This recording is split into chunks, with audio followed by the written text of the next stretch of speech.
Day. We're 6 months in on our strategic action plan, and this is an update as to where we are, what we've accomplished in the past 6 months. Today's not about when are we getting things done, but it's about the sequence in which we're going to get things done. You know, we have a lot of things, and when I say we, I'm really speaking in terms of staff. Have a lot of different things on their plates that council has asked them to do. As we go forward, I want us to be mindful what is on the table currently, and that is, you know, the land management ordinance plus about 7 or 8 other things.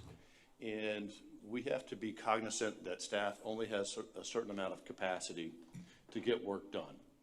And I'm going to ask council, as we go forward, if you have ideas or you have questions, you have thoughts, in an effort to help free up Mark's time and staff's time, reach out to me.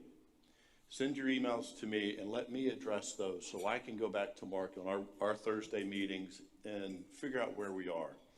We've got to give him more time. We know that there are some staffing issues right now. We've got to be really aware of that because we don't want to burn out Mark. We want the best product possible that we can have, and we need him to be on point with that. So I just ask council to think about that as we go forward and utilize me as that center person so that I can have my meetings with Mark on Thursdays and get you those answers as to where we stand, or if it's an item that you want to bring forward to the agenda, because that needs to be vetted by both myself and then the 2 chairs of the different committees. So today's going to be a great day. We're going to look forward to hearing the great progress that we have and what's coming before us. And again, as I said, it's not about the win, but it's about the sequence in which we're going to do these different things going forward. So let's make it a very productive, communicative day. We will have a couple of sessions throughout the day for public comment, so be aware of that. I think the first one will be at 11:30 and then again at 2:45. We will have a break at 11:45 or so for lunch, and I just ask that when we take that break that you allow Mark, council, and then staff to get lunch first so we can get back to work here. So with that being said, Mark, I will turn it over to you. Thank you. Good morning. Good morning, Mayor and Council. Good morning to my team behind me, and good morning to everybody that's here today. I just feel a little bit of goodness. All right, we'll make it work. Before we get started, I just want to turn it over to Kim Gammon, our town clerk, just make a couple announcements, where it's broadcast, and some logistics for today. Kimberly? Good morning, everyone. Can everyone hear me? Good. Okay, first of all, thank you for being here. We're really excited. Got a productive day in store. But did want to say that we are live. We're streaming live on the Beaufort County channel, and also on an alternate stream is our YouTube page. Nick Day. And we do have a Spanish translator here, Nick Tay. She is present if anyone needs translation, Spanish translation. Thank you, Kim. Mm-hmm. I always appreciate Kim, our town clerk. She keeps all the things moving while we're figuring some things out. Well, good morning. On behalf of this amazing senior staff team and the entire Hilton Head Island town staff, Mayor, Council, we appreciate your time and commitment to the strategic planning process. Thinking back a little more than 6 months ago, you all adopted the 3-year strategic action plan. I always say it seems like a lot longer, but it sure has gone by quick. Your intent at the time, and I think a good reminder, is that we and you, through the strategic plan, set that clear direction for public policy, capital investment, and organizational focus, right? And so I've always leaned on the strategic plan for those reasons. This was an outcome, as a reminder, of a 2-day Town Council Strategic Action Plan workshop and a subsequent follow-up work session where we identified goals, strategies, and action items through some exercise of prioritization. At the time of the adoption, I indicated that the team would provide updates to you on a revamped, brand new town strategic action plan dashboard. I'm happy to report that is in place. We will show it to you today. And then you further asked that I provide public updates to you in approximate 6-month intervals, and hence that's why we're here today. Since this time, we prepared and you adopted the FY26 consolidated budget, and we began our work, right? We've always said, and we remind each other that if it's in the strategic plan, we should work to budget it. If it's not in the strategic plan, we shouldn't work to budget it. And so I think that semblance and that back and forth has been working great. I've worked with department heads since that time to set those expectations, understand and guide their work plans, not mine, not ours, their work plans based upon the resources they have and to deliver the expected results you have. We're honest and upfront with each other. This is a great team. I'll tell you that there's days that I just sit there in awe. More often than not, I think this is the greatest team I've ever been assembled with as leadership amongst any organization I've worked. We're getting better every day. We aren't playing perfect, right? Once in a while, there's not a perfect day, but they're truly amazing and they're very dedicated. I say they're visionary, subject matter experts. They're very professional, and most importantly, as you would expect of me and I would expect of them and our community expects, they really care about Hilton Head Island. And I think that's a very, very important ingredient to our senior staff leadership culture. They communicate well with me. They tell me the good, the bad. They tell me the bad stuff fast, so I'm not surprised, and I try to make sure I let you all know about that as well. But I know this, and I think it's important I say this today, because they're expecting me to talk about this today. Like, what we're doing takes time. What we're trying to implement isn't just putting something on the page and wondering when it's done.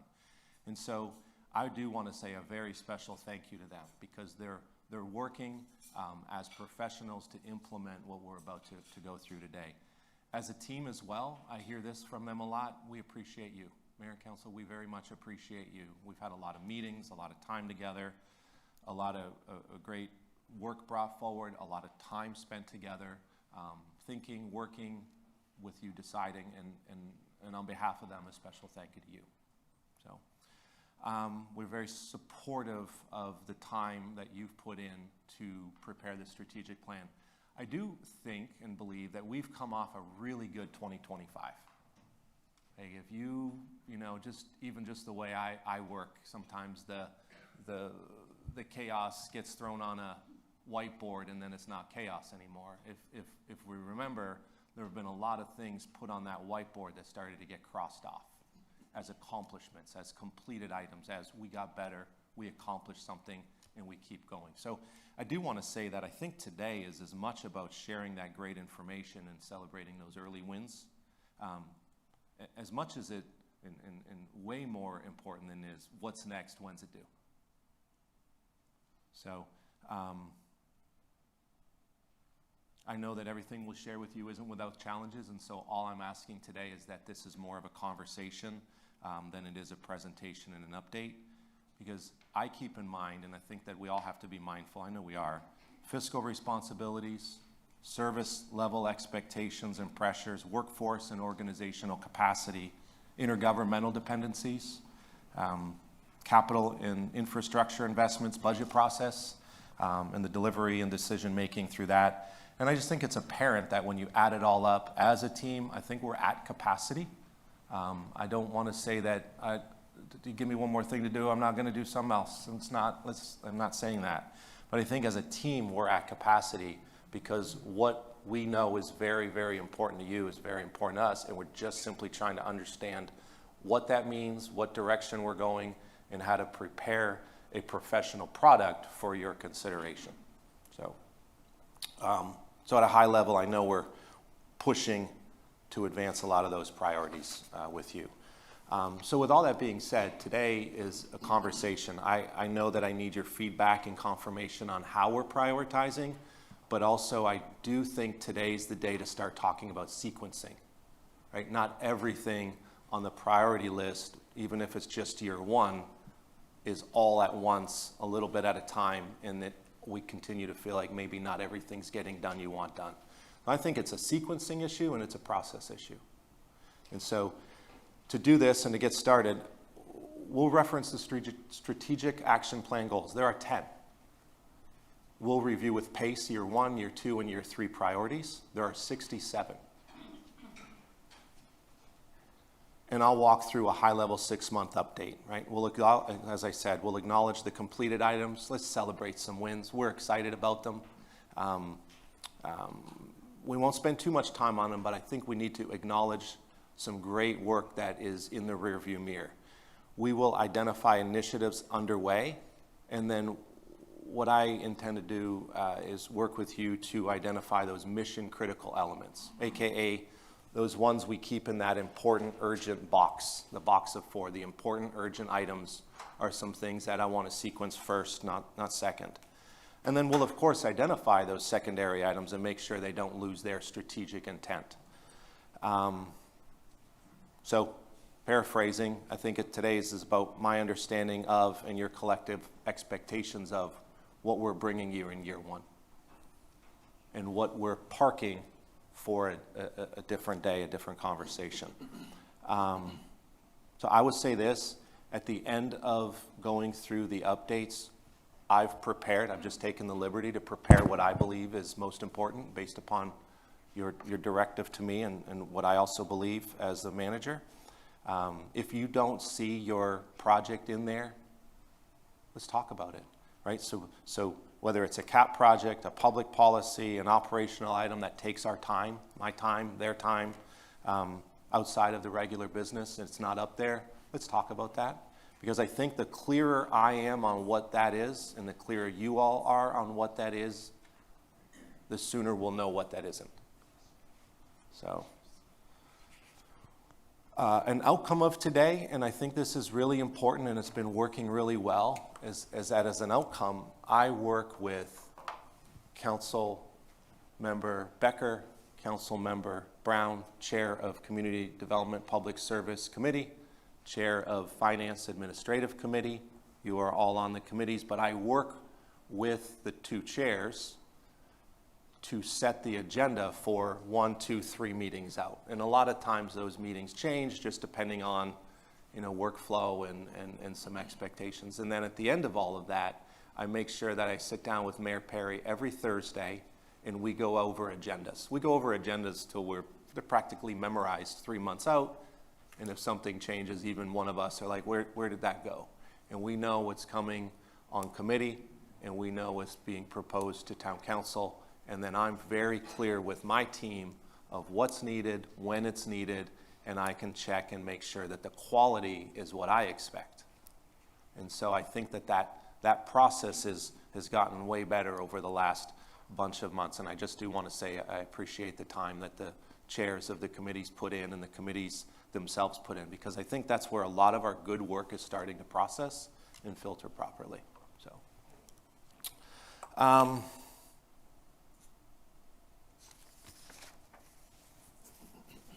So let's dive in. One thing that I've learned working in this business for a little while and with some boards and some past positions is that strategy, and Councilman Desimone and I were just talking about this, Councilman does not only and entirely live in this document. Strategy, right? Strategy lives in our conversation, right? It lives in the ongoing conversation, but also in a shared alignment and a very well-ordered, disciplined follow-through. And so I want today to be more interactive. I promise I don't have blue dots, red dots, green dots for you. I want to, and I know, and I'll just be fair, that is not a prioritization process that I believe is effective. We tried it. I didn't get a green dot. I didn't get a blue dot. I didn't get a red dot. And I just am trying to live by where your dots were thrown in a paper. And I've spent a lot of my time updating you all weekly, monthly, intermittently, in emails, wondering when your projects that you know that you and your constituents or you just have a focus on when they're coming forward. And I do think that we have to improve the clarity of what we're bringing forward, because I'd like to spend a lot less time updating y'all on when and working with my team on why and what. And so I really need your help. I feel, with some obvious folks that aren't in the room today. I have 2 key staff members that are not here. I think it's obvious, and I And I pledge to you, as I have when I started here, I'm going to work as hard as I can, as smart as I can, and I'm going to support my team as well as I can. And then, frankly, that's what we need. So, with that being said, deep breath, let's get started. We're going to look at the strategic plan, the goals, the strategies, the high-level action items this morning. We're going to, right before lunch, we're going to look at our new website. So congratulations to everybody that was involved to put a new website in place. I just think this is the best day to do it. It's a win, it's a celebration, but I think you also should see the complexity of it and the advancement, the value add of our new website. And also to take a look at the strategic action plan dashboard this morning. And so a big appreciation to those folks involved, especially Jacob Duell as the team leader on that. We'll have lunch, we'll take a couple breaks, I'll go through that. And then after lunch, we're going to talk about budget process, right? The budget schedule as we traditionally have done, and then some capital projects. And again, high-level cap projects, I think it's a good reminder to look at the capital projects because they're strategic in nature. They take money, they take time. Some are moving forward faster because our focus is different than others. And I think that this should tee up very well, set up very well differently. And I've talked to some of you and asked if this made sense to come into February to a town council workshop to talk about capital projects this year. I think we're there. We're finally at a point in our capital project program where it's sophisticated enough that we know opinion of probable cost based upon all our priorities year to year. And I think that we should talk about the probable cost, the expected prioritization, and calibrate expectations based upon revs, fund balance, funding strategies. And so today, simply to tee that up, set that up, and know that we're going to see you at late February. Mayor Perry, you and I have talked about that the town council workshop in February is dedicated to preparing the FY27 CIP budget from a prioritization and a cost standpoint. So we can get into a lot of that today, just to get it started. So a couple things, as I know we should do. You have one of these in front of you. In it, the tabs are obvious. You've got a regular agenda, a little note from me to remind us what we're doing and how grateful I am for this opportunity. A couple agendas, one a public agenda and another working agenda. We have breaks scheduled 10:15-ish, and then public comment 11:30, Mayor, but that's your call. Lunch at 11:45 to 12:30, and we can talk, and then some more breaks this afternoon, one at 2:30, more public comment in the afternoon, and hopefully closing remarks approximately 3:30. So if you see me talking fast, it's because I'm watching my watch to see if I'm behind or not, and I'm behind right now. In it is also the presentation that you have, so you can scroll through it and take some notes. I have made a couple edits to this with our team. We've moved some things around and added a slide or two.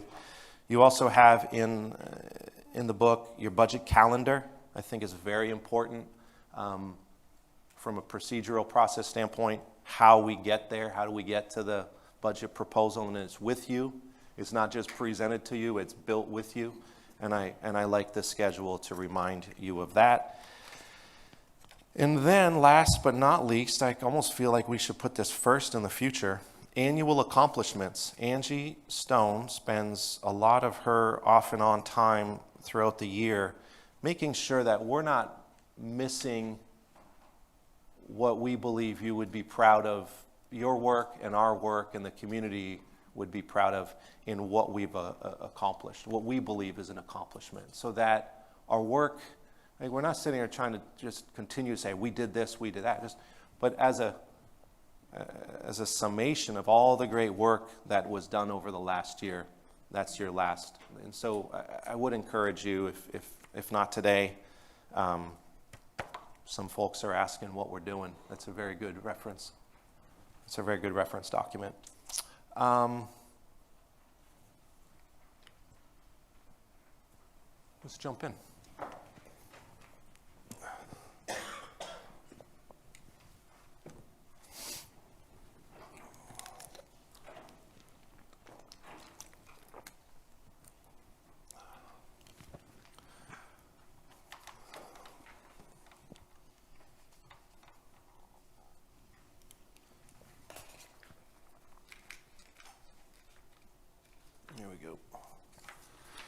see how this works. I have notes, and I don't need my glasses to see that, but I need my glasses to see this. So we'll see how this works. So I won't belabor this. Today's purpose, right? Shared understanding that we're sequenced, that it's a multi-year plan, and that we are trying, and I'll just share with you, Mayor Perry and I spend so much time trying to figure out the flight pattern to know when we're trying to land the plane on public policy. A lot of time. And one thing changes, something moves, a committee changes, a committee agenda changes, or sometimes we have more on a committee than we think we can get to in a couple of hours, and then it moves. And when that moves, the council meeting moves and the workshop moves. So it's a constant game of process of all the work. So I think it's really important when I say sequence. I'd like to walk out of the room today with a smaller bucket so that we can schedule it and get it done and not feel like we keep spinning plates, because I know that is some of the feedback. Council input on this elements of the strategic plan. I know some of you want to bring up some new good ideas today. This is the place to do it. This isn't a book that's signed, sealed, delivered, and closed. There might be something new that's very important that you didn't think of 6 months ago, 9 months ago. It's okay, and it's supposed to be brought up today. And we shouldn't, if it's that important, we don't put it in the parking lot. We put it in the priority list. I need your support to manage expectations. I think that's just something that's obvious, and the faster you go, the more I might lose track of what your expectations are and our agreed upon sequencing. And then really an understanding that alongside the STRAP plan, that time and capacity, yours as well. It's interesting. I've heard over the last year, that was a great meeting. It wasn't till 9 o'clock at night. And then when we have some really good work and really important decisions to make, we're out of there at 9:30 at night, and that takes a toll, right? Especially with committees and workshops and meetings. It takes a toll on your capacity as well. So today is updates on projects underway, policy, cap projects, and a confirmation of sequencing based upon priorities and a discussion on the 3-year horizon. It's not to rewrite the plan. It's to bring new stuff up, but it's not to we're not bringing this plan back to council for an adoption. It's not an operational deep dive. I think that's something that I do regularly. It's not a reprioritization session, and it's not just to talk year one. It's not just to talk year one, when's it due, when's it coming, when's it on the agenda. We talked a little bit about this. I'll go through strategic plan. We'll launch the website at least publicly. We have a press release ready. We're fixing a couple glitches. I don't want to blame Google, but I read something in an email that the search wasn't working as well, and it was some glitch that we were having. So when we test it for a few weeks, we'll issue a press release, but today we're going to go through a little bit of it. We're going to show you the performance dashboards. Like I said, STRAP plan and CIP. We're going to have a few more. There's a few more coming soon. And then go over the budget, prep schedule, revenue discussions. Mr. Bird, our finance director, he'll talk to you a little bit about what he's seeing from a revenue standpoint. I think that's very important today. And then to take a quick high-level look at our projects underway. There's a lot of great projects underway. Right, a reminder, February 26, 27. So about not quite a year ago, in a 2-day strategic plan workshop, and we started to implement it, unanimously adopted on July 15th. So we're here today, and you have asked, and we will plan 6-month intermittent updates. And we can talk about whether they're here, whether they're at council, or things like that. I always think this is a very important slide for a strategic plan where we are vision and mission based. We've established goals. There's 10. We've established those strategies. And there's a lot of tactics in between. That's more us on how to get this work done and when to do it, so that we can all achieve success. We do have a vision and mission statement. I know that I've heard some feedback over time, and it's always really good to examine, re-examine, test, and update that. And I think that that should be a part of our future discussions, perhaps when we get together next time. Our core values come out of our comprehensive plan, but they're baked into our strategic plan: a pursuit of excellence, a regional focus, and I'm not going to read them all. But just so you know, and a reminder for everybody, including some new folks here, that those were our center lines as we started to establish our goals, our strategies, and our action items in our strategic plan, right? Where we set a vision and direction. It guides decision-making and resources. It promotes accountability and transparency.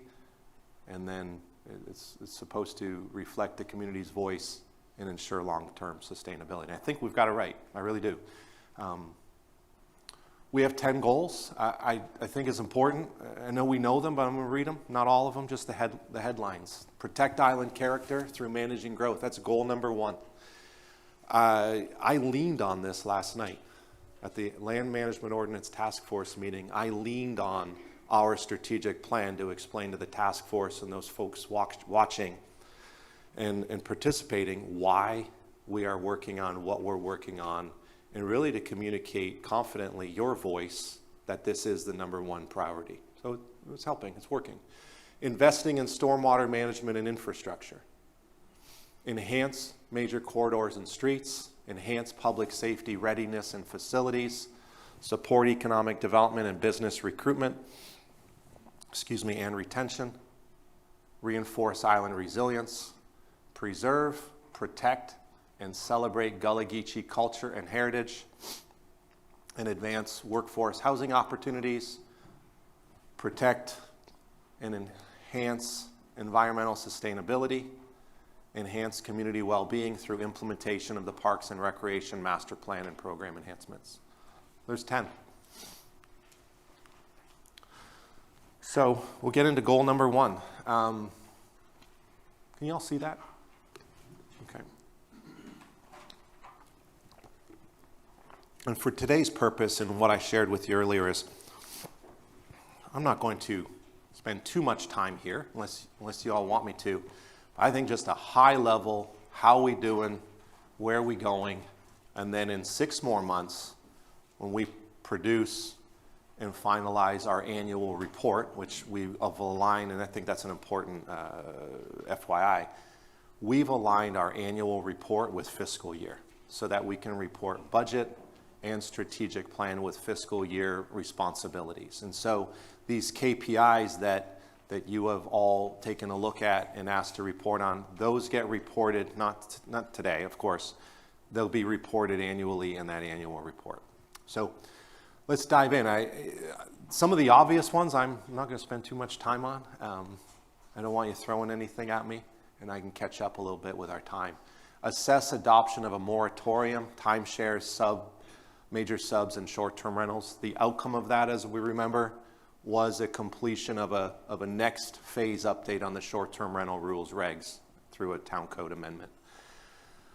Update the land use element of the comp plan. Really, that's to prepare a future land use map. That is to support, and really as a non-emotional but a strategic support of land uses that will be aligned with a zoning map, whether immediately or over time.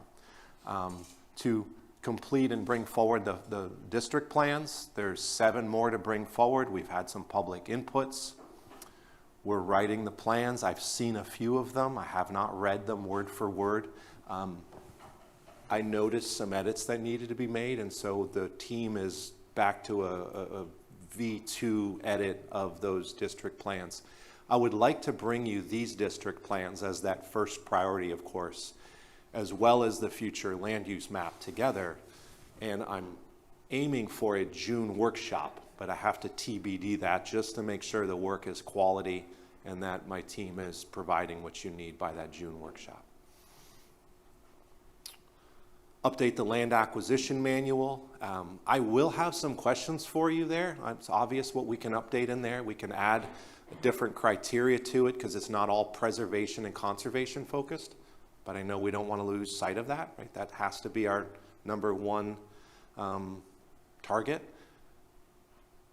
But there's some new things that we've acquired land for over time, including some internal work we're doing right now on acquisition of right-of-way, right? When we build a criteria to acquire land, including right-of-way, there's a difference between acquiring right-of-way for dirt roads, Mitchellville, or paved roads, Main Street.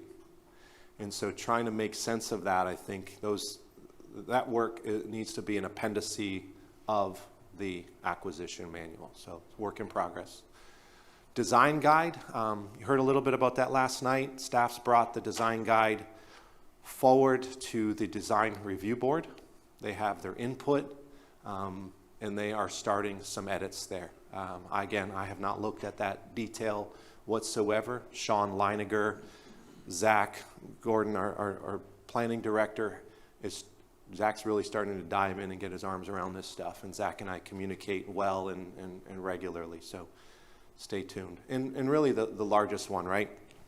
And we said this, FY26, FY27, FY28, is that the land management ordinance will be aligned with some district plans in the comp plan, which means future land use map. It seems complicated to explain it, but I just want to say the sequence of work has to be almost 3 different airplanes flying. One is the future land use map, one are these district plans, and one is the land management ordinance. So I think I've provided at least my perspective of the clarity that I wanted to share last night at the task force meeting. I believe and I understand that we will have a good next draft of this land management ordinance in whole this month. Date TBD, and it's not today, I know that, I don't have it, but it's definitely this month. I spoke with Sean, he thinks it's sooner than the end of the month, and I spoke with someone else that's saying, hey, let's just get it here. Talked to Christy last night, the code writer, and I have full confidence that they're providing a good next version to us. I tell you that because I don't know yet when I can put that on a public agenda. I'm in a hurry to get it done right. I don't want to throw it on a schedule and miss the mark. I'm going to bring this forward when I'm comfortable with it. And I think today's the part for us to talk about what your expectations are about that. We've amended several elements of the municipal code, beach parking. We still have some work to do, beach park rules and park rules. We have started to draft that. We realize that the town code as it relates to that is old and outdated. And there's conflicts in it. What time do beach parks close? It's not 100% clear in the ordinance. So we're bringing that forward, and I know that the team's starting to work on that. Short-term rentals we talked about. I do talk to some of you, and you still talk about short-term rentals a little bit, and it's just really important that over time we know, are we short-term rentals complete, or are we still working on that? Admin citations, the reason it doesn't have a green box on it is because as we adopted the admin citations for parking and short-term rentals, we realized we left out litter. And so there's a little tweak to do there. Fireworks, noise, special events. We have adopted a really good, I would say, industry standard in South Carolina. I was just at a conference with my colleagues, other city managers from around the state. And I know it's not, I'm not proud of it. We all sat around and talked about abandoned boat ordinances. But Hilton Head Island seems to be a pace setter. We've removed the boats, and DNR has acknowledged not just our effort, but the ordinance that's in place and our real leadership towards that. 12 boats were removed, and it's because the ordinance was amended to provide the teeth we needed outside right, of the land in our jurisdiction. Refuse and recycling as well. And so so these things over 3 years, right? Land acquisitions to support the comp plan. What a tremendous success. Some data points. Since 2020, and I will say that in 21 and 22, the number is 0. But since 2020, the town has purchased 79.6 acres of property. Most conservation, some for fire rescue headquarters, some for some town office space. 23 different properties, $52.2 million, mostly real estate transfer fee, some tax increment finance, and $13.3 million out of the $100 million of the Beaufort County Green Space Fund. So, you know, when I say celebrate wins, I just kind of feel like smiles through the room that I believe that we're acquiring property strategically. I don't think we're just reacting. It's a lot of great work, 23 different acquisitions, and most of those have been acquired over the last 3 years. So I'm very proud of it. And I do know that what we've acquired are good pieces. Let's talk about Mitchellville acquisition for a second. It removed density off the table. It could have been multifamily. It's in a heritage, cultural, significant location. There are real artifacts on the site of the people of Hilton Head Island. And the county's, the county's Green Space Fund acquired the super majority of that parcel. And a lot of that was strategic. A lot of that was working with Beaufort County. And frankly, I think we had a team that wouldn't take no for an answer, and I'm proud of it. So, and that's just one of the 23. I'll also say with some of this work here, collaborate with Beaufort County, regional agencies, state partners to manage growth and complete our update of comp plan and improve the interactions between town staff, council's expectations of your board commission appointments. We're already focused on that. It does say year 3, but we've aligned a year 3 right here with when this really completes. But I will say the work that just went in to the Hilton Head Hospital rezoning with input and your help to your constituents and your help looking at stuff and your help looking at stuff, everybody's help. The process that we had wasn't just isolated with a staff member at their desk. It was through Planning Commission. It was some back and forth with y'all. And I think we had a good first reading of the ordinance. And I'm proud of Zach jumping in the way he has to explain the PD to zoning, the technical part of the zoning. But I think at the end of the day, the built environment matters more than the words on paper. And that exercise with them has gone great. We're bringing the site plan back to Planning Commission soon, and that's already been in the works. So know that a lot of this stuff's churning. So that's goal number 1. Mark, I'm sorry. Wait. There we go. I do press a button. So as we go through this, thanks for the update on goal number 1. And as we go through this, because the LMO rewrite is so key right now, that's probably our major focus. So as we go through this, what I did when I reviewed this weekend, I looked at the other goals, and there are several of the action items and other goals that relate to the LMO rewrite. And I think it'd be important for us to look at those. I made notes about those. There's about 5 or 6 of them. So as we go through that, I might jump in, if you don't already, and say, look, there's another relationship to the LMO rewrite. We need to pay attention to that. Yes, ma'am. We've done that, and that's great. So if I jump over it, please, today, and again, I keep saying, I want this to be a conversation, not me just presenting to you, walking out of the room, hoping I got it right. So thank you. Any others? Yes. It's more of a question about number 10. So it says complete the 5-year review of the town's comprehensive plan. I know a lot of work went into creating that plan. And as you talk about resources and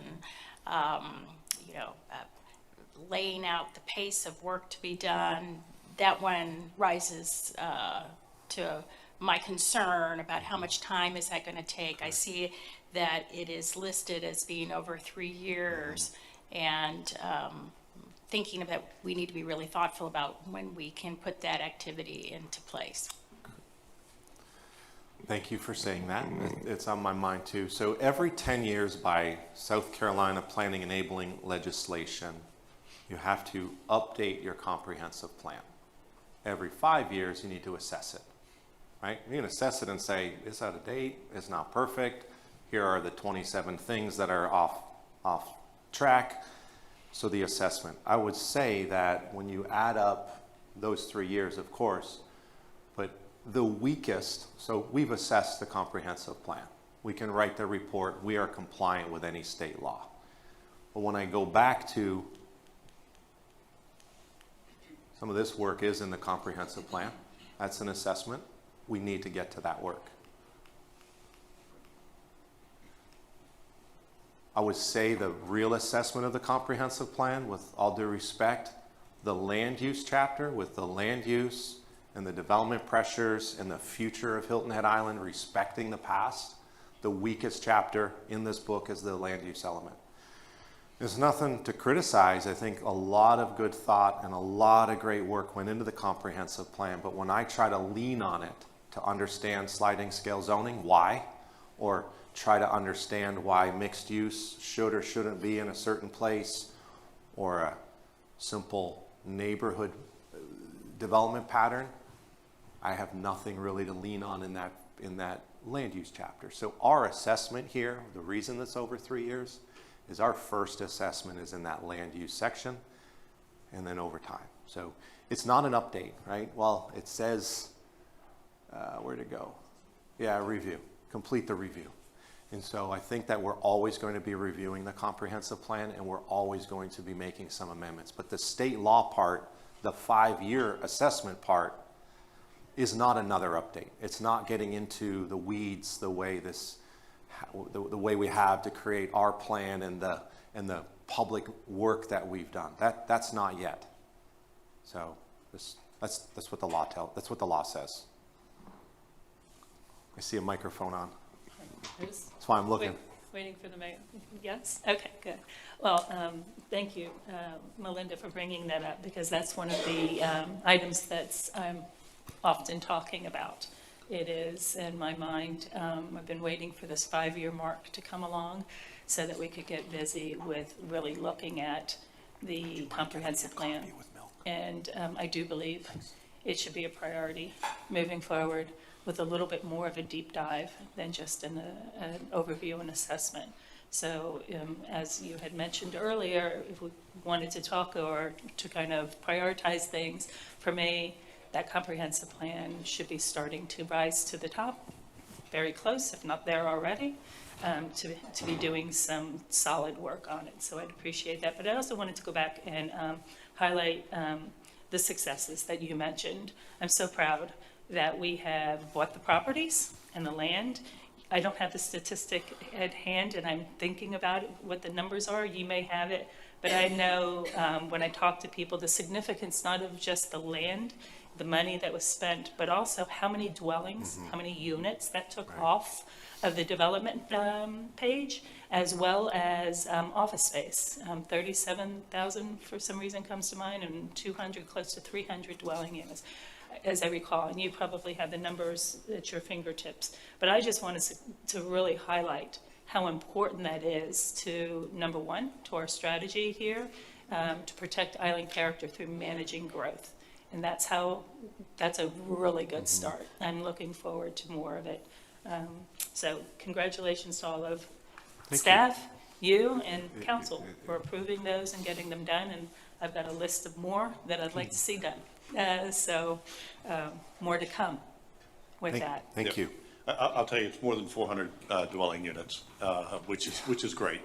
But, you know, since we're talking about the review of the comprehensive plan, because I had the same question a month or so ago, and Mark and I talked about it, and exactly what we're doing is somewhat of a review of that comprehensive plan, but as we go through the rewrite of the LMO and some of these other elements, it will help us go back and really take a deeper look at that comprehensive plan. And, you know, I want to be able to get through some of these things so we know where the community stands with the LMO and some of the things that we're trying to change in there, and then take a look at that comprehensive plan to say, okay, this is what we've done, and this is how we can adapt, or maybe alter or keep the comprehensive plan, but what changes would come there would be directed by the work that had been done in the past. So I just think as we look at this, knowing that a lot of the things that we're doing is going to go into the new comprehensive plan, whether it's in 5 years or the review that we're going to do, next year, whenever that may be.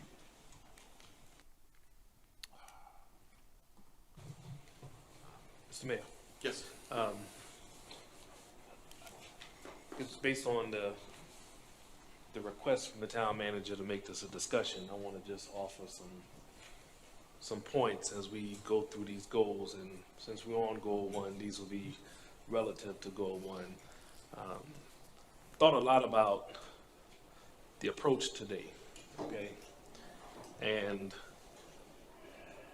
at least for me, I'm taking a lens of our position as policymakers and staff's position as those that execute.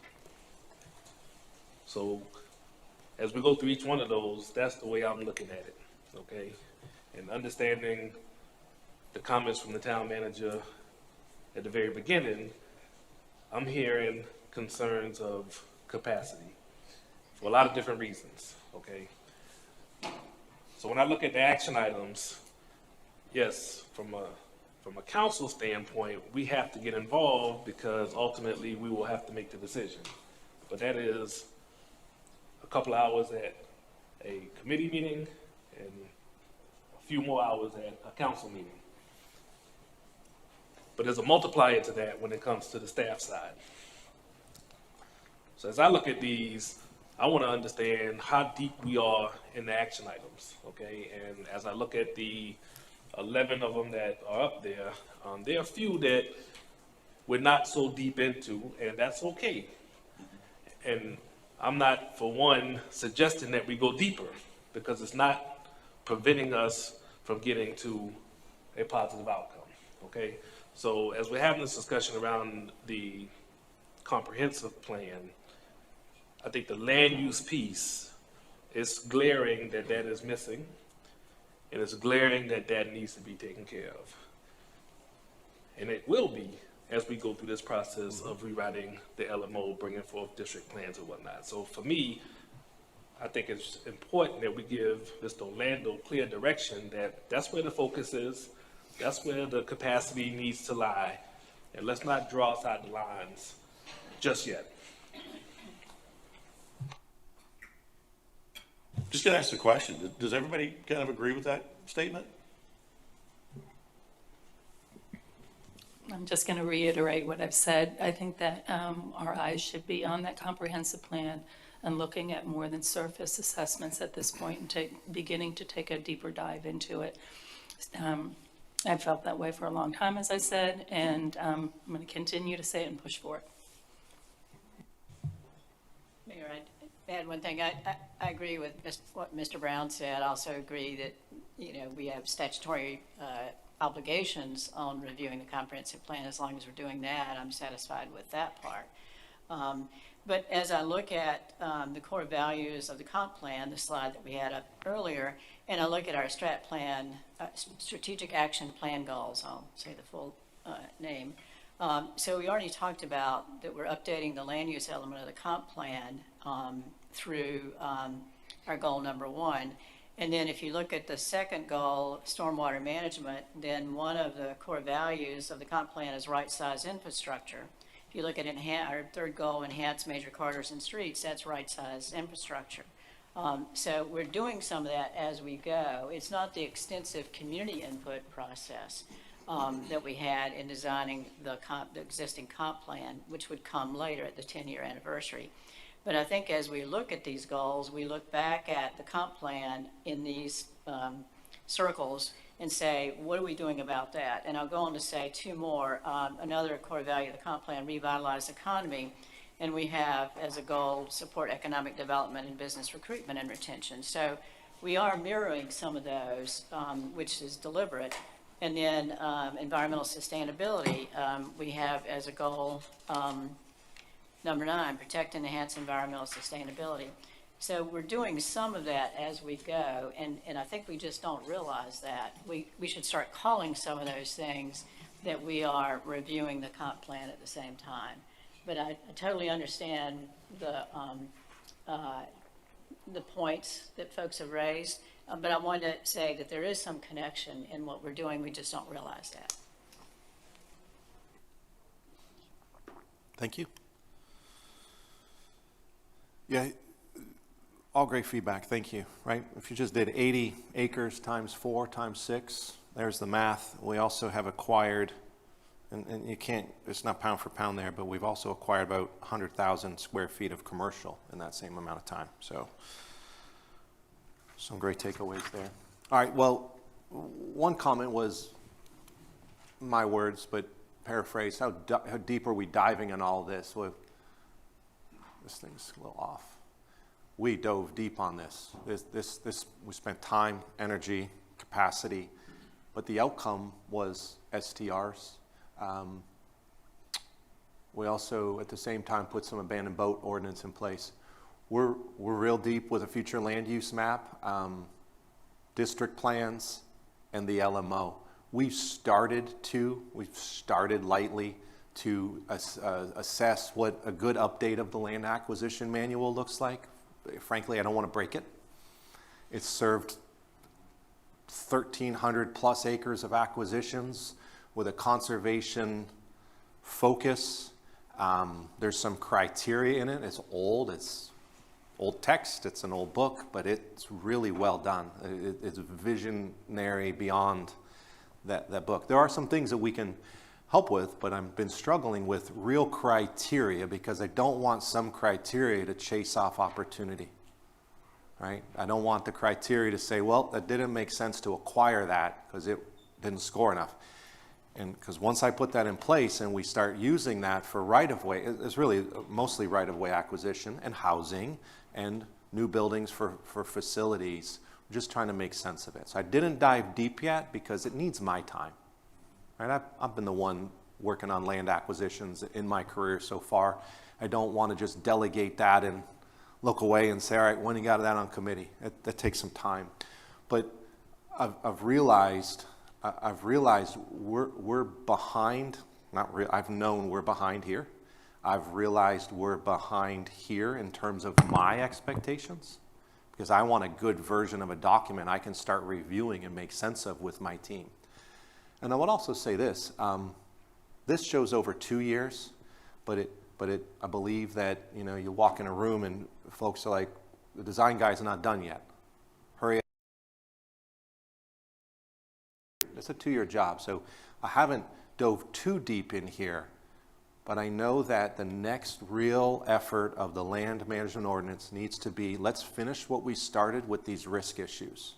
If sliding scale zoning, small lot, less acres, big lot, more acres, right? That sounds like tract builder can build a lot, pun intended, lots of lots, and someone that's just a human being that lives here doesn't have that same opportunity that they would have if they're buying and combining lots with their equity.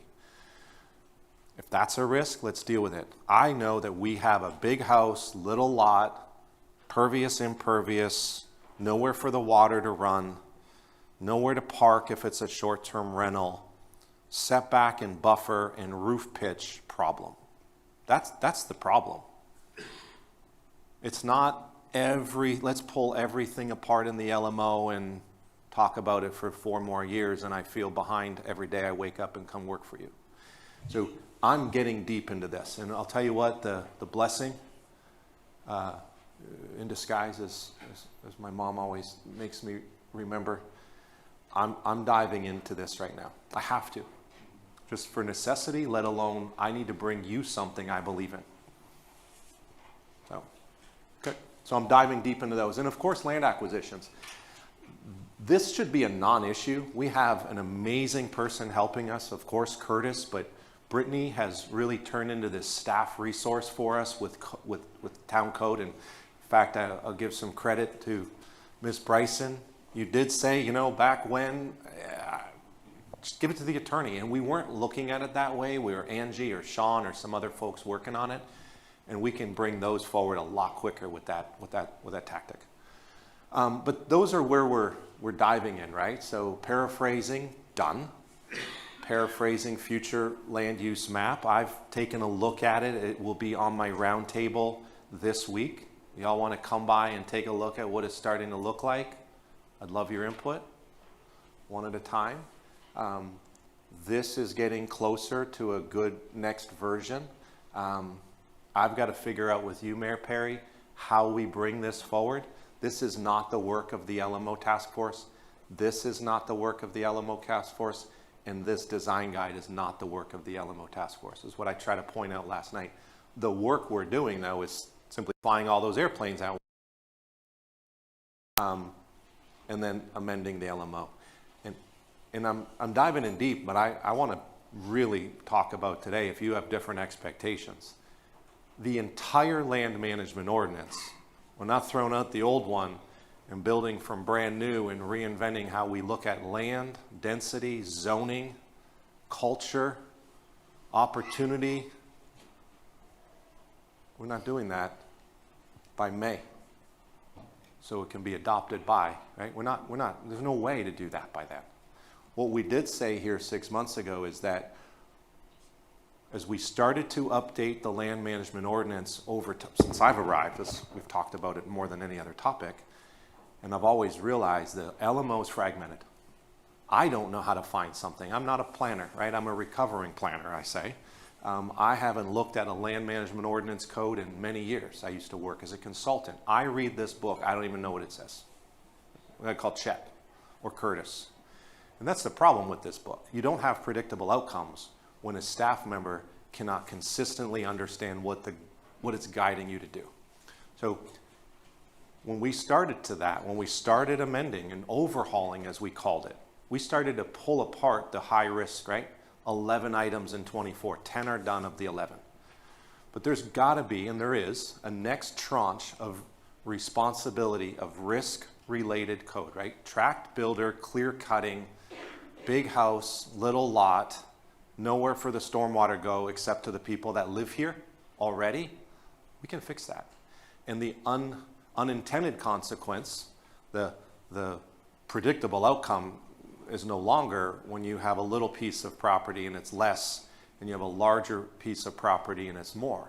But calibrating that and taking away people's rights that believe they have a right of 8 or 10 units per acre, and really because of the environment and the trees and the stormwater and the capacity and the traffic counts and the intersection impacts, it should be 4. You want me to just bring you 4? That's what's going on. Yeah. And you can't just divvy that out to a consultant to tell them, hey, do the code. I know you worked in Hawaii. I know you worked here. I know you worked in hundreds of places. Bring us what we want. We all don't want the same thing. So I'm diving deep here. We have to finish this. We have to finish that map that helps us make less emotional decisions, I'll call it. And we should celebrate that over the past 6 months. We've got some real work done that was a lot of noise and a lot of risk, and you've addressed it. Yeah, I think that what you just said, all of us, that's our priority, right? Yeah. Because it is about the growth management, managing growth, and those are the elements that really make the difference. And those next tranche of 5, 8, 10 items in the LMO are going to make that difference going forward. And I believe that's what the public is really looking for. How do we, as it was being discussed last night about character, and I think what should have been said last night in terms of character is what is there now that doesn't meet the character? When we try to describe future character, we've got to look back and say that doesn't fit. And we can all pull out several items. We go, that doesn't fit. And by working on these items, it'll correct those previous projects where their characteristics are not what we want in our community. So I think we're all on the same page with you on that. May I? Well, I agree with you with regard to that. In fact, part of what I was scribbling down so I wouldn't forget is just that. It's the highlighting what Mark mentioned as those items is where most of the angst really comes from through the community, because so much falls from that. We've gotten the development, the character of the development, the size, the mass and scale, however you want to put it, wrong over the last 10 years, 11, 12 years now, good grief. And that's caused the majority of our problems. And that's folded into further problems with infrastructure and stormwater and all of those. And I think it's really important that we slow down and get all of those right this time and make sure that we set ourselves up for success, that the community's property value, not just their personal, but the island community value, is increased by the work that we're doing, and that we remain the special and unique place that we are.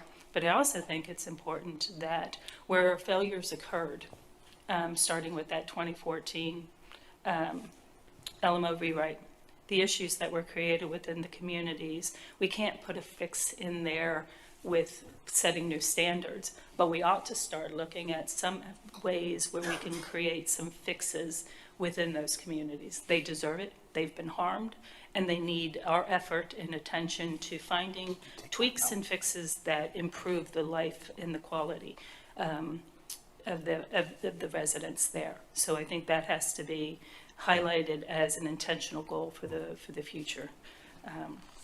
Also, I wanted to take a moment to stress and support what you were saying, Mark, which is, going a little bit slower to get it right is truly important. And we can see that just in a couple of items that you mentioned this morning.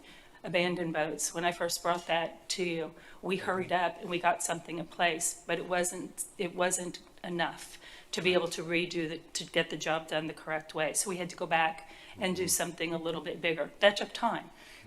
If we'd taken a little bit more time and thought it further through, maybe we would have had a better first ordinance with regard to that. The other one that you mentioned is litter. When we were putting those together, we should sit as a group and say, what else could we apply to this same sort of ordinance that we're doing, and be a little bit more careful, take a little bit more time so that we get it all done at a higher level the first time, so we're not doing it a second time. So I like the idea of going a little bit slower. I also like the idea of us communicating our thoughts and concerns so that Mark has some more to work with than just the one item that may have risen to the top at the moment. So I completely support you on that, and I encourage us all to continue to provide that feedback so that we get it right and go a little bit better moving forward. But I wanted to make sure that I said that out loud. Thank you. Fired up. That's great. I love this. This is great. This is exactly as I thought through over the last bunch of days and got up to come here today. This is exactly it. So thank you. I see Mike's. Yeah, I wanted to just expand on that a bit. And I'm going to take a quote that I heard last night from Chairman Desimone as he led the LMO task force. As we talk about this land management ordinance, I think we also have to be very clear in communicating to the public that it is a living and breathing document. It will continue to change based on conditions. Mr. Desimone said that when we vote on this at the end of the day, it's not all going to be right. We're going to have to change it again. I mean, it's the whole purpose of having a policy-making group, because there will be amendments along the way. So I agree as well as far as the pressure points need to be addressed. Mr. Orlando, you're telling us that the LMO is fragmented, so reorganization of it is important. So I think that there's a lot wrapped into 1.6 that we can accomplish in short order. But not holding that up because of the deep dive sort of,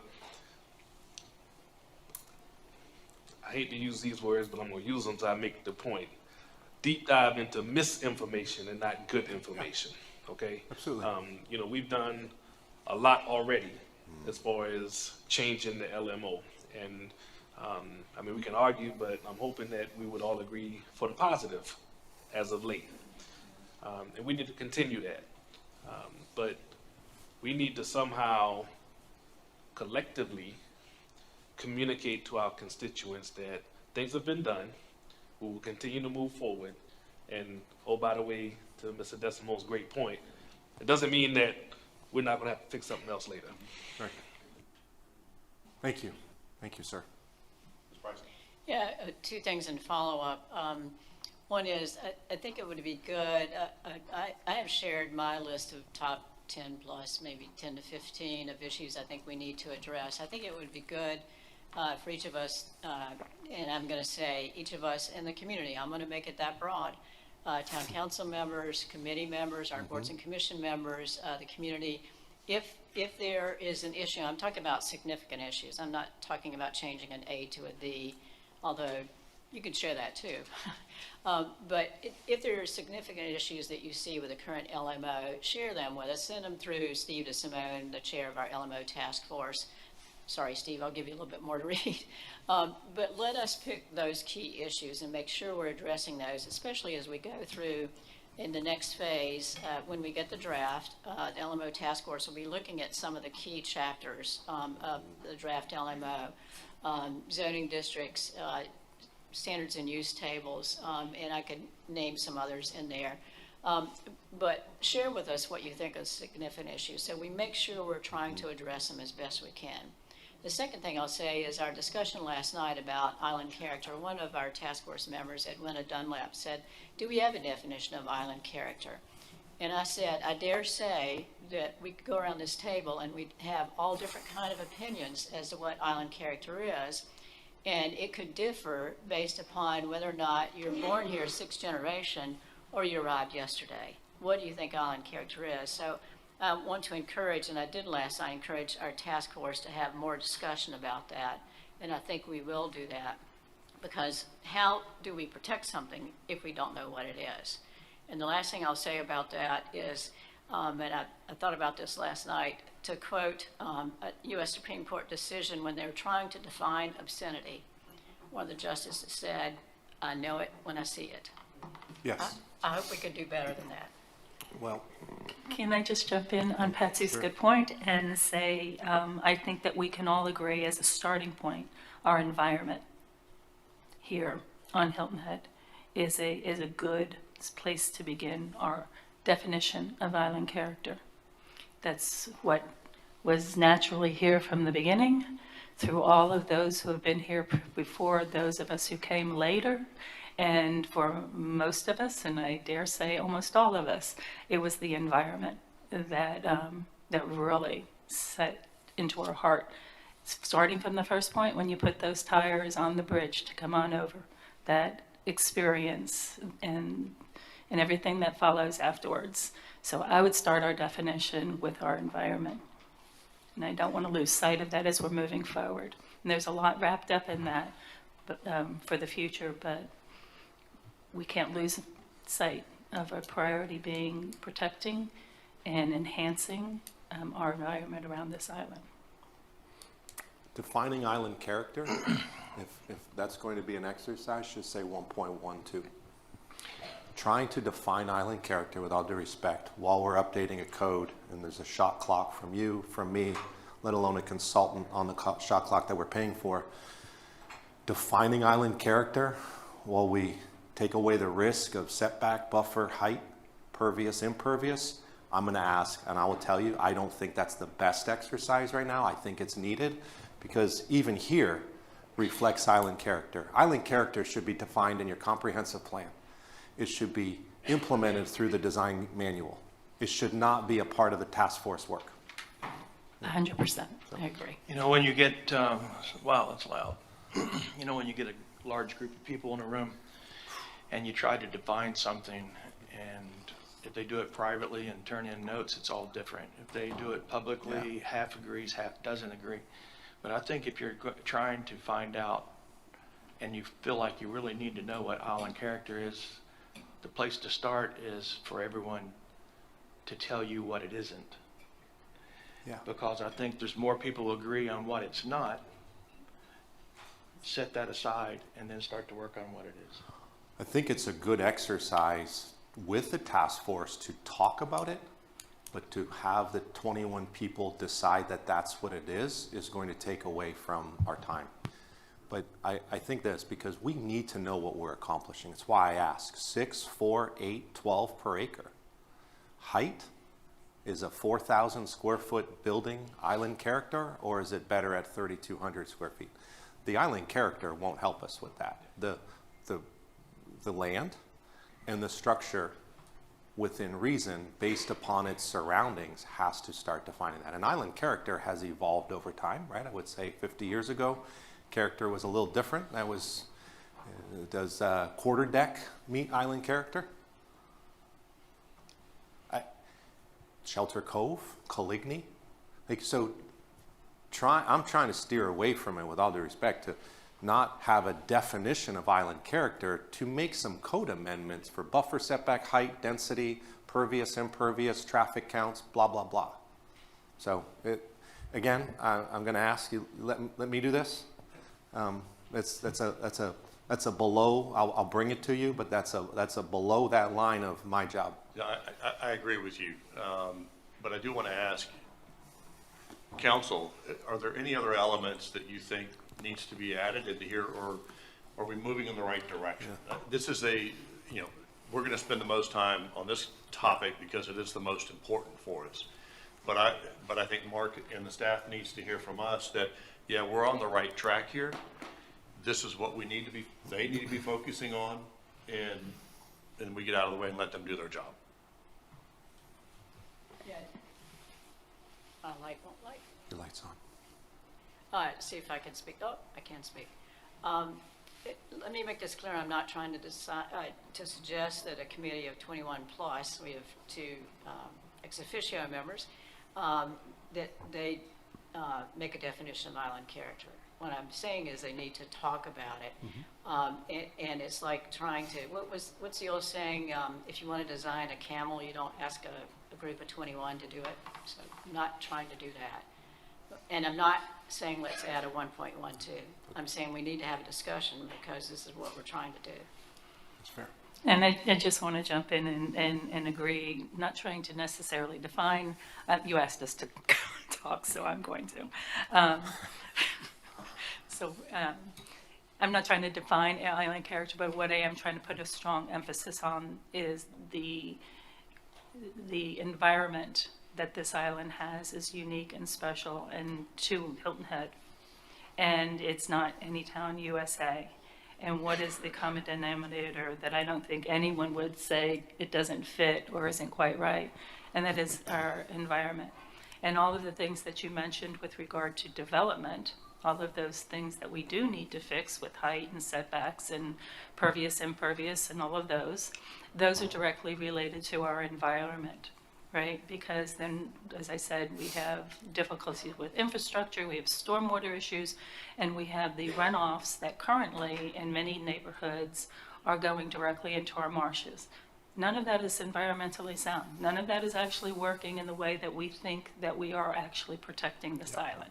Right. And so if we put first our environment and protecting that, everything else should work towards that goal. Right. So maybe I got off on the wrong foot with regard to definition of island character, but environment and what we assess as being the most, or at least I assess, and I believe others do too, as being one of the most important elements is the environment. Right. So everything we should do has to directly affect in a positive way our environment, and we need to fix what we have harmed. So.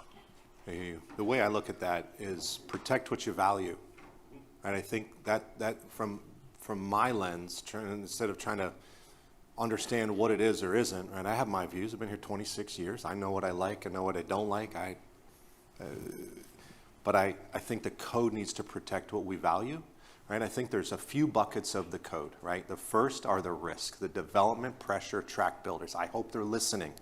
I don't want them to show up here. I don't want them to clear cut. Mark, I agree with that statement 1,000%. If anything doesn't meet a character code, that's Right? it. The good ones will show up and respect that you clear lots when you build your house. They won't tell you that phase one is really 4 phases and everything's gone.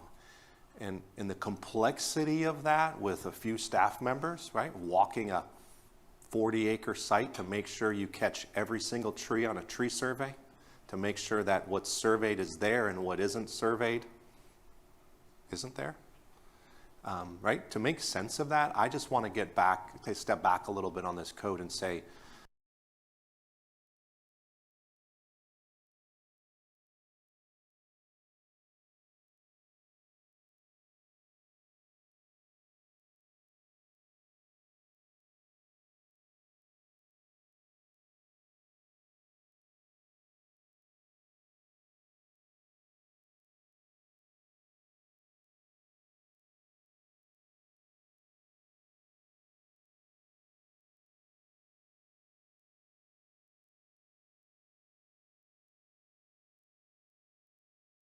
stabilization. And then I think there's opportunity. How long have we worked on old hotels? Right? So there's got to be a redevelopment side, right? I call that the opportunity bucket in the code, because sitting still and you're 5 parking spaces shy of a hotel becoming something important or not a public safety risk, we have to look at it differently. And so when you look at those 3 buckets, we need to value, right? We need to value those things. And it can't just be one without the other. So, all right, we got to move on, or we're going to run way out of time. We're going to be here for 2 days today. What time's dinner, Kim? It's just a small joke. Zach's back there smiling because I think he's helping him with the clarity he needs. May I move on? Thank you for this great dialogue. And this is great. This is exactly the way I thought. That is our the one prior to that is our number 1. Let's just dive in real quick, right? Invest in stormwater management infrastructure. Conduct a comprehensive stormwater program assessment, town, county, state, public systems. Prioritize capital project investment. Prepare an island-wide stormwater. You'll see that that's a year 2, 3. Assess reserves. And then develop a funding strategy. This one is, this is packed well. We have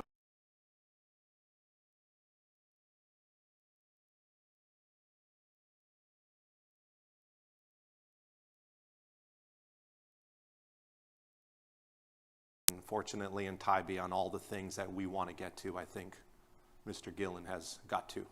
Capacity study on Tybee that gave them clear directive on infrastructure investment, a stormwater master plan, island-wide, and a real assessment. So they tell me that they've done a good assessment, and by the way, I didn't even mention Jeff Netzinger yet, who is unstoppable in a is he even here? Oh yeah, he's next door presenting on the Beach Advocates. So we've assessed town, county, state, private. The good news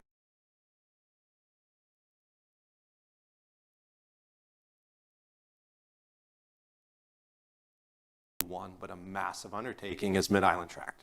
Why were the ditches through Mid-Island Tract dry? Wasn't because of the Mid-Island Tract, it was upstream. And that meant someone upstream might be flooding in a high rain event, and definitely the water's not moving downstream. So that's just one example. We have sped up the capital investment prioritization. I do appreciate Mr. Gillen.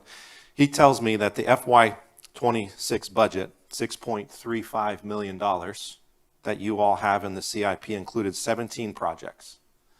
Never before, at least in my time, and I think even well before that, have we had a drawdown from the bank account of fund balance with a FY budget of $6.3 million. $4 million for private system maintenance and another couple million for maintenance that we're working on. 17 projects, either in pre-construction or construction, and by Sean's measurement, not to put him on the spot, but to put you on the spot. 80% of the budget will be spent by the end of the fiscal year. How many times have we been here before and that was not the story? So great work, great work. Island-wide stormwater master plan. Engineering consultant selected, work began February. So we have expedited, according to Sean, he's like, Mark, I can't do all this if I don't have this. So we've moved this up and we've expedited some of that work. Stay tuned for a stormwater master plan. I do know that when we have that stormwater master plan and we put a probable cost to it on the private, on the public, and on ours, the county and the state system, right? The state, with all due respect to them, they don't clean ditches the way the county cleans ditches. And the county doesn't clean ditches the way I would clean ditches. And as you can imagine, a lot of conversation with Mr. Desimone through my career, let alone in the last little bit here. We just have to take a common sense approach to this. Like not just the home runs, not just the primary, but the secondary and tertiary fixes, because those are what's flooding people's yards. That's what's rusting under their house. That's what's causing foundation issues. And it's causing a lot of our time where we're just running around kind of playing whack-a-mole when it rains. So some great productivity there. When we have this, I think we can look at our rate, we can look at our costs. I would love to be able to compress, and borrowing money isn't always favorable. I'm not trying to borrow money. I've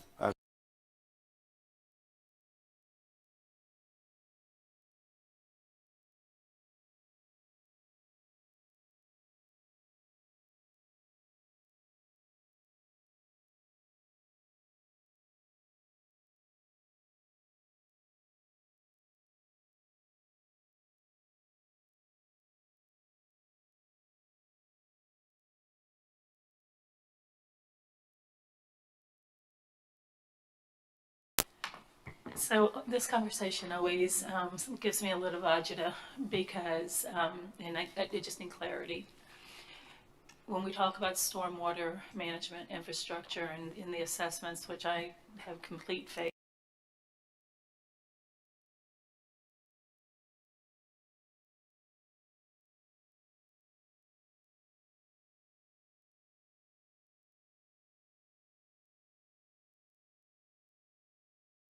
town of Hilton Head doesn't address all the problems on Hilton Head.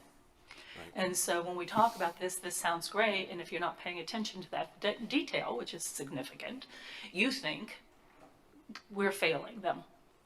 And so, you know, and I realize there are ins and outs of this, and a little bit more analysis needs to be done in each and every case, goes to land acquisition, I guess, but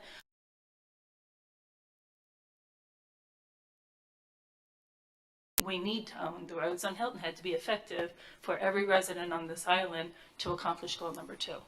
And so I'm going to say that again and again, and hopefully we'll get to a point. I know that, Mark, you have been working on that, and I know that we are making some progress in that regard, but I think that's a key element to truly being able to serve all of the residents of this island, is to own the roads so we can do this work for all of them. And so, I've said it yet again. And I appreciate the hard work I know you've been doing and the attention that staff has been given to it, but until we shift that and we start owning those roads, not everyone's getting the same service. Right. Yeah, the time it takes to coordinate not just road, but right of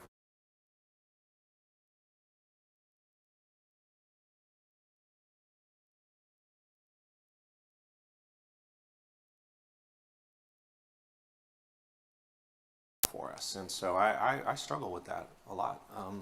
Because you're right, you know, you call 911,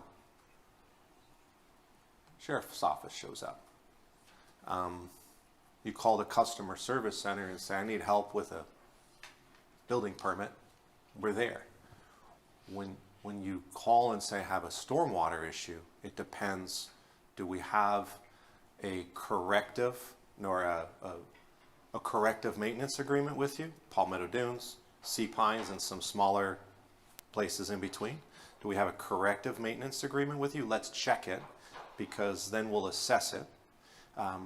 Or your stormwater problem isn't our right of way, that's the county. Or that's private, but you pay a stormwater utility fee. And so the stormwater facility fee is assessed by property and some formula, won't get into today. But so we don't and can't, by right, help it.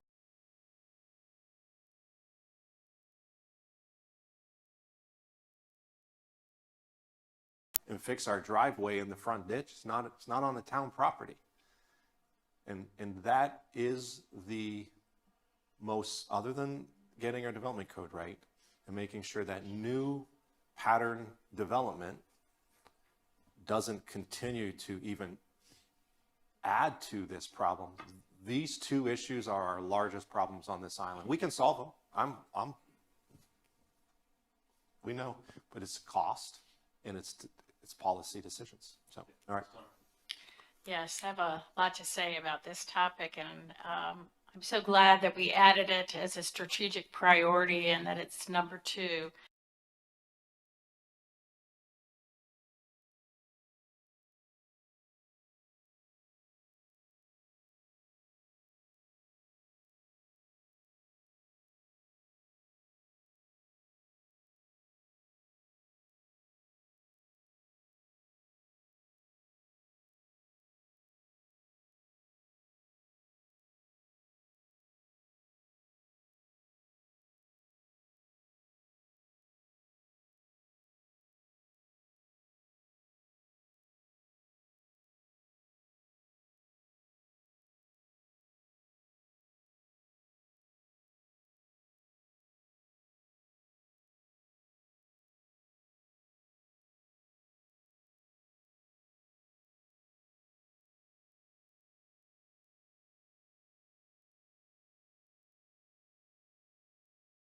We're going to need to be aware of. So if I see a lot of head nodding, you and in the back over there, that this plan will do that. And I think it's going to be important to us. It's going to be eye-opening to us as well. So I'm glad to see that happening. In regards to funding, we're going to have some, once we have that information, there'll be some serious conversations then about how do we address this financially. And one of the things that I want to ensure happens as well is, communities that have signed agreements also have needs and concerns. And the process that we use today is to prioritize based on a scoring methodology. And I hope to see that in the future we'll be able to address more of those needs as they come forward. I understand there's limited finances today, but we need to think about that structure moving forward. The last topic is the owning of the roads, and as you said, it gives you agitus. It does me too. Yeah. And I understand exactly the point that Ms. Becker is making. It's a lot of coordination when different entities own the roads. And this conversation of owning the roads isn't just something we're having in this room. It's something that's happening in the state. Yes. And actually there's some state legislation that is pending that they're talking about regarding a structure for transferring roads. So the state would like to transfer roads to the county. The county would like to transfer roads to the local municipalities. And what does that look like? And how do you fund that? What I want to ensure is, as we talk about these discussions, that we have an understanding of the financial impacts and look to those entities that we are receiving the gift of roads from for the gift of money as well, to help support, because we know that they are receiving funds to support and maintain those roads.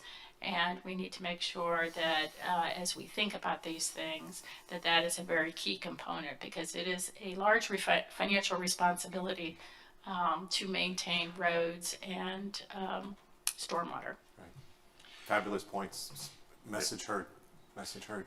Yeah, I think that what I'd like to see, if possible, during this process of assessing our infrastructure, how do the roads come into play? Because I think it's a big part of how we make a decision going forward, funding ownership, all of that.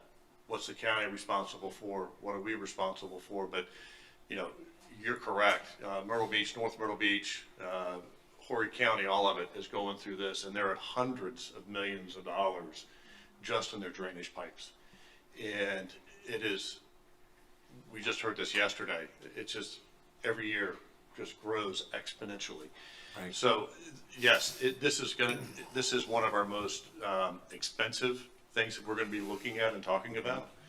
And we've gotta have a true understanding from, okay, what is the drainage system like? What is the infrastructure like? What are the roads? What does that mean to the entire project? What does it mean to the cost? Where does the funding come from if we don't take over the roads? What are the options to do if we don't take over the roads, that we can still lay pipe? That's, you know, all of that. And that's the kind of things that I think we need to be looking for. So we've got a complete overhaul picture of ABC options, you know, as to how we make decisions going forward, because it is going to be very, very expensive and time consuming. You know, what I'm hearing, and just from my lens, right, over here, hearing you, it's a service decision, not a condition decision. And we keep looking at roads and the stormwater ditch as a condition decision. And what you're talking about is our level of service expansion. Two different things. Yes, I'll give you my bottom line. I support the staff analysis. I'm hearing we have capacity. I'm delighted that we can move up the island-wide stormwater master plan. It's been one of the things I've been pushing. I think that once we have that plan, and once we have the comprehensive study of the program, then it'll be up to us to make those policy decisions about things like funding and what roads we take and what roads we don't take. So I support the analysis. I'm not going to add any action items, and thank you. Go ahead, Alex. Real quick, Mr. Mayor, I support the initiative as well. I wanted to sort of water the financial seed that Mr. Town Manager is planting with us.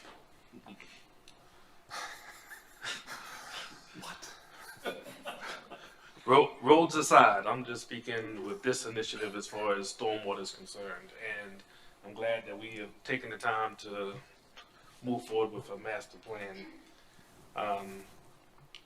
Let's remember that when we talk about larger developments and their pressures on our stormwater system, that's gone. Like, you're not going to go back and ask a developer for an impact fee to help fix something or help sustain something. You also put into the equation the amount of potential tax income we have taken off of the books with our land purchases. And then finally throw into the equation that there's not much land left for new development that could help offset some of the ongoing cost. And it's great for us to celebrate when we reduce millage. It's great for us to say that we don't need to charge folks additional tax money. But it'd also be great for us to say, well, instead of reducing millage, let's now counterbalance our new needs. So the taxpayer's not paying an additional fund, they're paying the same, and we're going towards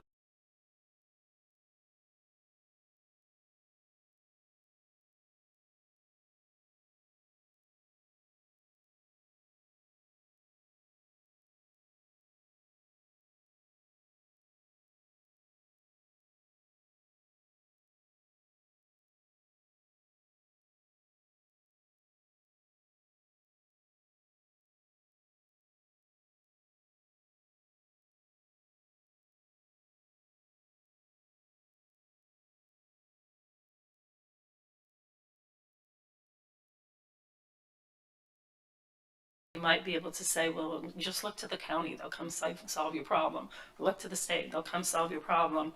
That's not true, in a nutshell. And so I think each of us as Hilton Headites, as I think I heard someone say some years ago, should be able to rely on the town for the same service that everyone else is getting. So it's not an increase in a service, it is a fair and equitable service opportunity. And with those roads, while I do understand, and while I said there's some analysis that needs to be made about the impact, I believe Melinda said it correctly, and I've said it as well. Those roads come with some dollars that are attached to them when we receive them. And that is part of the negotiation and conversation to acquire them.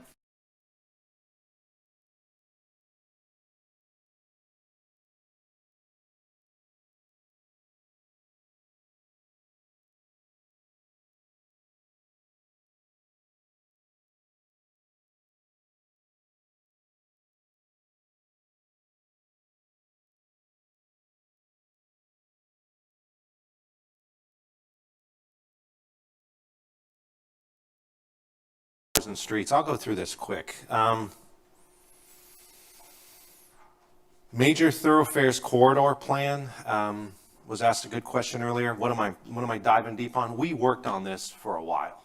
There were so many different decisions and so many roads. I realized at a naive for time in my career here, too many things to make decisions on in one bucket, right? So Main Street, Chaplin section, Sea Pines, Pope, and keep going. And what hasn't come off of our priority list is 3-2, advance the William Hilton Parkway Gateway Corridor, right? We all know what decisions were made there. They weren't yours, even with your recommendations.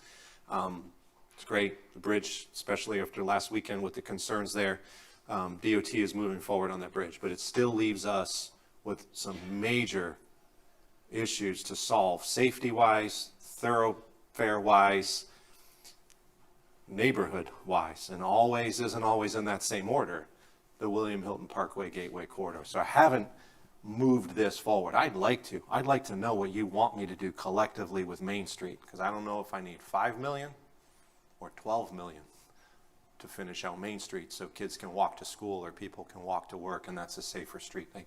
So I have no other option than to just move that to the side for a minute while we refine 3.2.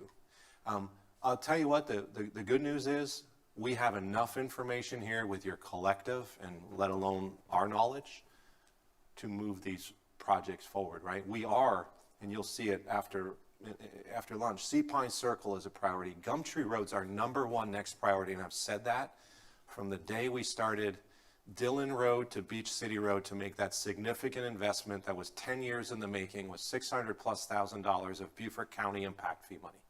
We've said forever from that time, Gumtree's our next effort. Thinking this was going to be done. We didn't say Sea Pines is. We have letters from Sea Pines. I think Sea Pine Circle is a easier solution with the DOT's help, and so I'm bringing forward to you a project management agreement with DOT. They'd like us to transfer the funds. We are waiting on that. But I just want everyone to know, Gumtree Road, because of North Point, but even without North Point, Gumtree Road needs to be our next Dillon to Beach City investment.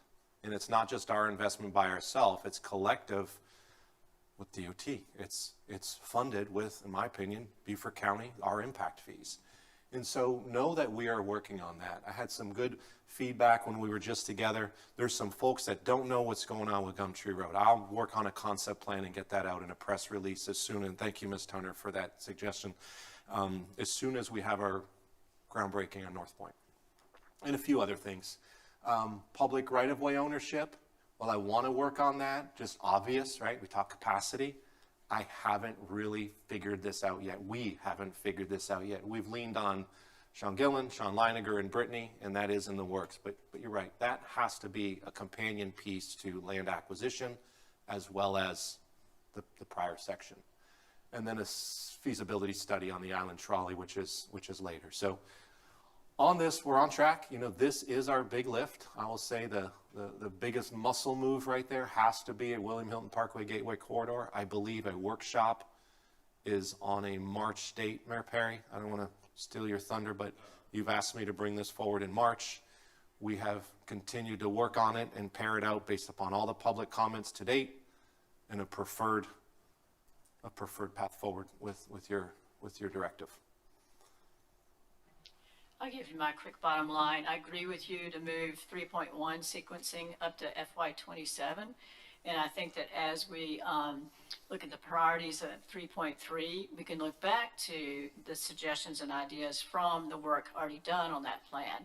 We don't need to adopt the plan to be able to do those. Thank you. Move on? Break time? Or you want to go through one more? I think we can get through one more. All right. We missed break. I'm good. Y'all need a break? Keep on keeping on. All right. Number 4, enhance public safety readiness and facilities. I'll have one. All right, a feasibility and a subsequent cost-benefit analysis. What does that exactly say? Conduct a feasibility study and subsequent cost-benefit analysis for providing a comprehensive public safety services. I take that as cost out and staff out and, right, cost benefit a police department. That's what I take that as. I have not started, I'll tell you why. Well, I have, I'll say it this way. I have 2 different proposals, one from the IACP, the Institute of American Chiefs of Police. I think they're the most recognizable with what they tell us. I believe we would believe, rather than just an outsourced consultant that knows how to do a staffing assessment. It's $100,000, both proposals. I thought one was way high, so I got a second one, and it's both 100. And I haven't budgeted for it. And frankly, this is not something that I can delegate into the organization too easily. Bob and I will work on this, but it would take Bob, myself, and Lisa Stauffer time, and obviously time with you, time with the sheriff's office, and time with everyone else. So I haven't moved that forward too fast. Okay. Prepare a facility plan to design and develop a fire rescue headquarters. So wow, what an opportunity that presented itself. I did say we should celebrate a win. Chief's already moved in. Tommy Sunday doesn't know that yet. Chief's already there. I saw his truck there on Saturday. He's probably, in his office. But the acquisition has, right, timing, opportunity, facility plan, new fire rescue headquarters, emergency operations center, and dispatch center addressing space, technology, and funding. I just want to say how great we are and how smart we are, because we put this up here before we even knew that we were going to acquire that building. How much did that save us? That acquisition? Wow, if you ask our finance director, Chief's very expensive, so he'll say 0, because I'm teasing you, Chief. I think it saved us approximately $4 million at a minimum, right? Because there was,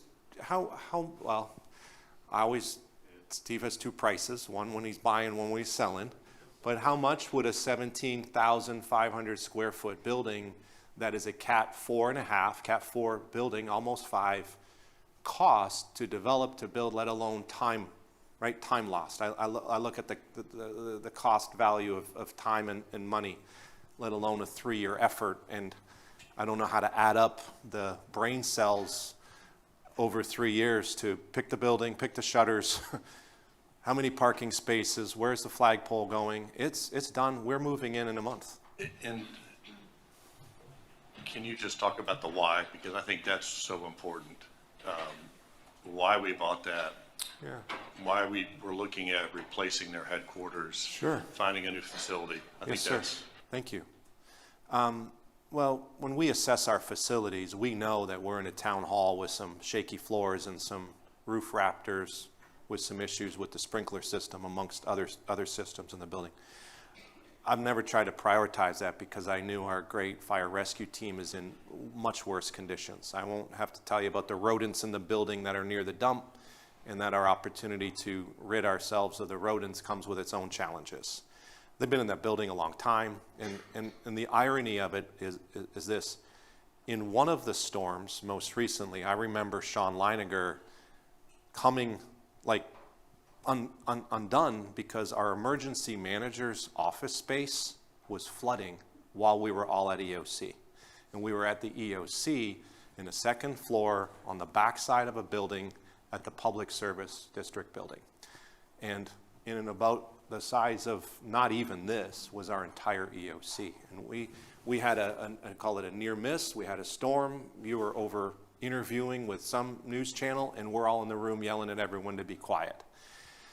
It's just space needs, but it's also quality of the building that we had. And so we started to take a look at land that we own, location, central, higher ground, realizing that the Public Service District, with all due respect, at least from my team to me, have asked a couple times, what are you going to do with dispatch and what are you going to do with your Emergency Operations Center?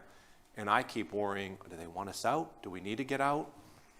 And we've got dispatch there. And dispatchers that work 24/7 on shift were eating their sandwiches in their car because obviously there's no windows, there's no real room in that building to eat. And frankly, sitting outside the PSD, and we know what I'm talking about, isn't the right place to eat your sandwich on your shift.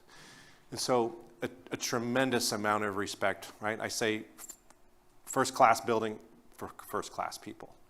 And when the times are tough, we rely on them. But what this building does isn't just take care of them. There is training in there. There's rooms for the public. We can expand our services to AED training, to any type of training they do.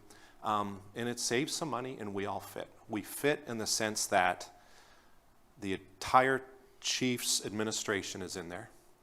Our emergency manager center is in there, including a place to sleep in case everybody needs to leave. Where do we go, right? And then dispatch. They can spread their arms, and dispatch has some additional room. Today, if I brought you the dispatch solution for short-term rentals, there's nowhere there for them to sit that easily. There's room. And so I appreciate it. It was a quick move. We borrowed against the debt millage, $35 million, and we pledged some dollars towards that. I'll bring that forward to you in a first reading of budget ordinance next month. It's great because it afforded the building, and that was an acquisition. And then we can move dispatch there next year with the sheriff's office. There's some costs there that they're going to ask for it because it's their dispatch center. We just operate it. And then emergency management moves in. And frankly, when the emergency management moves in, it's not just training. It's where do you go and where do you stabilize in a storm? Obviously, not a Cat 5 storm, but where do we go? So we've improved our services, we've improved taking care of our people, we've saved money, and we've saved 3 years. And I just want to add that adds a lot to our resiliency. Yes. Sorry, yeah. Is that what you just wanted me to say earlier? Because it's Frank? No. I know. Resilience, sir. So yeah, we have some costs that will come to you. We need a generator. There's a little bit of site work. There's some minor upfit for the EOC because they have to be in a bullpen space. And then FY27, different cost, some dispatch relocation that we're still TBD from the sheriff's office. So expand proactive enforcement in neighborhoods, commercial corridors, and resort areas.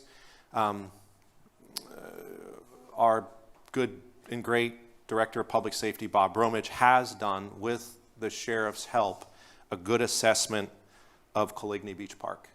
We will, in the FY27 budget, have signage, presence, and my proposal to you is some dual lens infrared surveillance cameras that the sheriff endorses at Coligny in the parking lots. We've got to look at some landscaping. We've got to improve some low-level lighting that helps to deter and light up, and some hardwiring surveillance and a future beach operations center, as we talked, but talk out loud today, in the Wild Wing building, right in the front, I call it front of the house, some community space, and strategic community space, and in the back of house, our fire rescue hot seat, Beaufort County hot seat, Shore Beach Service hot seat, and surveillance that we can actually monitor the beach, but also surveillance records. And so I think that surveillance and that presence will help all of us. And it'll help Sheriff Tanner. I talked with him, a ton of respect for him. You know, just like everybody else, capacity. Is there enough of us to go around? And are they on the beach, up and down the beach at 11 o'clock at night? We know they're not. But with at least, let's get Coligny right, and then maybe scale and replicate in different sizes and shapes along the beach in our beach park. So You asked for that, and I believe that's my takeaway of expanding proactive enforcement in neighborhoods. A lot of this, as well as this through the short-term rental program, I will propose to you in the FY26 budget for new people. An inspector playing offense, 2 code officers, and bringing, and a full-time dispatcher. So they are going to answer a 911 call first if all the lines are lit up. But that dispatcher will dispatch short-term rentals to Bob in the daytime, sheriff's office at night if it's public disturbance, and all the time to the property manager, because there's expectations that they reply. We have some cost savings to get away from the GovOS hotline in the contract, but there's some added costs there, and a proposal per bedroom will be made to you. And save you the details, proactive enforcement in neighborhoods. I do think Bob and his team understand that construction activity is a neighborhood impact, that short-term rental activity is a neighborhood impact, disturbing the peace, and I know that Bob is focused on that in a different way.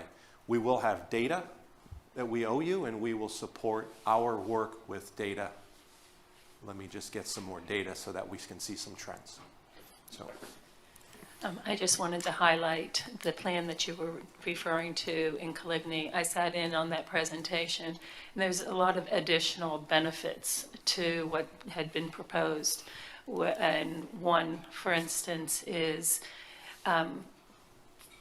Shore Beach Services being able to respond in a much more effective way to issues that are happening along the beach. Shark sightings, lost children, all sorts of things that occur. And so there's a dual benefit, and I'm excited to see how it all comes together finally when you bring it towards this, but the initial presentation was very, very impressive. Good, thank you. So back to my original lens at how I'm looking at these, says as Mr. Orlando's ran through this one, there are really only 4 items, since you already got a check mark next to one. Mm-hmm. And I'd even argue that there's probably half a check mark on a few others. Mm-hmm.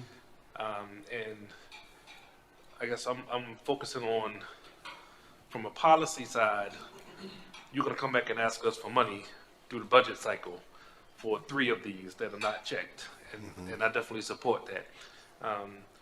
But I sense a little discomfort or hesitation with you for 4.1, explaining to us that you have not done that yet. Yeah. And I'm just trying to open the discussion here to give you some confidence Right. that one, and this is one man's opinion, based on what you told us from a capacity standpoint and how you need to be involved in this piece. Mm-hmm. And also I'm taking into consideration the movement that we've made to, I guess, enhance the coverage, the expectations, the service in that area through the other points. To me, that's one that you should really shove aside and focus on some of the other items that in the other goals that are going to take your one-on-one attention. Mayor? Yeah, I'm not so sure I'd put it aside, shove it aside. That sounds, I'm not sure. No, I am sure. It is something that people on this island are concerned about and have asked for. They want to know what it is that we can do better with regard to public safety, in a list of different ways. And so I don't want it to be put aside without being given the emphasis that we've been asked to give to it. I think we're on a good start with the analysis that was done down in Coligny.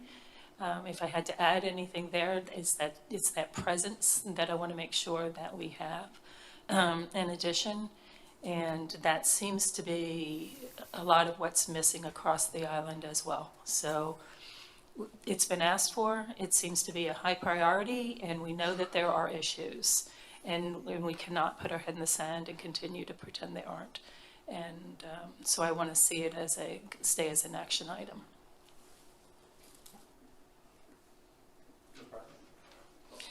Yes, I would also like to see it stay as an action item, but I am comfortable moving it from fiscal year 26 to 27 in regards to the amount of personal time that it'll take from you and all the other heavy lifts that we have this year. Thank you. Gotcha. What she said. I was just going to say the same thing, Melinda, thank you. The other thing I'm going to suggest is that we have an annual report from the sheriff. I don't know what month that's scheduled for, but I think it would be good to have that as a part of addressing the steps that have already been taken to improve our service level by the sheriff's department. I'd like to hear specifics from the sheriff about that. Can you take that note? Thank you. Yeah, Mark, I agree. I don't think Alex was saying push it aside. I think he was saying Yeah. that you've got so many things done here that, it doesn't require as much focus, considering the other elements that we have. Yes, sir. Thank you, and thank you for that. It's exactly what I need, and Angie's taking those notes. That's what we keep whispering about. Just real quick, too, I do think, and if you're not always out there, we have a new warning flag system in place on the beach. Xenos as the vision and a piece of the project management to put some highly visible beach prohibition signs up. I want to make sure we've got our rules right first. What time the parks close, what time they open, can you drink on the beach, can't you drink on the beach, can you have glass bottles? I think all of our signs, even if they weren't outdated, the sun has bleached them so much you can't see them. Frankly, on the front side should be the rules, and on the back side should say, thank you for visiting, keep the beach clean. And so we've done a lot of good work. We've just got to update our brand, our awareness, our physical environment, and then a replacement of beach mile marker signs for improved nighttime visibility. You can't see them at night. You don't even know where the beach park is for Coligny if you're on the beach and you need help, God forbid. Where are you? I'm on the beach. It's a condo. So we are aware of that, and we have a great team that's mobilized around that work. And a lot of that's operational. I won't need to bring that to you, except maybe one day I'll put you in the Jeep and bring you down the beach and show you how much we've improved it. And so great team behind that. All right. Goal 5. Let's do a 10-minute break. Yeah. Get some water. 10-minute break. 10-minute break is 10:50, so back at 11 o'clock. Okay. And we're behind, but we'll catch up.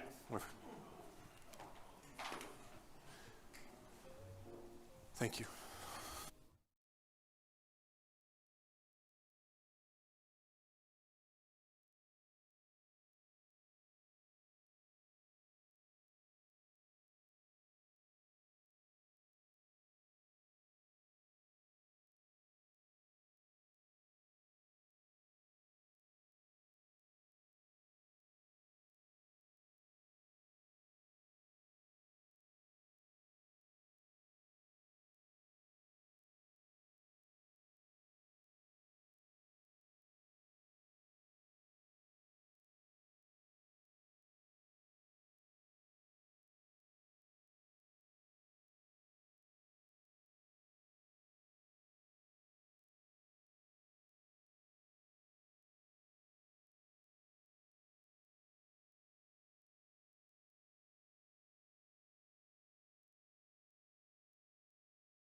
Mark, if we could,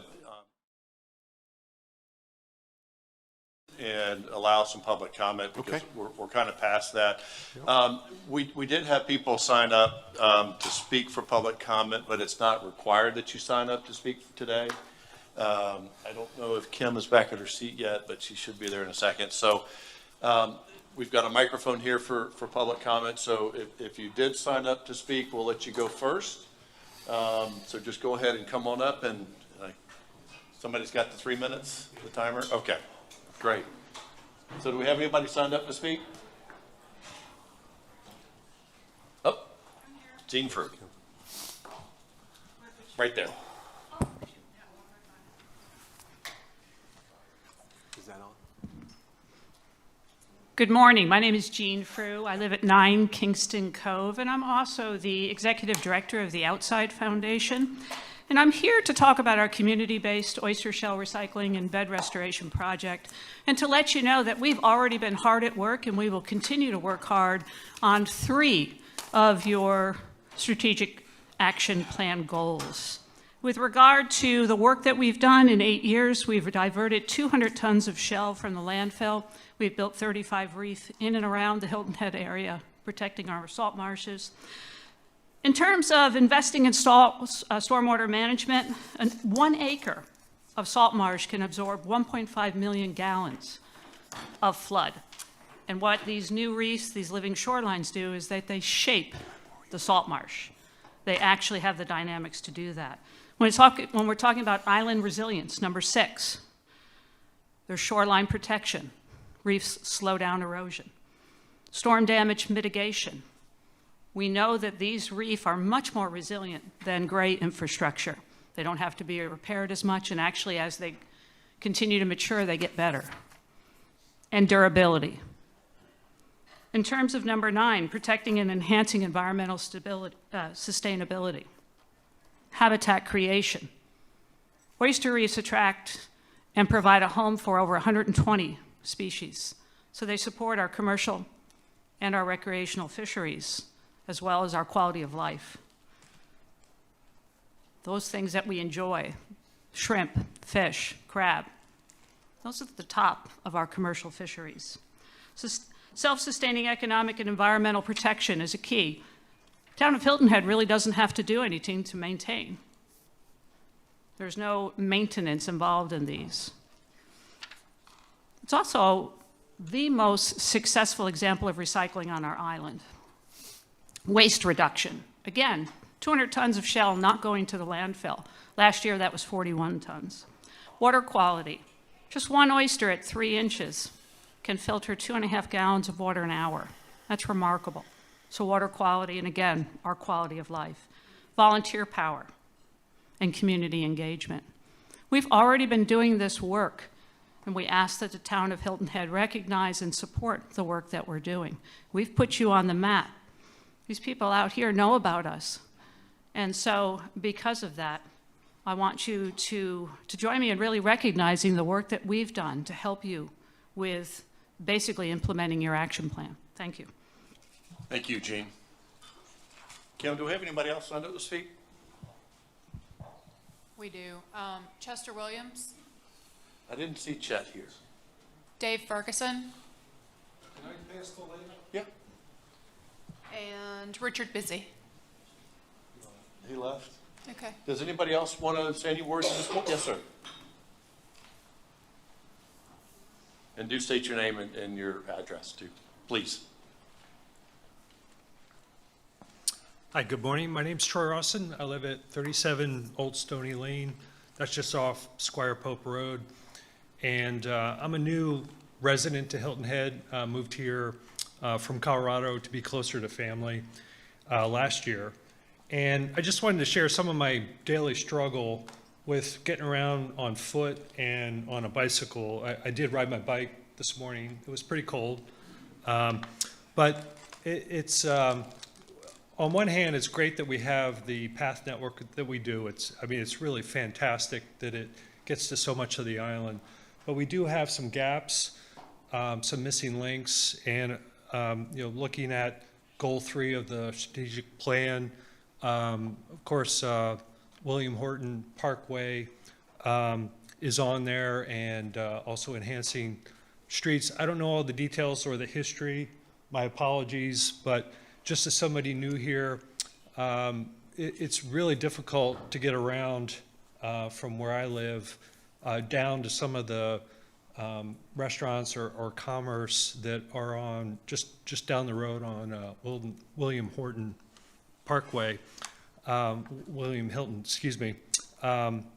And, you know, we can go kind of the long way, but it's just really not realistic walking. So please do all you can to follow through on improving the parkway in particular. You know, there are just lots of folks that, for whatever reason, aren't in a car and are getting around through some kind of active mode. And I would encourage you to move fast and fix things. Thank you. Thank you. Anybody else want to make some comments at this point in time? Okay, great. Thank you all. Mark, back to you. Sure.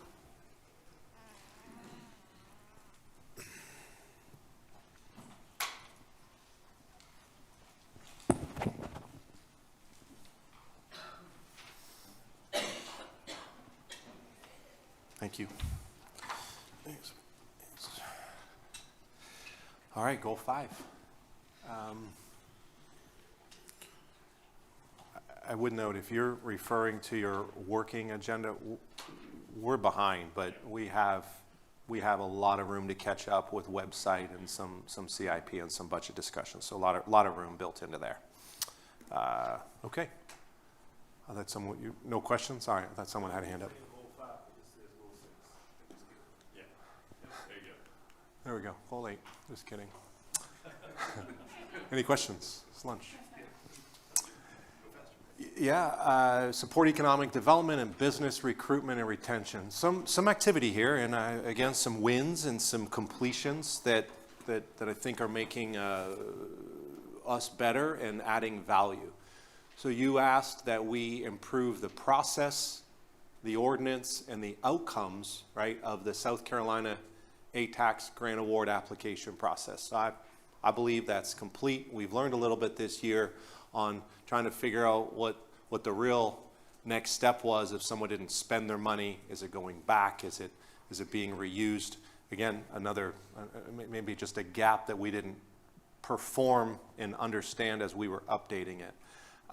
Again, that's just process improvement as well. So complete in item 1, affiliated agency awards application.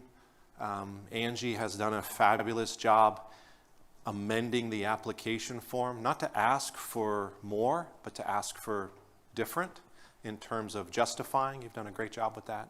In terms of justifying value add with taxpayer dollar, right? Here's an easy one. Island Recreation Association. That is our rec center. That is providing parks and rec, operating and programming. And so that's an easy one to justify. I think last year was a good exercise where the ask was X and the decision was X minus, but it was validated as to Y, because affiliated agency applications and it's important for us to remember. This is property tax. For the most part, general fund, property tax, more. This is a tax, right? One's for tourism, one's for, are we in that business or are we affiliated with that business? Whether you're USCB, Island Rec, we have 2, I would call real partners managing town property through operating agreements and long-term commitments to each other, thankfully. Coastal Discovery, Mitchellville Freedom Park, those are the obvious ones. But over time, there were some different asks, and I think that scoring criteria has helped you normalize their ask and make a decision yes or no, not based upon anything other than the criteria you set. So that's complete. You'll see those come forward. The applications, they're in, correct? Do we have any new ones this year? You don't have to tell me who they are. Do we have new ones this year? Yes. Okay, So we'll use that process. This comes to F&A, Finance Administrative Committee, soon to tell you who applied, to talk through your application, and then the next meeting to start making some decisions. Because every decision you make there is less dollars in the town's budget. And so I look at this as folks that are helping us perform the work of the budget. Arts Commission, while it's not a check mark, your decision was made. You supported a resolution that allows the application to be made to the South Carolina Arts Commission designating a cultural district. We know where that was. It's up in the Shelter Cove area, and we're moving forward with that application. It takes time. It takes coordination amongst external partners. Angie and Natalie have done a great job mobilizing and helping people be organized. Establish a DMO contract. Complete. We know what it is. We know the improvements and the value add made. We know that it took several months to simply bid out, to score, to make sense of, and to implement, execute. I put a check mark. Marketing plan should be status quo. There's a new process, though. You will have a workshop. Is it March 21st? 19th? March 19th, as a town council, Chamber of Commerce, public workshop to talk budget and to talk marketing plan expectations, deliverables as part of this contract. And the rest are just over time, right? Support a local business utilization program that expands access to procurement opportunities. We have a much better program in place today than we did. There's some results to report. We've had a how to do business with the town presentation, really a program launch with Thomas Boxley and the Community Development Corporation, as well as our business license and our finance department. So it's not one or the other. 14 different local small and minority businesses attended. The director of South Carolina Division of Small and Minority Business Contracting attended and participated in the event. We're planning for a contractor outreach event, right? Not just small business to bid, but contractor, landscape, hardscape, facilities and whatnot, janitorial, and then also to engage with a general contractor and subcontractor community. 74 different companies have registered with the South Carolina SCDOT Small Minority Business Enterprise Program that we use as their registration to understand if they're a local minority business or not. So we lean on that state registration. 220 different businesses have solicited or at least download our information. And the results are what they are. There's $214,000 of contracts to companies that are registered. So at least we're starting to establish data. And I think that from our perspective, having a local company bid on landscaping or janitorial or any work we're doing has been proven to be successful. What's the next here? Support town-sponsored signature events. I think that's over time. It's in the strategic plan because it's time, it's money, and it's focus. So I think that will just live in there. But, not to reiterate, crescendo successful year over year with expansion. Lantern Parade. We're now, we're not worried about people knowing about the Lantern Parade. We're at a capacity operating enforcement of safety issues. Hilton Head Island Jams. Christmas tree lighting, menorah lighting, 9/11 ceremony, and a whole bunch of others. And there's, where Natalie here? Yeah, there you are. It's just Natalie, and thank goodness for Angie, and thank goodness for Robin, and thank goodness for Phaedra, and thank goodness for the however many volunteers, probably more Robin, guilts into helping you. Yes. Yeah, I know how it works. And so what a great team, and we just keep pushing forward those events. It's not a large team, and I think that's important to say. I've never come to you and said I need 5 more people to do these events, but I just think we have to start realizing that more isn't better, and better isn't more, right? So I just think that what we're trying to accomplish with the small number of people focused on it as employees and what we rely on and thankful to the community of volunteers. So I think that's very important. But this is an important one because every time there's a great event, right, I've always believed in this, morale goes up. That's my job. Morale of them, frankly, help with yours. And if the community morale goes up because we're actually giving back and we're present and we're investing in experience, I think that's a very, very important strategy, and we take it seriously. Expand and diversify business sector recruitment, retention, including healthcare, technology, and other primary job sectors. So what a great start. What an amazing start in 6 months. We bid out a property that the town has asked for that be pledged towards economic development and parked it for a while. That site had a significant number of dollars, I forget the exact amount, 6 figures, plural.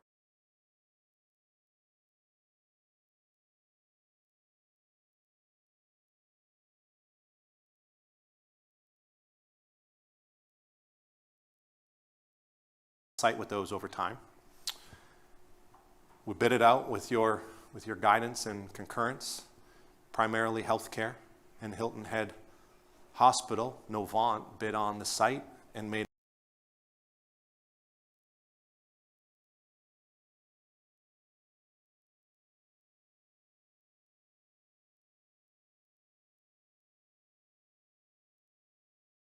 we have first right of refusal to buy back what we sold it for. So some really good work there, and we know that healthcare will expand on that site. There's a lot more work to do here. Yeah, just to expand on that a little bit, for council's knowledge, Mark and I met with Beaufort County Economic Development Corporation, and Mr. O'Toole was asking, what can we do differently? How can we really help the community drive additional businesses in? And we expressed some dissatisfaction with some things that have taken place. It's easy to go out and get the manufacturers for the other areas, but it's tough to do that here. So since then, and this happened at our last meeting that it came out, they were awarded a grant of $10,000 to go out and recruit financial high-tech firms to bring them to the area that are located in maybe less desirable areas. So they're starting to work on those avenues, but that's just the tip of the iceberg because we need to do more. We need to reach out to more of that. And I've always said, high-tech, low-impact, high-paying jobs is great. That's something that this community could be really strong with. And also those professional services. So that's something new that's coming around from Beaufort County EDC, which is a step in the right direction. We've got to push that a little bit more. And I think 10,000, again, is not enough, but it's a tip of the iceberg. So hopefully we'll see some activity coming from that along with some other things. Just a quick update. All right, thank you. 3 quick things. 5.5, thanks to that program, council adopted a policy to help foster that program, small and minority owned businesses.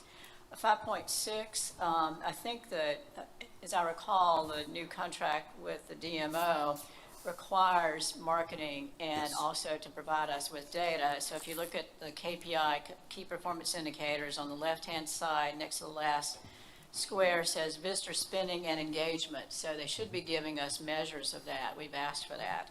So I think that'll be helpful. And then the last one I'll say is 5.8. Although it says identify corridors, commercial nodes, and sites, including privately owned and eligible town-owned parcels for targeted investments.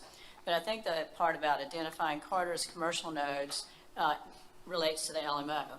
So although that shows investment in an out year, I think we need to remember this in the LMO rewrite. Understood. It's the opportunity bucket that I talked about, and the way I'm looking at the code in 3 buckets. You have to, for obvious reasons. Sounds good. Yeah, well, I sort of want to wait until Councilwoman Turner goes because this is her thing. Never mind, Ms. Turner. All right, whatever.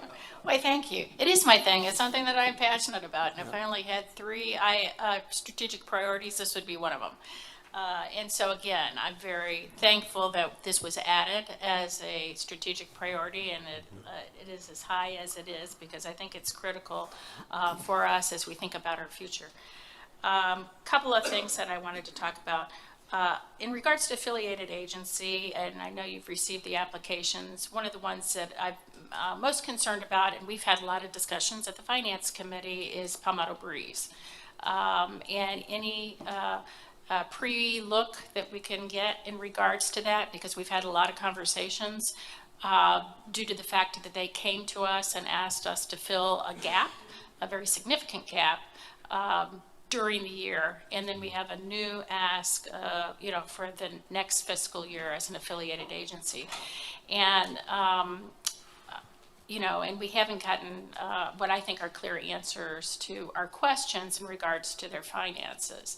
And it gets complicated, and what I understand that we need to support Palmetto Breeze. I think they provided a very important service of bringing workers to the island, and we need to support that.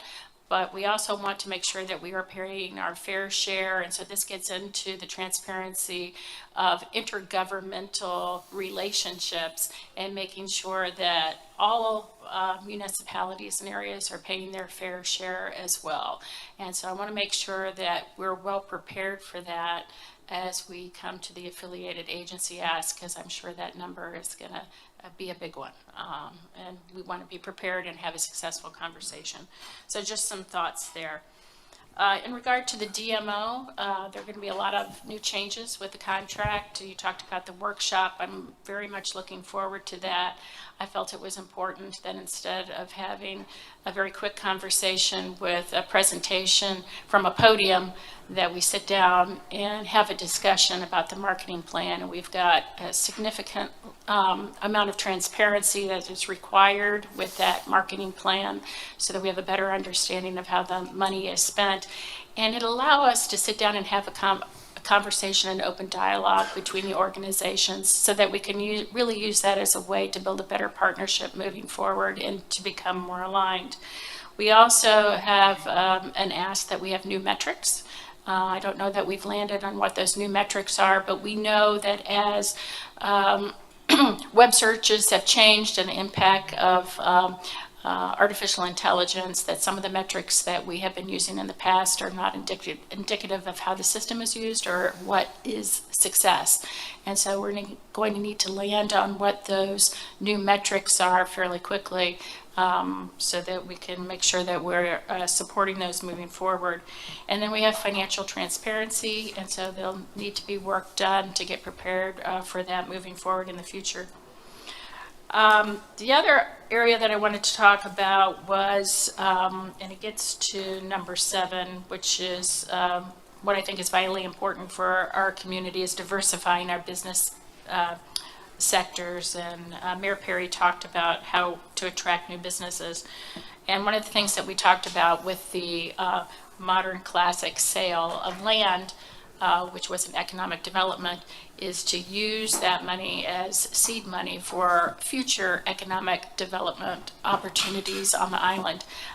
This is not money that would be given to the Beaver County Economic Development Corporation, but would stay in the town's coffers, but would be placed there for us to think about how to leverage that moving forward. Mr. DeSimone talks a lot about, commercial space that is sitting and is in need of being updated, and there's just many opportunities across the island. And so that is exciting to think that now we have some money associated with that work.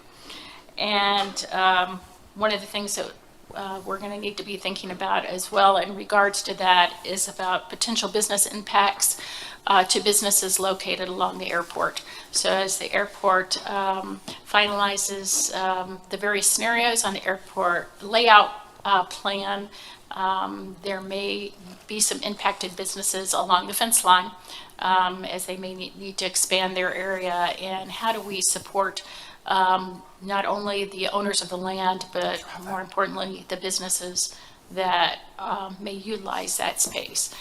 Because, again, our goal here is to retain our businesses as well as grow our businesses. So. Great. I agree. And I'd also like to add, I guess I'm not jumping ahead, Mr. Orlando, but I'm sort of going reverse and I'm planting the seed with you. So I'm hopeful that when we get into the strategic plan dashboard, that there's opportunity to celebrate some of these wins that we're talking about, Novant and so on, okay? But I want to talk a little bit about, how 5.7 and 5.8 sort of need underpinning that flow through other initiatives. Ms. Bryson mentioned the LMO, and absolutely. And it's not just about the dilapidated building or the empty piece of ground, but there's infrastructure that is needed for recruitment to our area, okay? That could come in the forms of capital investment. We talk a lot about housing, childcare. Gentleman just came up and talked about connectivity when it comes to transportation. All of those things fall into those buckets, and we are focused on them ongoing. And I think we just need to continue to remind ourselves that it comes back to this economic development item, and not be bashful when we have to do things that are a little different than the way we've been doing business. Steve? Thanks, Ms. Tunner. Kind of got me thinking.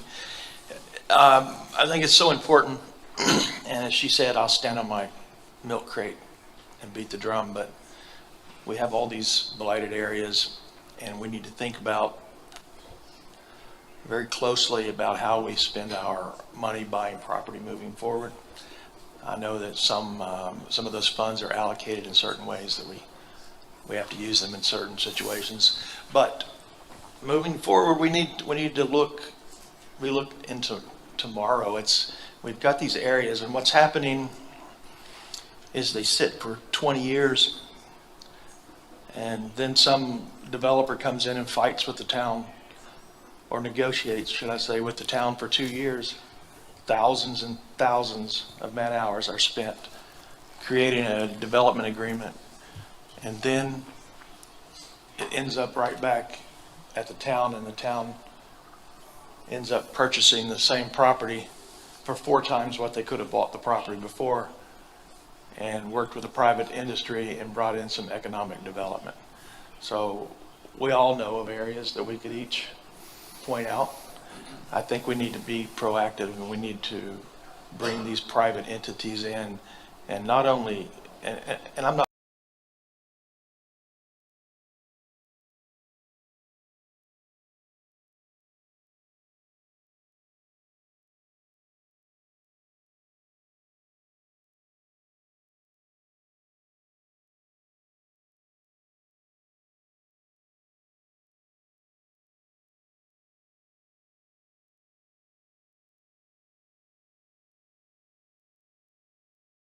about this property that was purchased down on the Sea Pine Circle.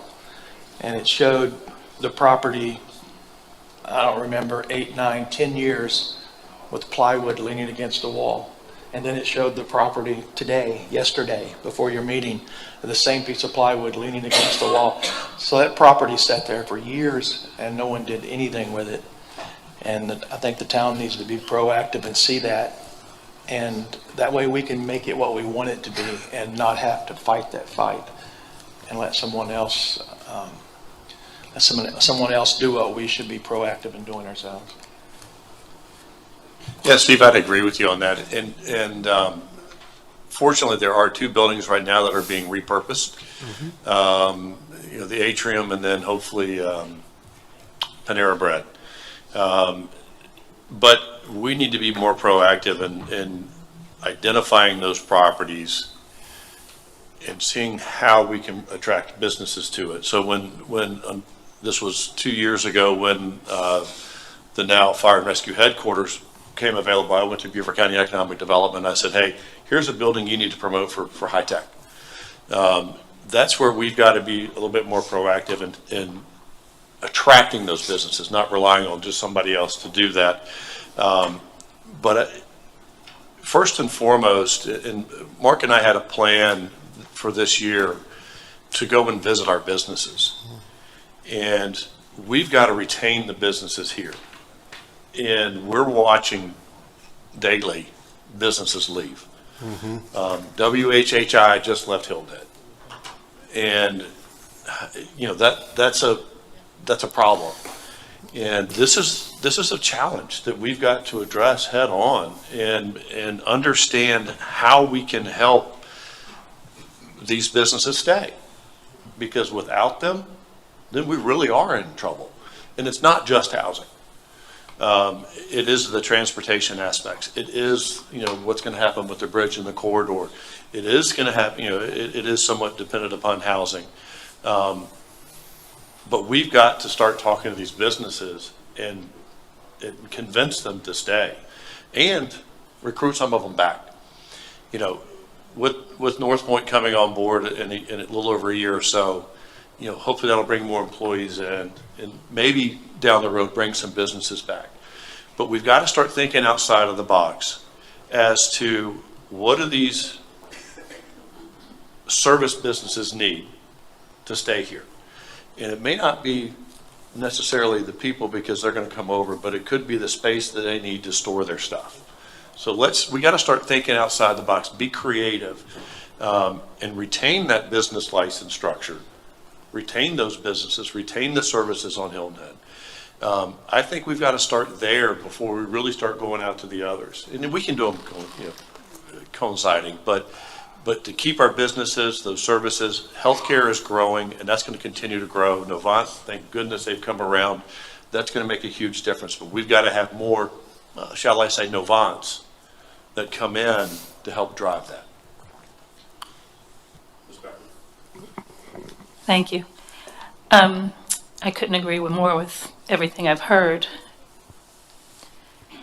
I do think that, and I appreciate the effort of hearing that you and Mark are going to go out and speak to the businesses. But I think that it is the job of not just the two of you. Quite honestly, I'm going to ask all of our council members to take that as an initiative as well. And to that point, perhaps we ought to do some, I don't want to call it a subcommittee, but we should do some coordination work. But we should all be doing that work. It shouldn't fall on any one person's shoulders to do that. For instance, I would like to get updates on things like what is transforming at the atrium and Panera. Those are things that, as a council member, I think we all should be aware of. And so bringing that loop to include all of us would be a really great thing. And again, not sure how you coordinate it, but I'm certainly happy to offer to take a lead to try to organize that. I'm often asked, and I think we all are, or we hear, that why doesn't the town do something about that building? Why doesn't the town do something about this? What is happening? Why did they let this happen? And it's most often because we don't own the building. We don't have that kind of authority to do so. But to your point, Steve, I think that we should be on the lookout, maybe with some of that seed money that Melinda had referred to those buildings that we could take on and bring up to the standards that Hilton expects and encourage the development, the businesses to come into something that we all could have some pride in, that would provide a service to the community that we know is missing here. And I'm just going to finalize, I hate to do a negative on top of what I think was a pretty positive statement, but I would like us as a community, the council and our town manager, to take a more proactive role in our economic development here and not rely, and I think we've all said this in one way or another, not rely on the county's economic development director and those efforts. So I'd like to bring that closer to home, take more initiative, each and every one of us, and I think that we'll have some brighter days ahead of us if we all do that collectively here. Oh, go ahead. I'm trying to. You go first. Well, I want to add something after listening to everybody. So, one to Ms. Tunder's point, and Ms. Becker just brought it back around again. The funds that we're receiving from the Novant purchase putting those into a fund that will support economic development, I think is a great idea and something that we need to be taking a really close look at through this budgeting cycle.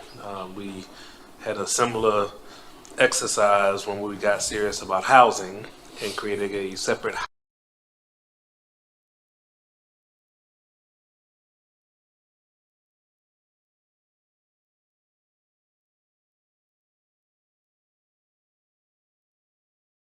annual revenue stream to support it, okay? And I guess my closing thought on all of this is this whole economic development, sustainability idea, isn't that island character as well? Because Hilton Head was built on for a very long time, even before there was a bridge here, economic development, right? So I think that's important for us to keep that front of mind when we talk about, you know, what we aspire to be from a character standpoint. The mayor and I were talking about some buildings on Hilton Head that have been 10 things since they were built. Okay, they just continue to be recycled, right?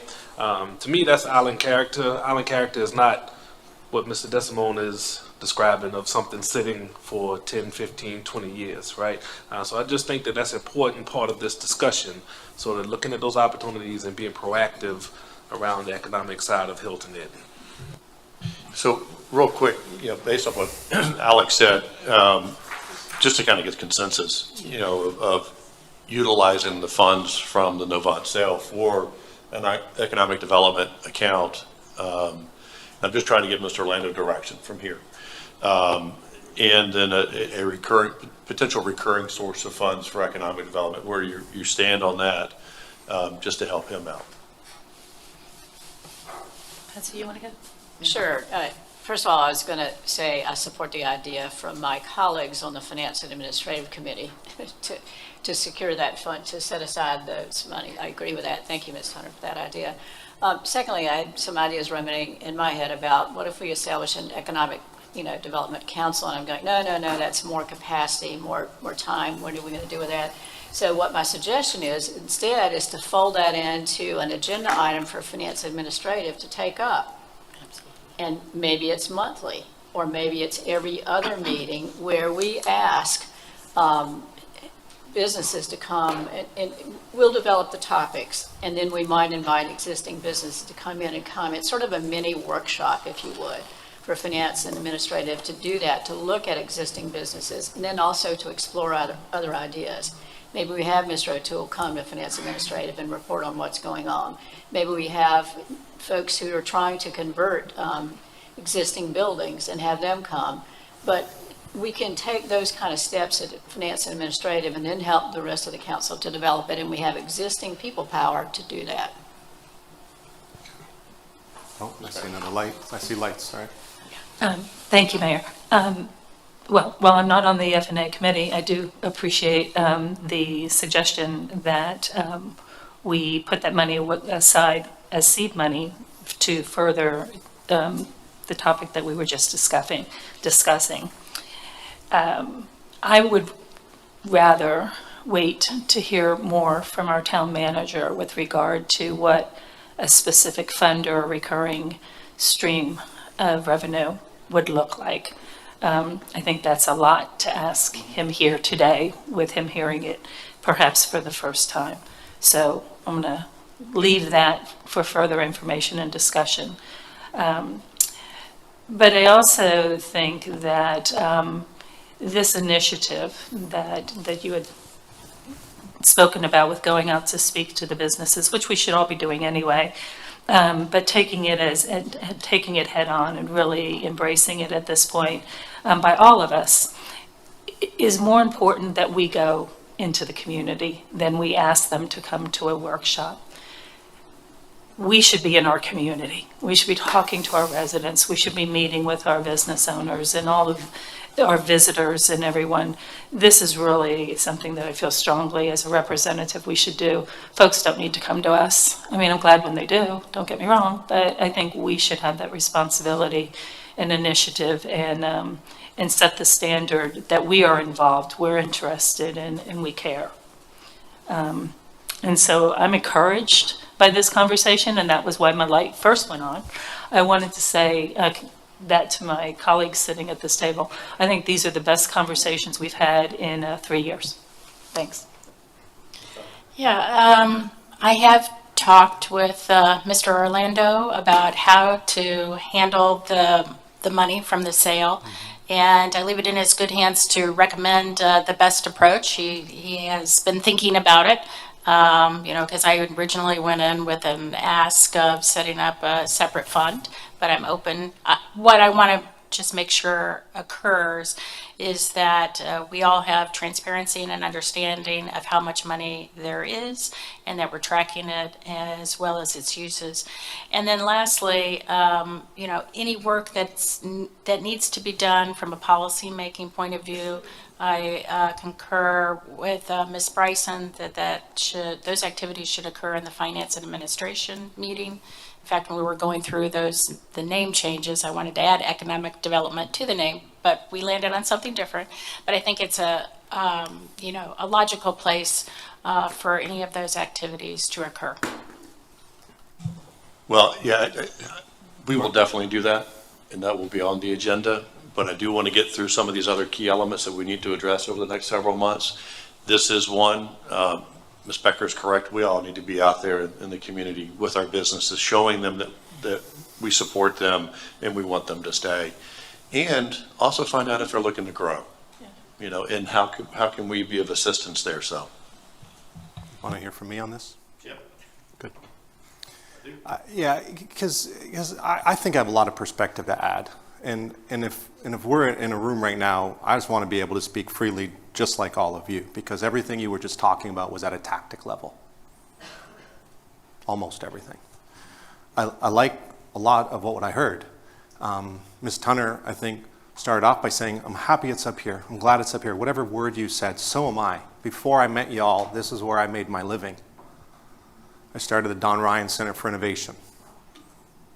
I master planned and implemented Buckwalter Place Commerce Park, where we recruited companies, whether that's healthcare, technology, or even just retail. I think economic development's a mindset more than it's a presentation, more than it's an update. It's a true mindset. And I would say, to your great point, this is the best conversation I've heard about economic development. But I'd have to say to you, I think all this is important. But we don't have a baseline. This is going to be one of the most important things we measure, right? Number of new businesses and jobs created.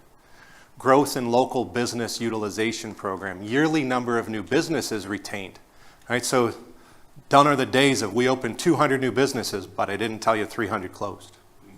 And keep in mind where I came from took a lot of work to support the businesses that came off the island, whether it's a school, whether it's healthcare, or whether it's someone's administrative offices. Because again, I think economic development is a mindset, but it's also conditions, right? Do we have the right ecosystem on Hilton Head Island so that when the right person, the right company, the right end user rings the doorbell or knocks on the door, we're there to answer. But and I just want to kind of level set it here, if we say we're not proactive, if we say it's not enough, those people are listening right now. So why would they call us? Right? So I think the LMO, absolutely. The LMO, how many times have we talked about adaptive reuse of a building? And are they 4 parking spaces shy of a redevelopment opportunity? That's the LMO. But if we don't know what we want to do from an economic development standpoint, I also think economic development, the cutting edge, right? It's a competitive sport. Hilton Head Island's cutting edge is a lot different where I came from. Out there was a blank canvas. There were some jobs, right? I recruited Evacor, what's called CareCorps. I was part of that. We leased the building pad and built a parking lot in the first building built. And that place was not what it is today. But then somebody came in, and every time we went back, we had these great conversations. So I think that it's simply mindset, ecosystem, but our cutting edge here, we have to know who we are. It's place-based, right? Look it up. Google place-based economic development. It's what we have going for us here more than almost any place in the world. Why would people want to be here? Google's not moving here. Microsoft's not moving here. IBM's not moving here. But who are we? How is USCB, the building, right? The building, the hospitality-ish building, how is that supporting economic development? How is that setting the condition for our work? And so Ms. Tunner was right. I get fired up about this because this is where I made my living and built my career around this topic. It's not tactical. Please forgive me if I say I don't think an update at your committee is going to help. I think it's your mindset, and I think it's letting us get to this business as a team. That's going to make the most difference. And let's recruit. You're right. I think we've taken a couple steps recently, right? Here's what they are. Ms. Becker said it. It's the first time we've had this real conversation, right? We took a while to talk about LMO. We jumped through some other sections, and then we really slowed down here. What does that tell us? We're focused, and I hope people are listening. It's a culture. It's your expectations. It's mine. Like, it's the development review program. It's customer-based. Someone's building a house. That's a customer. That's a mindset, right? So it has to be throughout the whole organization, not just did John O'Toole recruit Project Cloud and did we close on that deal? That's a piece. That's a home run. But economic development are singles, and they're doubles, and they're triples, and they're home runs, and there's grand slams. And we have to be hitting all balls to win, right? So I've said that. I think marketing, the DMO reset is a massive step towards economic development. You've expected in a new contract, the DMO, and I don't mean to be preaching, but I heard maybe we're not doing enough. We're doing so much, and I love it. I'm fired up because the DMO is focused on your values of the island. Not yours, the island's values. And they're supposed to be marketing that. The events we hold, when you're here, you need something to do. Why are you staying? Why would I recruit an employee, a family, a person to come here if there's not the culture, right? South Carolina Arts Commission application, that's economic development. ATAX investment into nonprofits so they thrive, that's economic development. Modern Classic Motor, right? I think that's let's call that a triple.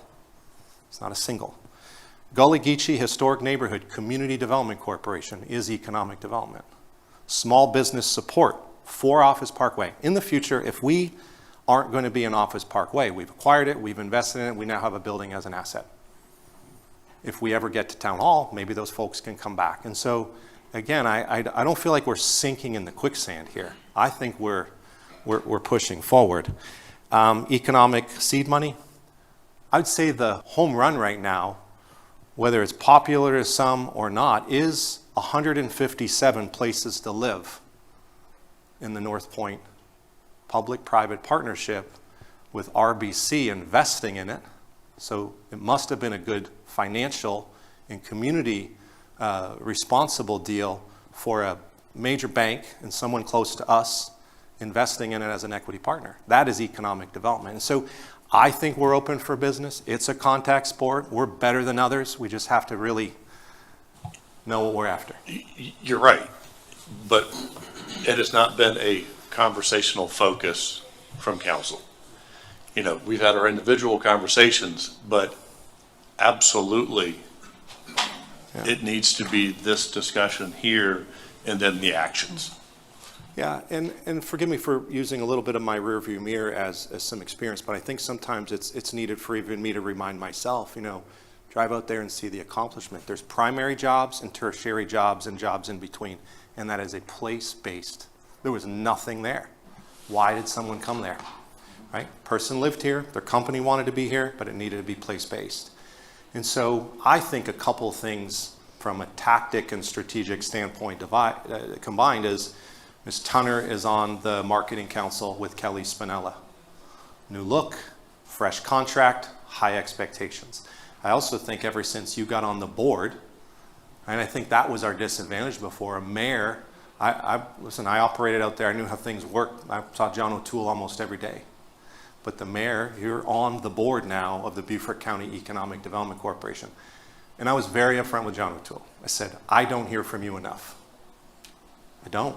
His job is me. His job's not you. His board chairs you, but I expect them to report to me. Let me know what's going on. How can I help? And so, to your good point, I don't know about those activities. I'm not involved with them. but I expect someone, give him $40,000 a year. How is he marketing? What's the return on investment? And it's not just a check, right? Again, we are open for business. Our expectations are aligned, and they're higher today than I think they've ever been. I just want to follow up on my earlier comment about our good conversation. I talk to Mark a lot, we all do. Seen him now for years, was part of the hiring team that brought him in. I think this is one of the most excited I've seen you be, with enthusiasm, and I don't mean that in a way that you're not otherwise, you are. But this is something that I think we've hit on today that is long overdue, and I'm excited for the future, and I'm glad you're excited too. Thank you for noticing. Ms. Tunner noticed the other day too, she told me. And I have nothing against the LMO, but how long can you work on something and continue to challenge if the island character is defined properly? Our island's in trouble. Jobs are moving off the island. People are moving off the island. And we are expecting more and different and better and quality. Like, it's contact sport. And I think, with all due respect, I don't think a committee, I just think it's a mindset, and it's a my job more than anybody. And that's why I talk, that's why I talk a little bit about capacity, because when I reflect on how I'm doing, and I appreciate all your feedback through the years, I'm not doing a great job here because I'm not focused like I know how to be here. Well, Mark, this brings me to another conversation, but you brought it up. And I had the conversation with Alex and somebody and Steve the other day. Over the past 3 years, you have been challenged in different ways. Mm-hmm. We've had multiple finance directors. Yeah. We've had positions open. We have positions that haven't been filled. You have had to fill those positions. I'm going back to the capacity aspect. And I'm letting the public know that what you've put yourself into is to make certain that this town and this organization has been run at top notch, and it's cost you your time, your sanity. But it's true. And so that which should be moving forward in a normal basis has not been moving forward in a normal basis. Now we're at a different position. Right. Getting through the LMO will open those doors to do some of those more creative things. So don't blame yourself for it because of the situations. But the reality is that you had to do you had to do a budget last year, right? Not your real responsibility, your oversight, absolutely. Mm-hmm. You are the CEO of the organization. Mm-hmm. You're the boss. Mm-hmm. But when you're having to fill every role and do it, it doesn't allow you to go out and do what else you need to do. And I've got to make that statement because when you have that time, it's a different game. Yes, sir. And I appreciate you saying that. You know, it's obvious, right? I look at turnover always as an angst, always as a public perception, and also more importantly than anything, how it's affecting our organization and our forward trajectory, right? We had a planning director leave, they got out of the business, right? We had a finance director retire. We had an assistant, our friend, our person we've relied on for 25 years that knows the LMO and OML, right? Forwards and backwards. He left for Sea Pines in the private sector and with opportunity. And so replacing that, right, I look at economic development as how can I recruit if I would have told you that a company increased its revenues and put people on the clock to provide better services and job investment and investment in the community, would you call it economic development? But when we do it, it's not called economic development to keep up with what we're trying to economically develop. So yeah, I appreciate what you're saying. I'm working, this team's here with me, but I think we're a lot further here than the collective external knowledge. It's just, and sorry, I can't sit still on it because I get fired up about it because I've been in this region and I know how great we're doing. We're not great at singles and doubles. We keep wanting to hit triples and home runs. Okay. Thank you for allowing that. This is going to let me tell you if we're in the right direction, and this is going to let you hold me accountable to really what we're doing, and it's going to let me talk to you about the policies and the mindsets. Island resilience, adopt a resilience plan guiding the islands as the island's guiding document. We're well underway with that plan. I would just tell you that as I call it, the double Dutch skipping rope exercise of not knowing when to jump into workshop and resolution and committee meeting, this is something that I've challenged with. So I've simply told my team, take time, get this plan written as a real good document. Don't come back later and when we forget to do it properly, tell me you were in a hurry. We're in a hurry to do it right. I think that this is a priority. It shows year one, but it's definitely, as I will show you in a few minutes, priority in the twos, not in the highest as an LMO or some of this economic development work. And so open the floor for that.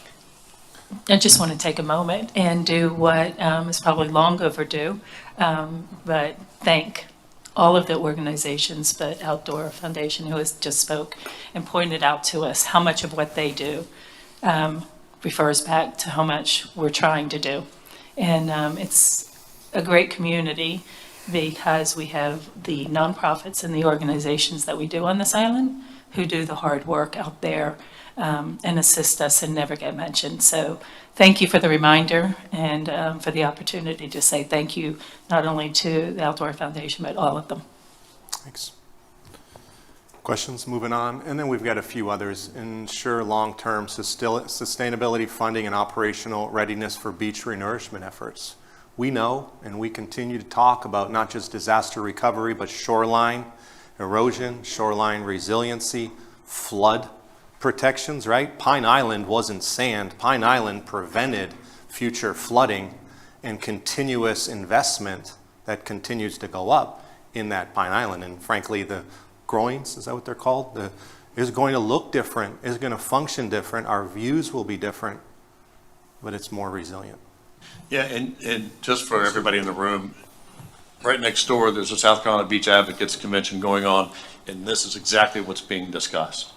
And then next door to them is another group discussing just resiliency. So it's kind of interesting that we're all here at the same time, but in this building, it's what it is all being discussed. So we have all the beach municipalities from South Carolina next door, all the mayors and town managers, city administrators, talking about beach renourishment, talking about resiliency, talking about stormwater. Yeah. So I'm on that board as well, but it's about getting ideas from each other and how we can improve and work together and force the state to assist when need be. So just know there's a lot of different things that happen out there that we do, and Jeff Metzinger, unless he's back in here now, he's next door talking as a panelist, right? Getting ideas, learning from each other. So it's really an amazing thing. So I'll say real quick, Jeff's with his people right now. So we couldn't get him in here if we picked him up and carried him. And then Mr. Gillen, Sean Gillen presented on the panel yesterday with all of his experience. And he did a great job, and he said he would, if he was able to keep his job. And I said, you're good, you're good. If he was any better, we'd call him Jeff. I just wanted to follow up on that. I was able to attend yesterday, so yes, there are town managers there and mayors there, but there are also a lot of council members there. Patsy Bryson was there with me yesterday, and there were a lot of advocates for the beaches and for the towns and for resiliency, et cetera. And it is a really great opportunity to have them here on Hilton Head this year, but something that everyone should take a peek at. Maybe have some interest and show up next time wherever they're attending. Yep, that's great. Good, thank you. Almost through this. I went too fast. Yeah, so we know that we have some open houses for the resilience plan. The draft plan will be due Q2 calendar year. Staff review, more open houses, and then when we're ready, we'll put this on workshop, and hopefully this next initial, or this next phase of the LMO amendments are behind us, and some of that edge is subsided. Anything to add to this section? I know you chat a lot. Yeah, we talk a lot about, when we get to this resilience on the ocean front rather than Pine Island. Yeah. And what I've always thought of over the years is how far can we really go financially? We all saw a bridge go up 70% over 3 years. Just imagine, our first beach renourishment, $6 million when I moved here, and now it's $49 or $50 million, $47 million. And it's not going to go down, but the only way it will go down is if we protect what we have. So I really think that what's been taking place on the backside of the island, we need to focus and move forward with finding out what we need to do on the front side of the island. And that way, hopefully, we can retain some of our sand, we can protect some of our properties, and not look back 20 years from now and go, I wish we would have. So those are tough decisions, and they're almost like they're non-material in your hands today decisions, but they will impact us for generations. So we need to look at it. And I know Mr. Gillen's taken some good notes there and looking at this from a Takes different lens than just a long time to right. work through something like that environmentally.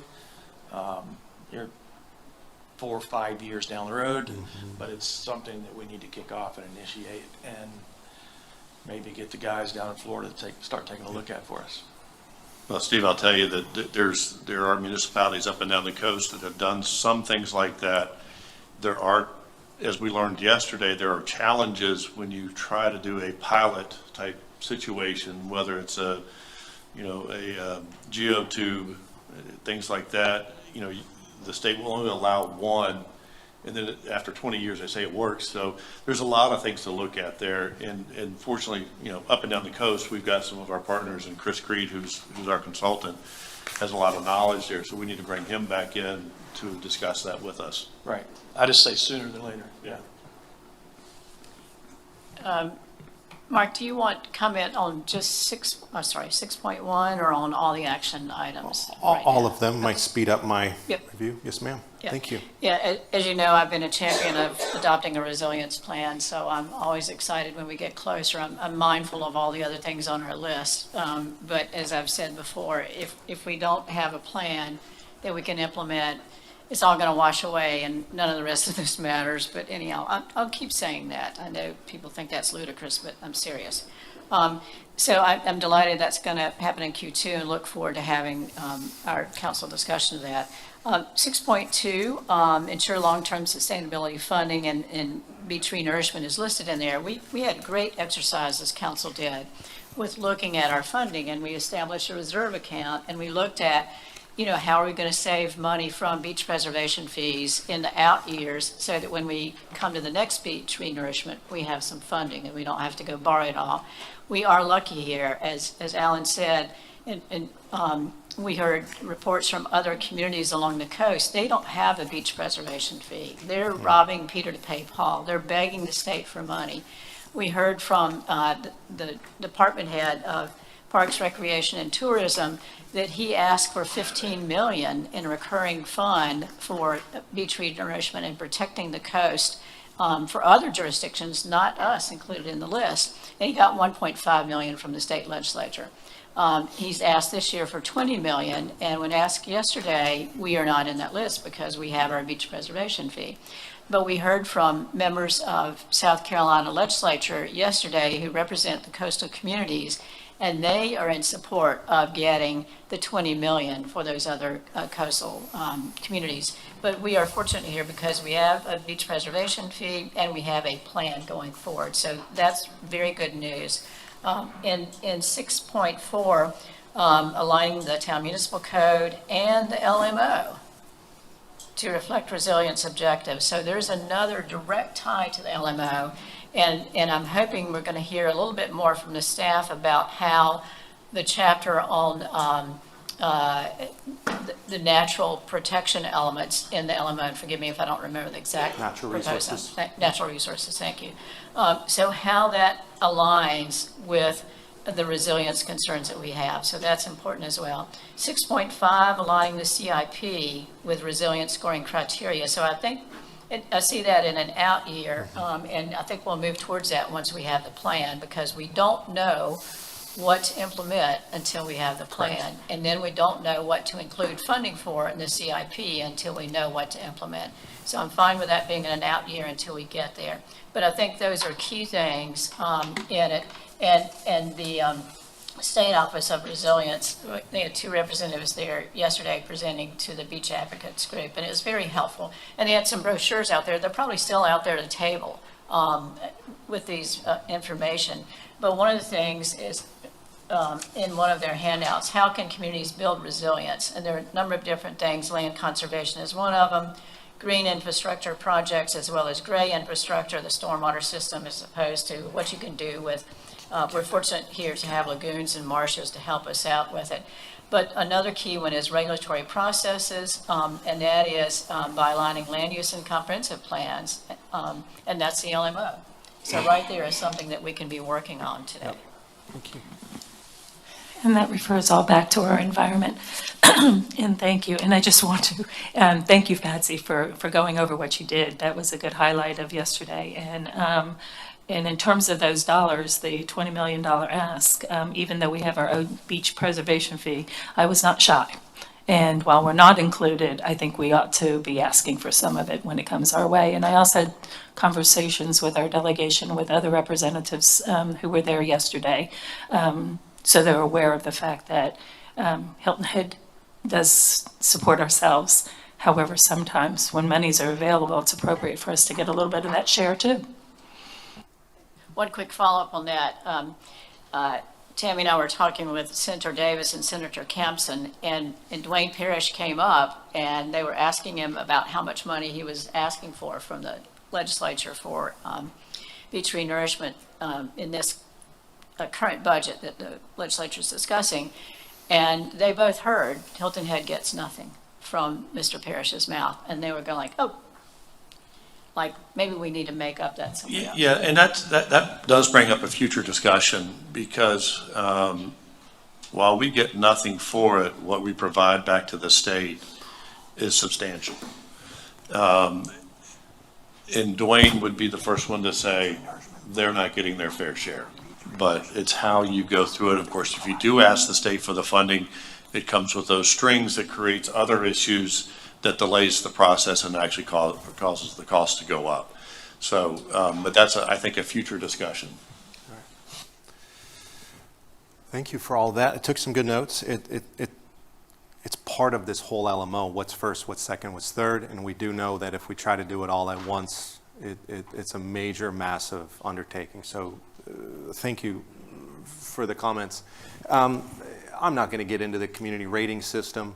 We know that the code will be with some elements for resilience to get going, and let alone refined over time. I think our setbacks, our buffers, our wetland ordinance that matters, that with some impacts most important, among some other things, CIP. So it's goal 7, 8, 9, 10. We have 4 left, and it's 12 something. So could we, I suggest this, right? I've completely underestimated how much time we're going to talk about. That's on me. But so why don't we grab some lunch, take a couple minutes, and frankly, I'm not that hungry. I might get something quick, and then talk about this while you eat so we can catch up, if that's okay. If I'm not mistaken, that's what we did last year too. Yes. Yeah. Yes. I'm good with that. It's hard for me to learn new tricks, but I agree. All right, so we'll take a few minute break. If you will let council go first, y'all, to grab some lunch, that would be great. Thank you.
Go ahead and get everybody to take their seats so we can get the afternoon session going.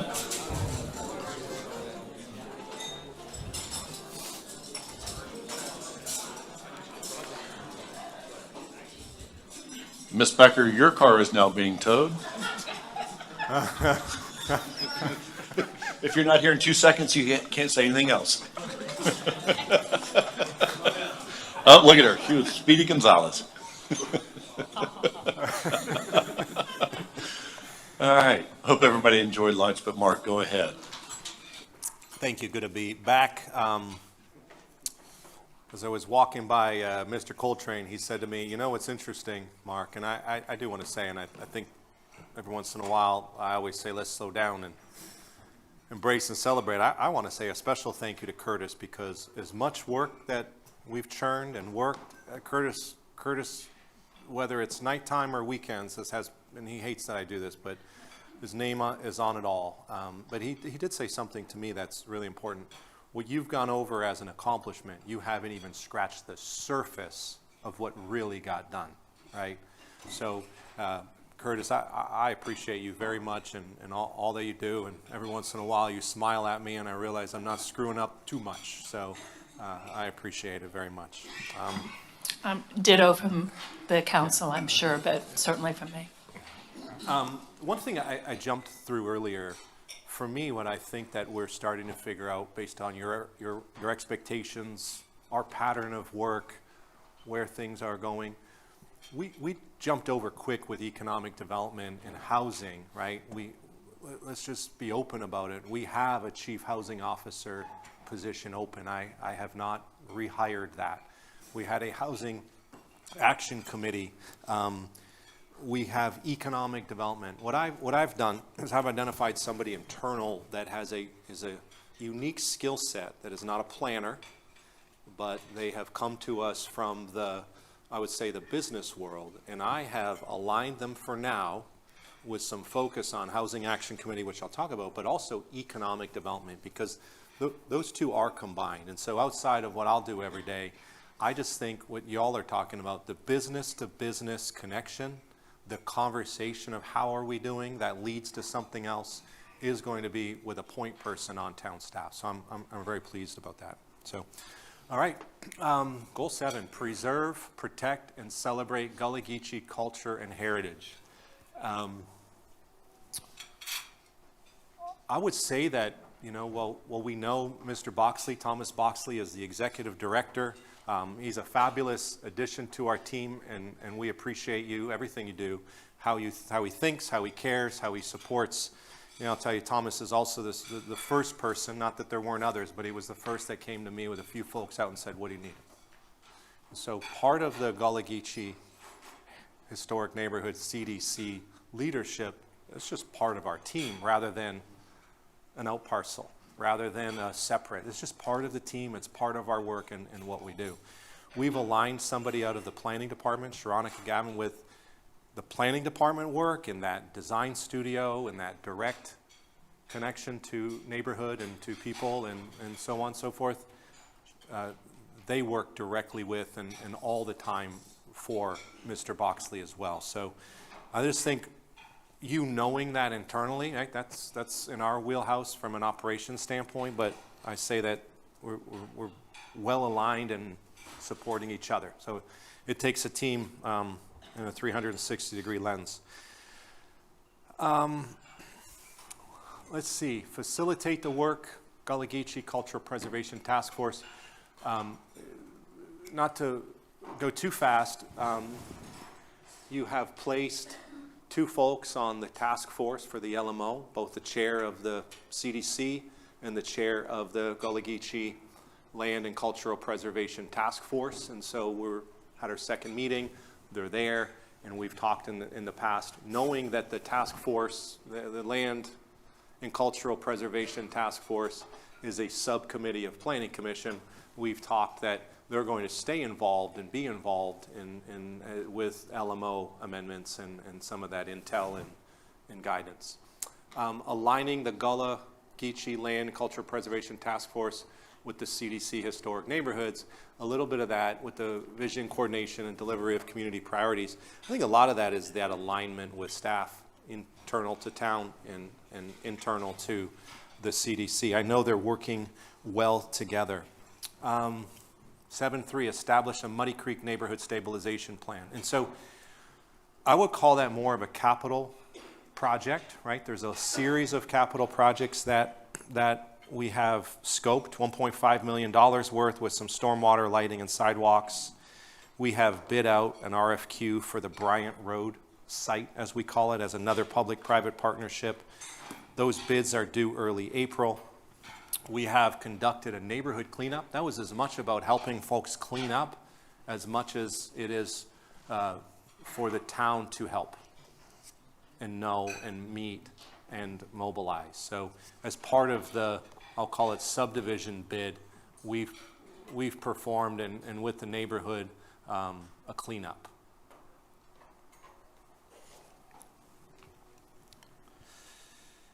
And then it's also facilities maintenance focused. This is one of those ones too where it's some of our assets, some of somebody else's assets, but at the end of the day, it's all the neighborhood fabric. So, what's next here? Prepare a relocation and mitigation agreement to preserve St. James Baptist Church in Cherry Hill Skill. Because you haven't voted on that formally yet with everything, we know that there's a lot of productivity and positivity moving forward. I intend to bring to you some solutions that we've been working with the county on, as you know, in due time. And so I really look forward to that. That's our year one. That's the highest priority in some of our land and partnership preservation work. Support the Gullah Geechee Historic Neighborhoods Community Development Corp. strat plan to implement neighborhood revitalization, land retention, business incubation, and alignment with the town's programs. I don't know how far back we go. I know this is 6 months old, but wow, right? Great productivity. The town with the town funding, I would call it the non-CDC funding, with tax increment finance dollars, JV'd, partnered with Gullah Geechee Historic Neighborhood CDC grant dollars and acquired the Memory Matters building. We closed on it. They're still in there leasing it. Mr. Boxley's working on a plan. I saw that. It's fabulous. It's well thought out. And it is about neighborhood stabilization, support, business incubation strategies, and whatnot. I mentioned earlier the FY26 Money Talks Financial Education Series in partnership with TD Bank is completed. Thomas worked on that and led well. The goal of the program is to increase access to capital and financial literacy. And so we've got some good results there, and I know it's just a start and a good first step, and more planning for next one. The Gullah Geechee Historic Neighborhood CDC, and specifically Mr. Boxley, as well as others, are involved in our LMO update, some district plan, depending on the district with some of that input. And then there's other acquisitions that you all approved with the CDC board and with Thomas and I on some land acquisitions. So great movement there. 7.6, prioritize public infrastructure investments, right? Roads, parks, stormwater, hydrants in Gullah Geechee historic neighborhoods through the CIP program. And so with that, we've been at it for years making some investments, but the measurement of this, if we just, to me, this is what this means. Just simply in those historic neighborhoods, where are we making our investments, right? And what are we investing in? Jonesville, right? Horse Barn, Pathway, intersection at Spanish Wells, some dirt road paving, Taylor, Patterson Parks, Old Schoolhouse Park, it's pickleball, but it is an investment, and there is basketball and an improvement there. Mitchellville Freedom Park through the CIP, several road projects, and especially I'd say Mitchellville Road. I'm waiting for that to get started again. And there's some dirt roads that we have had some, I don't want to say we're at a standstill, but we have to talk and figure out a better, different strategy to acquire dirt roads than can we please have. So I think that there's some good common sense solutions there. Of course, I mentioned the Bryant Road. Here's a data point. The percentage spent in historic Gullah Geechee neighborhoods is of the CIP budget, is approximately 30% of the total budget, non-beach renourishment. And so if you pull out beach renourishment and you look at CIP, 30% are on what I just talked about in this one fiscal year. So at least some measuring points, movement in a great direction, facilitate and create a stable funding model. We've got some work to do in this year's budget. I have some thoughts with that. Mr. Boxley continues to look for grants and those opportunities, and then establishing a cultural asset mapping landmark recognition program. A lot of homework, a lot of research, a lot of pinpointing things on a map right now, but again, that's to come forward in a later time. So, feedback, comments, move along.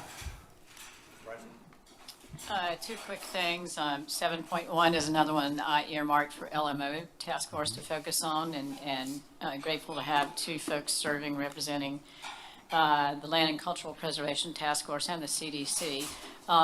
So we need to be mindful of that, because when we look, as so many times I've had folks remind me of the land that's not yet developed, what high percentage there is that's owned by Gullah families.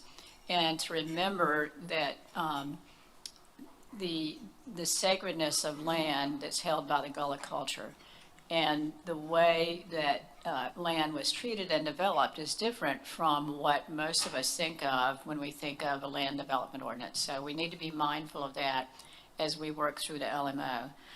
Then secondly, with regard to 7.6, and thank you for pointing out that 30% number. I think that's very helpful. I think I would ask, as we go through the CIP process each year, maybe put an asterisk or something by, for instance, if there's road improvements in a historic Gullah neighborhood. Some of those we know, but some we don't know. And as my colleague, Mr. Brown, has reminded us before, except for, it used to be Ward 5. I don't know whether Ward 5 includes any historic Gullah neighborhoods anymore, but all of us represent historic Gullah neighborhoods.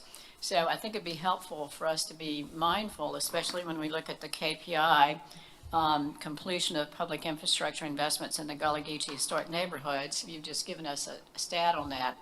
But as we go through the CIP, to be mindful of where we're spending funds to improve historic neighborhoods. Thank you. But everything else looks great. I like a lot of the check boxes that we're already moving to complete. And I would give a shout out to Mr. Boxley, as you did, for all the work that the CDC and he and his limited staff are doing, and the partnership with the other staff member in helping in design is a wonderful partnership. Thank you for that. Yes, as Ms. Bryson mentioned, we all have historic neighborhoods within our wards, and I have Bagel in Mitchellville, and I've had the opportunity to build relationships with some of the Native Island families in that community, and they're very appreciative of the investments that have been made, and you listed some of them, not all of them, Barker Field, the beach renourishment, green space, et cetera. But there are some additional items that I am hearing from my constituents on for consideration in the future. First is a playground for children in the area. We do have town-owned land that we might be able to leverage for that.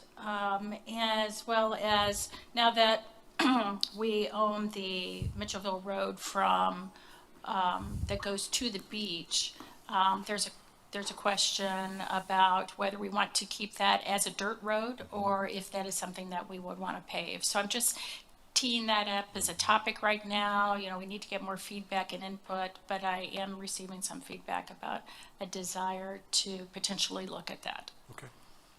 Thank you, and appreciate the feedback. Right.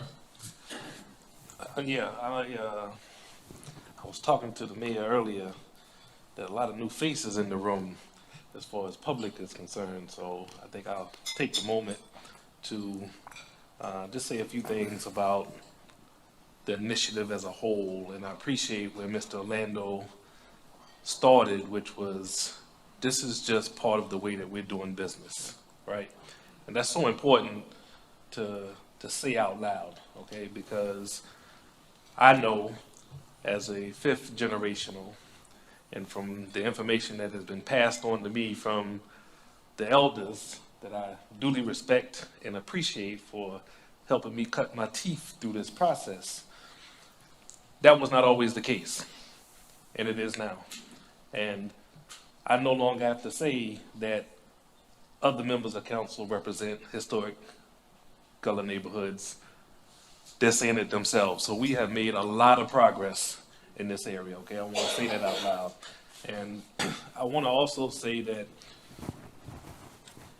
Chairman Stevens made a comment yesterday at the LMO task force meeting, and Ms. Bryson's right. You know, as we go through this LMO process, we have to keep this in mind. But the comment he made was, you know, the culture is about the people. You know, we talk about the land, which is so important, obviously, but the people. And just to sort of bring this home so that everyone in the room can touch it, the Mitchellville Preservation Project is in the midst of a $22 million capital call to go upright in that town-owned park. It's part of our community. And I'm not going to get into the history of it, but we all know that it's very significant. Once that happens, that will be an anchor on the north end of the island for a lot of reasons. But one in particular is cultural tourism.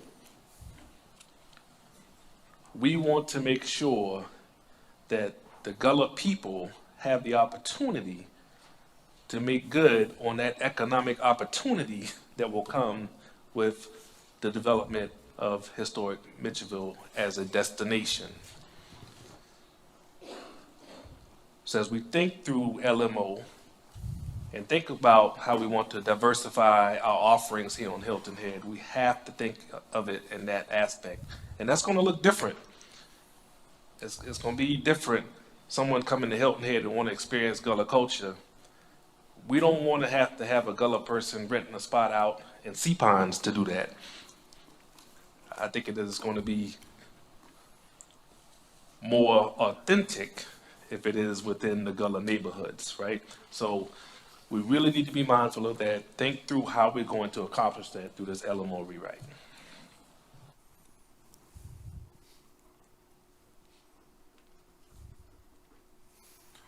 All right, thank you.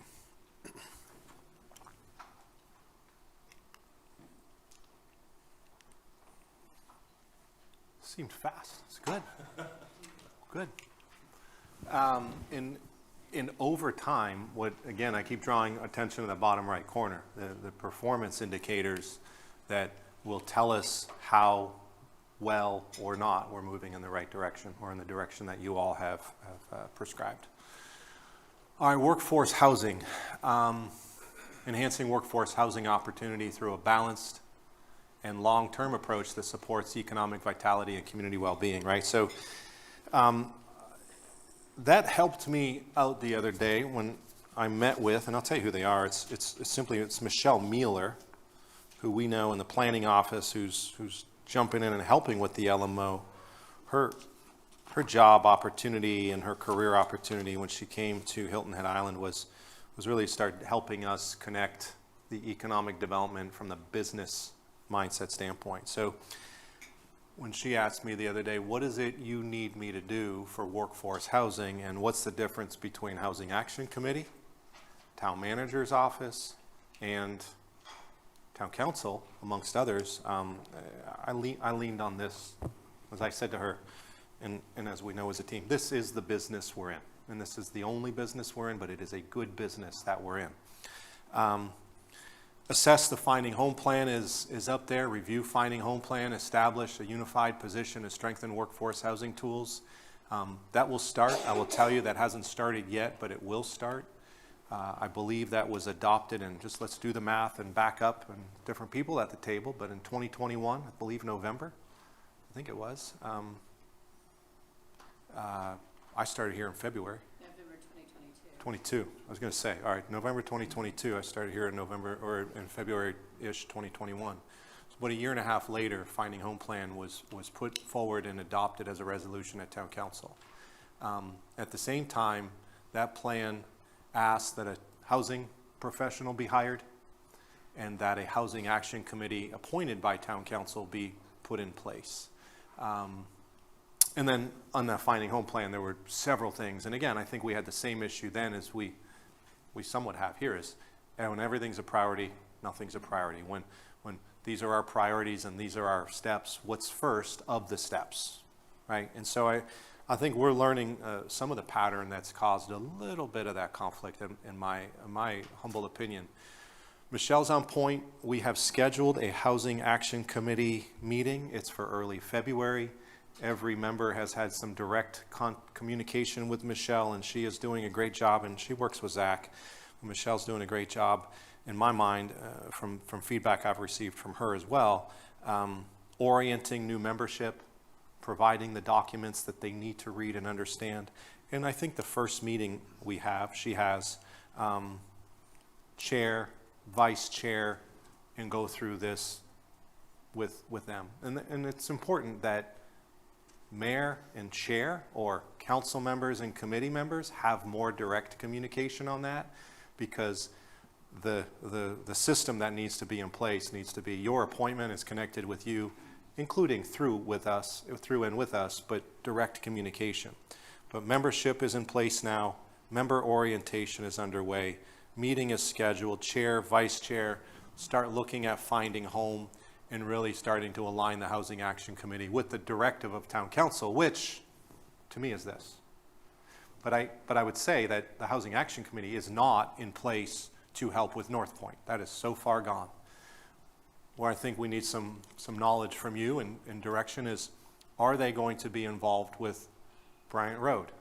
I believe that we addressed North Point well with I'll call it a group that understood real estate development, money, marketing, community positioning, and so on and so forth.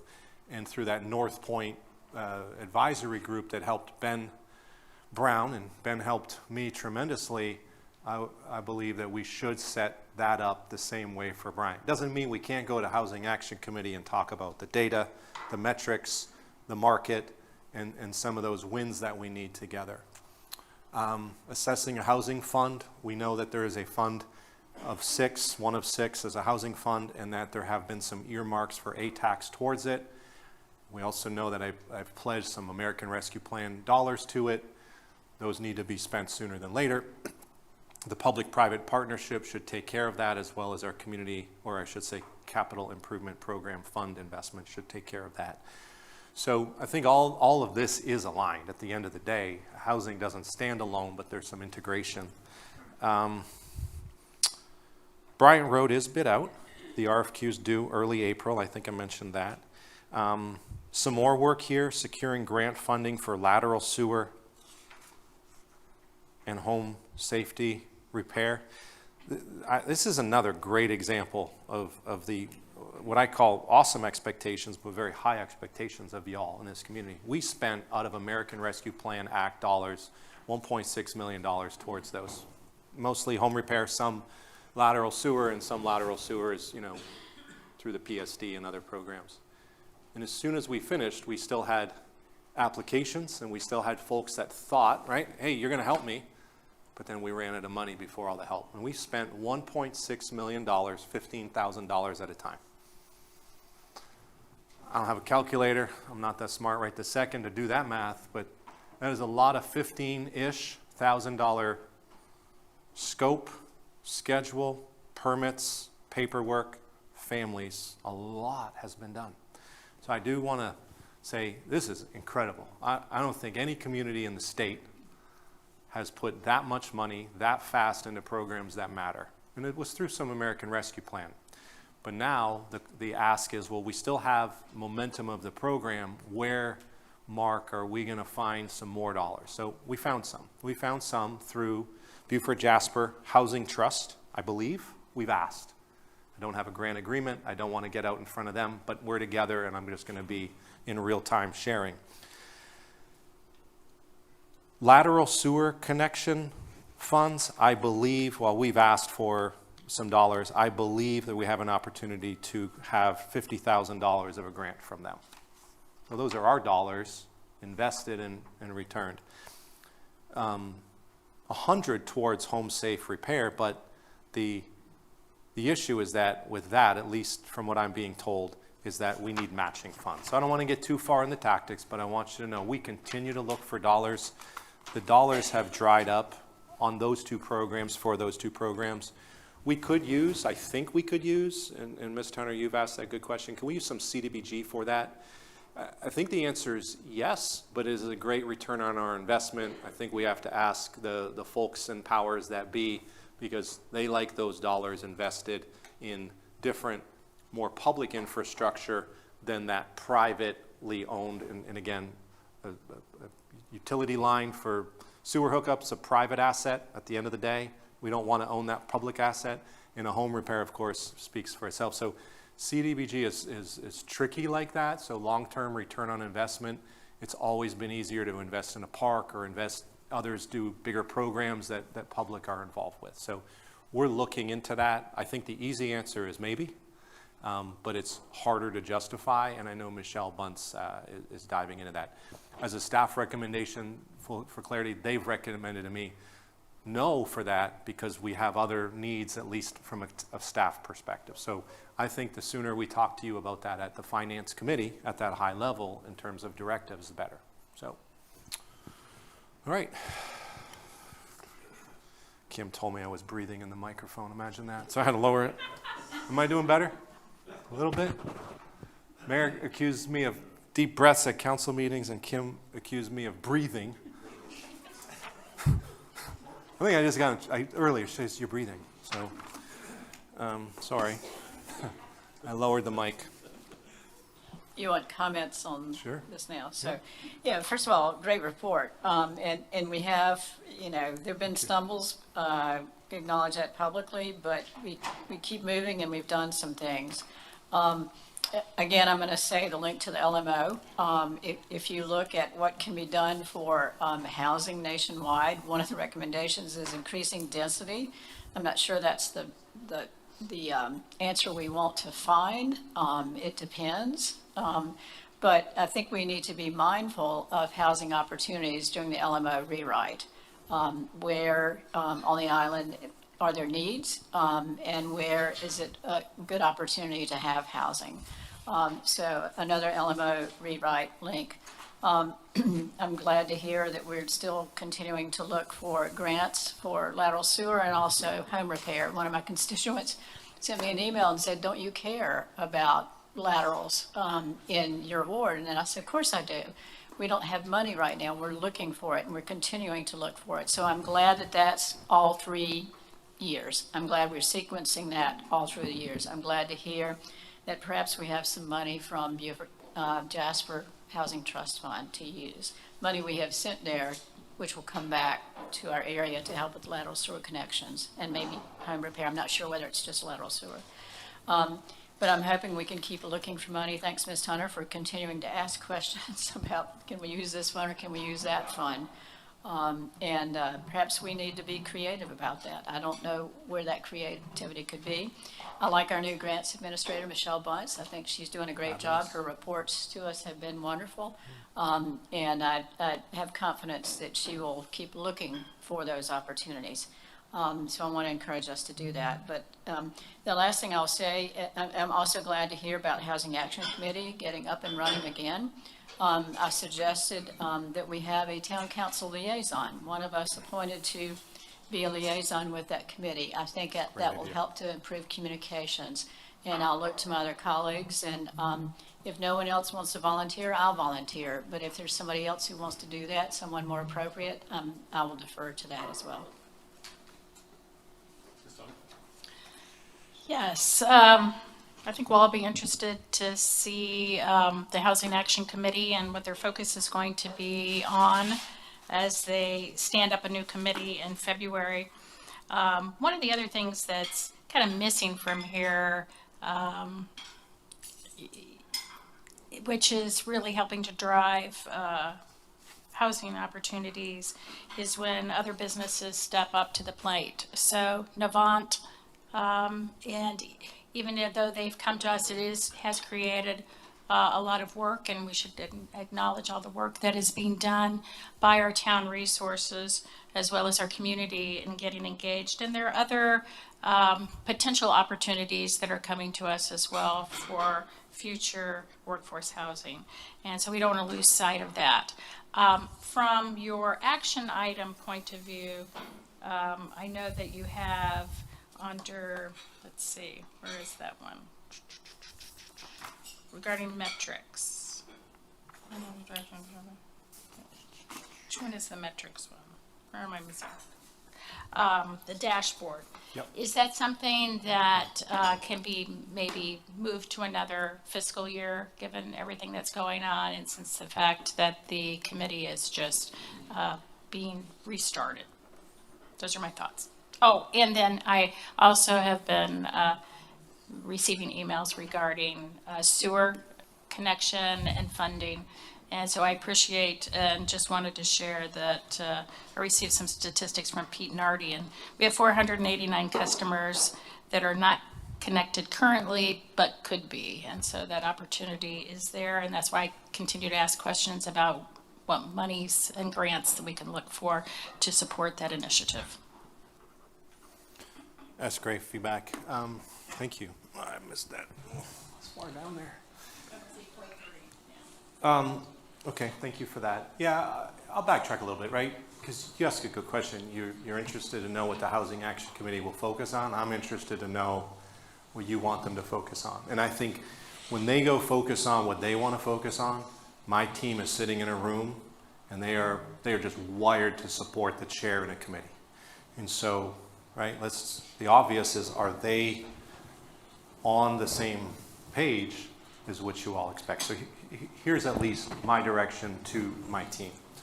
One, let's go through with them the Finding Home Plan. There's some things in there that are very relevant to what we're talking about, some of which are making sure the LMO, some of which are making sure we at least know the data, right? Aligning the committee with the town council direction, right, needs to be some of your thought and some of your feedback and intel. And if not today, soon. Maybe there's a public workshop that's needed joint between town council and Housing Action Committee. One, because I know we all want to be successful, but sometimes I think what's missing is maybe defining what that is. Establish a workforce housing index. I will tell you, I saw a version of that. Thank you for suggesting that be in the next fiscal. That's going to take some time. I do think that more than anything, the Housing Action Committee can help us with, just from a knowledge standpoint.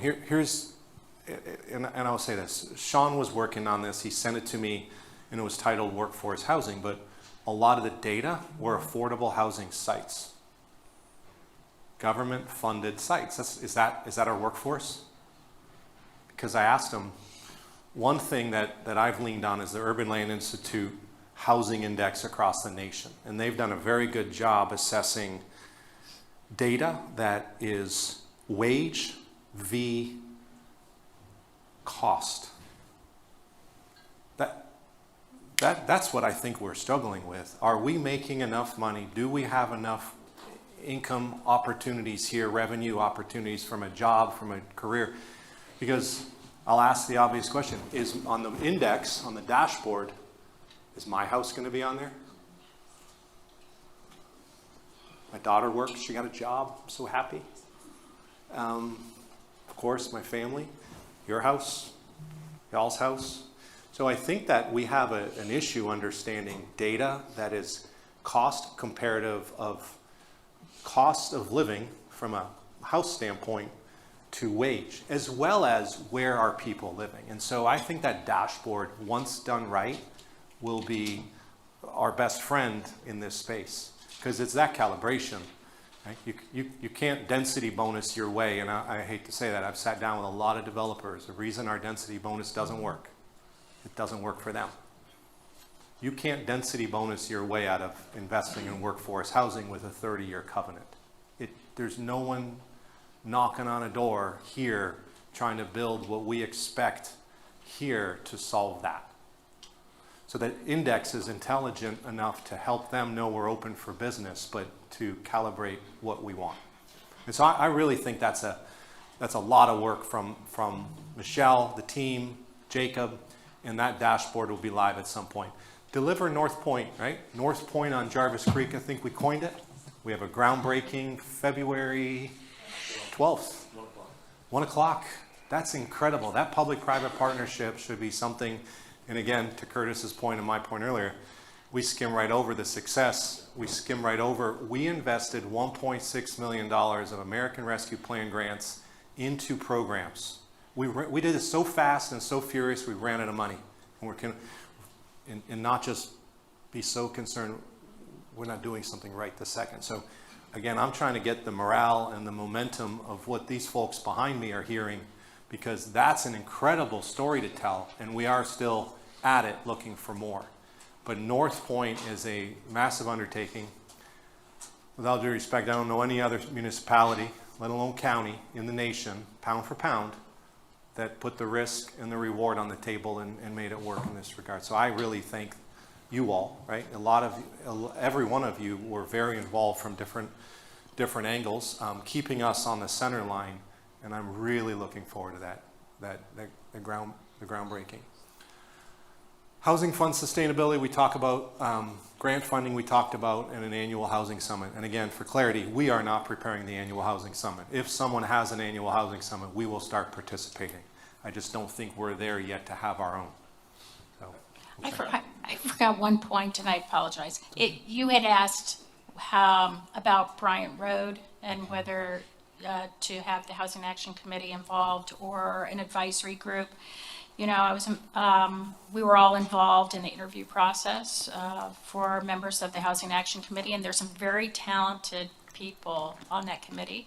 And I wonder if there's an opportunity to look for some skill sets within that committee to assign to the advisory group. And in that way, there would be that connectivity. I want to thank Ms. Tunner for once again reading my mind. Great idea. I was just going to say thank you for a great idea. That's awesome. So, I literally was going to suggest the same thing. And then as far as aligning with town council directions, I agree with the talent on the Housing Action Committee. I think it'd be good, I don't know if it's going to be at their first meeting, but maybe soon thereafter. And I think it's a good idea, Mark, to have them review the Finding Home. But I think it'd be good for them to brainstorm a list of things they think they should be working on. And for us then to take a look at that. Because they're the ones that we have selected who have expertise in this area. We don't. I don't think we do. I'll admit I don't. But at any rate, I think it'd be good for them to come up with a list and then have us check it out. We did have a workshop together last year. I think that was productive. But I don't think it's time yet to have a workshop together, especially looking at our schedule of workshops we've got for this year. But if they would come up with a list, and then we could share that list and maybe have a discussion ourselves. But I totally agree with Ms. Hunter's suggestion. Thank you again for reading my mind. that's a great point. I see Zach. Can I just, Zach, is that what you're writing? A good note? We can ask. I think that's a good ending of the meeting on meeting one and asking, and let's focus on that meeting two, just to plant the seed. That's great. Great intel, great feedback. Yep. And we'll talk about the committee. Yep. Yeah, so I'm obviously very much still in support of this initiative. And I'm glad that the Housing Action Committee will continue on. There's, to Ms. Tunner's point, a lot of talented people there. I think there's opportunity there for germination of ideas. But I wanted to just sort of get our minds on this. So, Mr. Orlando, as we were talking about economic development, you were using the baseball analogy, right? Like grand slam, triples, doubles, singles. And I think we have, as a council and a community, spent a lot of time and effort on the big play. Yeah. North Point, I mean, that's a grand slam. Other places will be following that model because of the time and effort that we put into that. But we have not done a very good job with the singles and the doubles. And when we start to take into consideration the finite amount of land that is left on Hilton Head to do stuff, people now have making a decision, is it going to be a 6,000 square foot home picking up that short-term rental opportunity, or is it going to be 6 1,000 square feet homes that will be helping to support our economic infrastructure? So we definitely have to keep that front of mind as we're going through the LMO rewrite, but I also wanted to sort of get us to take that same energy that we used for North Point, which was very out of the box, by the way, right?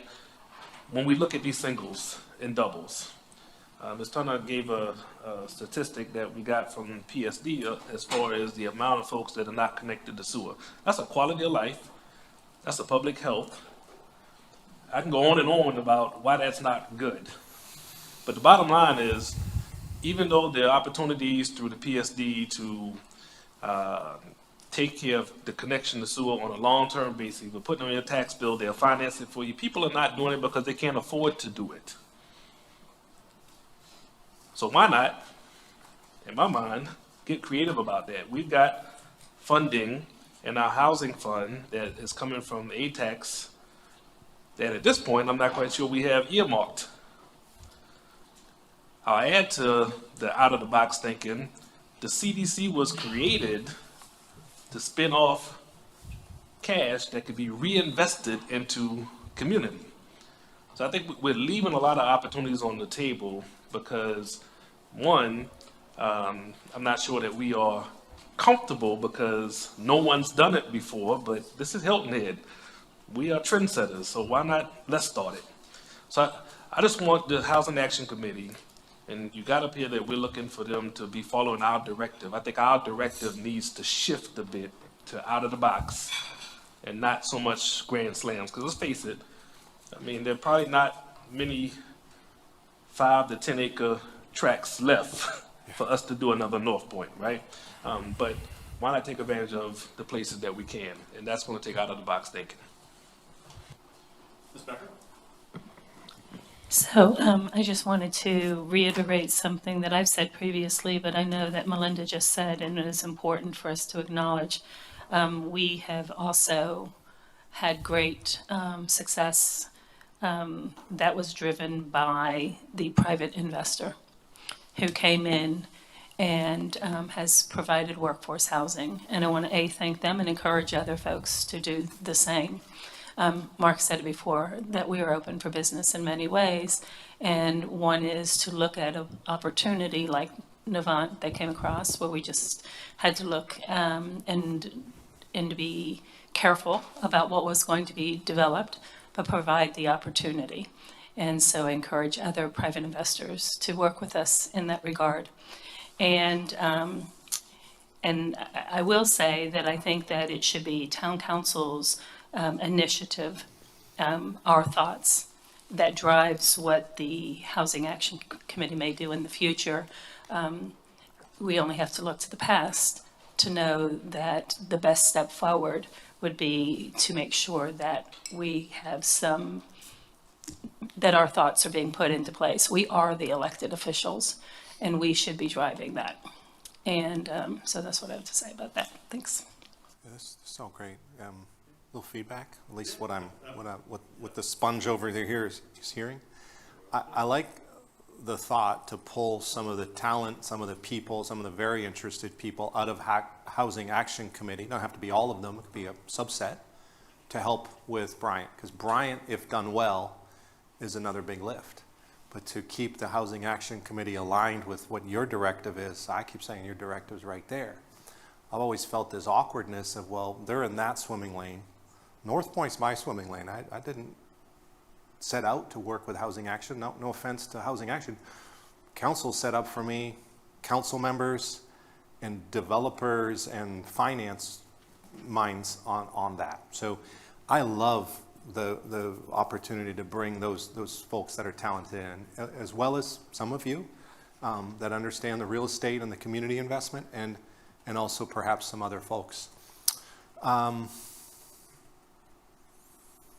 I think that kicking off the Housing Action Committee and going over some of this stuff, we got to perhaps rely less on what Finding Home says or doesn't say and focus on Bryant, celebrate the success of North Point, really get the Housing Action Committee looking at that dashboard because it's simply data. And I think that we know there's a big difference between affordable housing and workforce housing, or attainable housing or sustainable housing. When I grew up in a little house. I called it a house. And I want to use that dashboard to simply understand where we're going as a community from an affordability. Because I think Curtis said it a couple years ago, if no new people move here and grow up and learn and grow in their career and become a fire chief that understands the community for 20 plus years, what are we really after? Right? But it can't just be density bonuses to get there. Right? So, all right. Makes sense? Good? Trying not to overstep my bounds, but I know that housing is aligned with economic development, and it's all aligned with our built environment. So, all right, I'm going to speed up a little bit because Jacob told me I'm 3 hours late for him to talk. Sorry, Jacob. Protect and enhance environmental sustainability.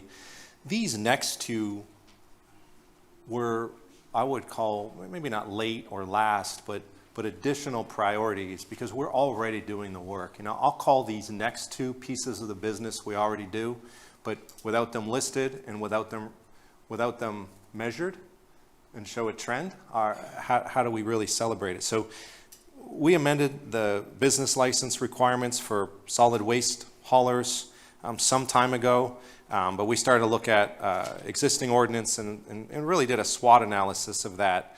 And then in FY27, I know that there's going to be a regional ordinance and best practice look at that. It's senseless for us to do it by ourselves, right? And so I do think that SoLoco group, let alone Beaufort County, mobilizing on that's going to help. We implemented another celebration that just wasn't overnight. We fully established, amended, and now implemented an organic first integrated pest management policy. So thank you to all of you.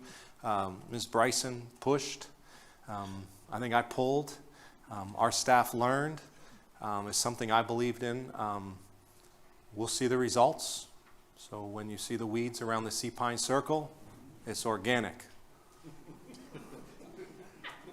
I'll be out there to help pick them When you off. see the ant hills at the soccer field and a fire, and you see Island Rec shoveling them off into the woods, it's organic. But it's the process. I'll say this. There he is in his sport coat with a big old smile in the back. I couldn't do this, right? It's easy to come up with an idea, and it's easy for me to say, yeah, that's great. Because I'll share. I don't spray, I hope she's not listening, weed and feed on the front yard where the dog walks in my yard. I just don't. It's still green. If Derek didn't buy in the way he bought in and lead and push some things around, whether it's vendors, contractors, or even staff members, some of which don't work here anymore because they perhaps didn't believe in it.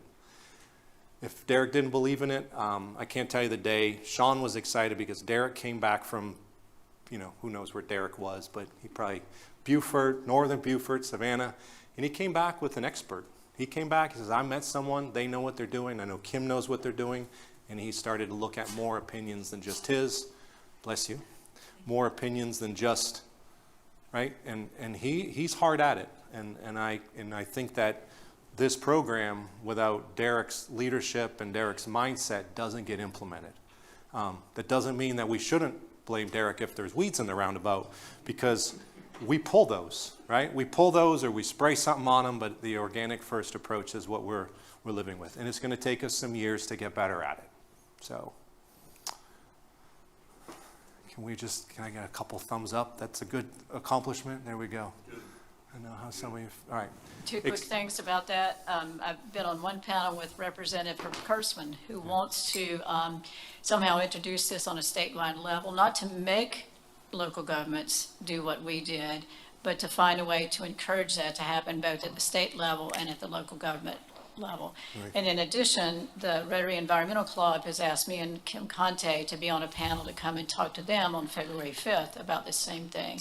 I keep getting calls and emails from people around South Carolina saying, how can we do that in our jurisdiction? So we are the leaders in South Carolina. Thanks to the town manager and his staff for working with us to do that. Thank you all. Thank you all. Expand recycling across, and we're not going to get, a lot of this is operational, but it's strategic in-house. It's just important, you know, we updated our contracts for all waste and recycling collection. We implemented recycling programs at all our beach parks and parks through this new contract. So we're doing business different and better than we were before this was an expectation. We also installed solar-powered compacting waste and recycling stations at Islanders, Folly Field, Coligny, and Old Schoolhouse Parks in FY25 and got to learn how those work a little bit. It of course compresses the trash and recycling. Of course, we know how they work, but it's also helped our staff time. They're not there as much, they're not changing them out as much, and the system that's in place is improved. An installation of upgraded waste and recycling in parks by the end of FY26, a whole bunch more, including all 7 beach parks and a few other things. Protect environmental sensitive lands through acquisitions and easements.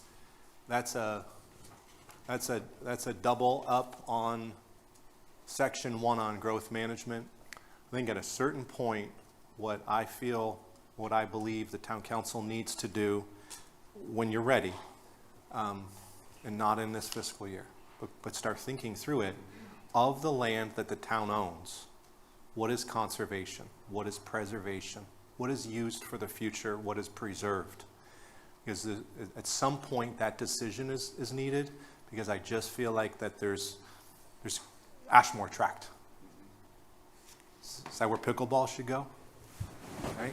So if it's not, then we have to just kind of go through the index of all of those parcels over time and make sure that there's covenants and restrictions on them to protect them for the future. It's a big decision to make as a body. I think we're getting closer to probably getting closer to needing to make that decision. Because you're talking about using land and buying land for economic development and housing.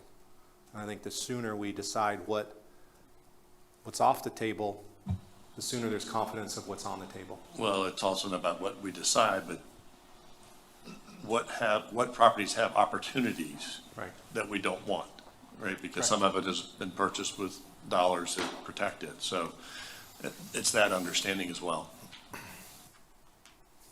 And these others in some out years, I won't necessarily go through. Long-term materials recovery, townwide composting. I just saw a press release from Beaufort County on a composting program on Hilton Head Island, so I've got to look into that a little bit. But all these are year 2, year 3 deliverables, and part more of our operations and reporting system than not. All right, last but not least. Sorry, before you leave, you still on number 9. So I think two quick things. One is, I'm going to say LMO amendments again, because of 9.4, protect environmentally sensitive lands. This says through acquisition and conservation easements, but also through the natural resources chapter. We will be looking at how to do that in the LMO rewrite, so that's important. The second thing is, under the KPIs, the second bullet on the left-hand side, business license ordinance amended to improve waste hauler reporting requirements. That's something that our consultant doing the SWOT analysis suggested that we do. I think that's, again, something to have an attorney to take care of. I think it's a simple fix to the municipal code language, and it could be done easily. Not saying it has to be done tomorrow, but I think we can do that as quickly or quicker than removing boats ordinance. That is one of those ones that we're probably 6 or 7. On the list. Yeah, on the list. Thank Yeah, you. and that's, to follow up on that, Patsy, that's one I think we should take, after it's done, take it to Soloco and push for other municipalities in the county to adopt, because that's a county-wide issue, which has been discussed at Soloco. Yeah. And one that's not up here that I think that we're going to have to decide on sooner than later is the plastic bag ordinance that Beaufort County just sent to me. I have not had a chance to understand it, and I know you all have said earlier, me wearing a bunch of hats, if people come and go, I lean on Angie too, because Angie's been there with me and changing hats with me as we go, and she'd jump in on a lot of these ordinance priorities with Brittany, and I appreciate Angie so much as well. So just 5 or 6 things, a little more, that we're working on with Brittany, led by Angie.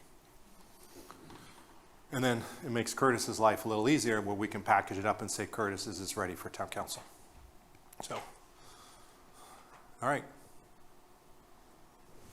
Last. This is a quick one. Let's continue to implement our Parks and Rec master plan and program. Right? It's not just capital projects, but it's programming. I know we're a lot better aligned today than ever with Island Rec. I know that not just our facility group, but other folks, including Sean Gillen, Jeff, Derek, especially Derek, are aligned at Island Rec. But if we take a look at aligned capital improvements for community parks with approved master plans, we're well underway. And again, I just know that these 3 years, if you laid this out in a fiscal year, they're laid out for a long time. We can't afford everything we master planned, but that's okay. Now we can start making informed decisions on how to phase the projects, right? So when I look at that list, Mid-Island Park's a TBD, but phase 1, as we talked about, based upon what we think the phasing is $20 million. We don't have $20 million for phase 1, so with you at CIP Workshop, with you at not just fiscal year 27, but fiscal year 30, and then beyond, how do we build that project properly? Crossings Park, pickleball complex. I will bring to you, so no surprises, I will bring to you a fully funded pickleball complex in the FY27 budget. I will also bring to you a phase of that pump track skate park that we heard about. Not the whole thing, not the covered arena, there's some work to do there, but the pump track and skate park as a budget proposal. You all can make the decision. I will not be bringing to you the phase 3 baseball. That's the big lift, the lot of money expenditure. Chaplain Park, it's on hold for a minute because we just can't get to it and there's other funding priorities. So I could just keep going. What is live that's exciting? Taylor Family Park. We had a great groundbreaking. We'll soon have Patterson Family Park, similar. That'll be under construction this fiscal. Islanders Beach Park, right? We put that on a hold for beach renourishment, and also because it came in about $700,000-800,000 over budget, over our opinion of probable cost when we first started working on the project, right? I think there was scope creep as well as construction cost escalation. That will be a part of the FY27 budget proposal. So a lot ready to go. Shelter Cove Park Phase 2, where we adopted the Best Buddies program. I think sooner than later we should expand the playground. We do not have full funding for that next whole phase of that park yet, unless I unfund some other things or we find some money we don't know that's there yet. Coligny Circle, we've talked about. Old Schoolhouse Park's under construction. Barker Field, the extension is near completion, and Chaplain Linear Park is on a TBD right now. So we've also started renovating existing parks with phased upgrades tied to demand, barrier-free design, ADA, safety, and I could go through all the same ones I just said. A lot of the ones I said, the worst ones, are prioritized in that bucket. Yeah. So I'm going to go back to Mid-Island Park real quick. Yeah. $20 million, phase 1. What was it 2 years ago? We didn't have a cost 2 years ago. So it wasn't one of those ones that are shovel-ready, cost-ready like Islanders was. We just got our pricing recently. Yeah. So if I'm not mistaken, we had some budget conversations about it, and I think we'd put in about $2.5 million, $3 million. And I'm really doing this for the public's awareness as to when we talk about expanding costs. Not only from just across the board, right? So a couple of years ago, we put $2.5 million to do phase 1, and then after engineering it, comes in at $20 million. So when people ask, where are the next phases of Mid-Island Track? Well, we know that when it first came out, it was about a $75 million project all in. It's probably now a $200 million project all in. So where's the value, right? in today's world of a $200+ million park? That's a question that has to be asked. So as we go through these things, we've got to revisit and engineer costs down, right, as to what we're doing. So I just put that out there as a placeholder to say that the cost of parks have skyrocketed. The cost of everything has skyrocketed. And it's creating more challenges as we go forward on those great things that we're trying to do to keep our community excellent. So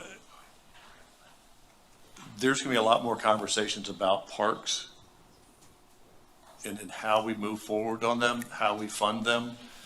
So I just want to make that public awareness. Mr. Brown? Yeah, just following that train of thought, you know, I mean, you can argue back and forth each way, but because some will argue that we've got too many priorities, and some will argue that we don't have enough. And Mr. Orlando brought this one to us so that the 11th hour to add to the book of work, and I'm glad that he did, because outside of the parks landing up in our CIP program, it doesn't give us the opportunity to pause and talk through that cost and how that is a return to our community, right? And, you know, I'll say it out loud, you know, when I first got elected, at least 5 of these parks that are on this list were in a CIP program with like $50,000 per year to get them done.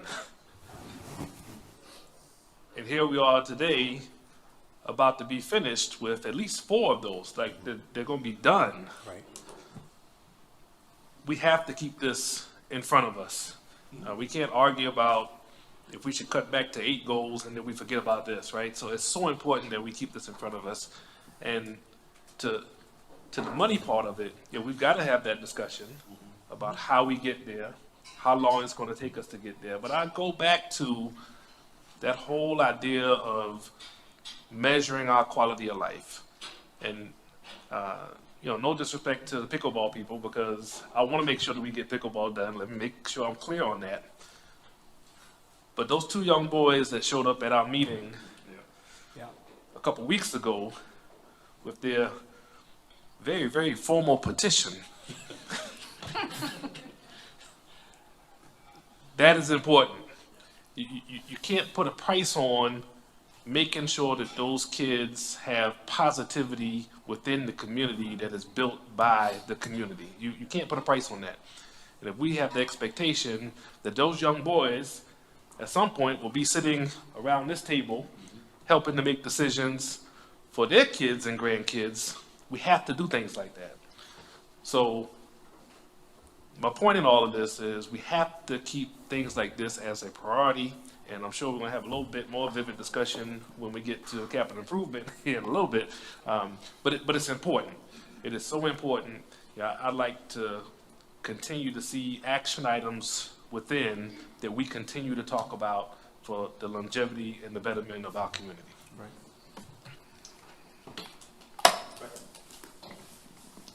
I'm glad you brought up those kids. That is really why we do all of this, right? And to hear from them directly about what's missing in their community for their life was not only impressive that they did that, but some of the most important information we could ever gain.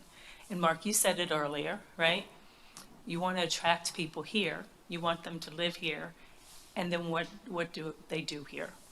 And we can't forget those children and the important pieces that we're building into the community to keep them here, to help them develop into good humans here.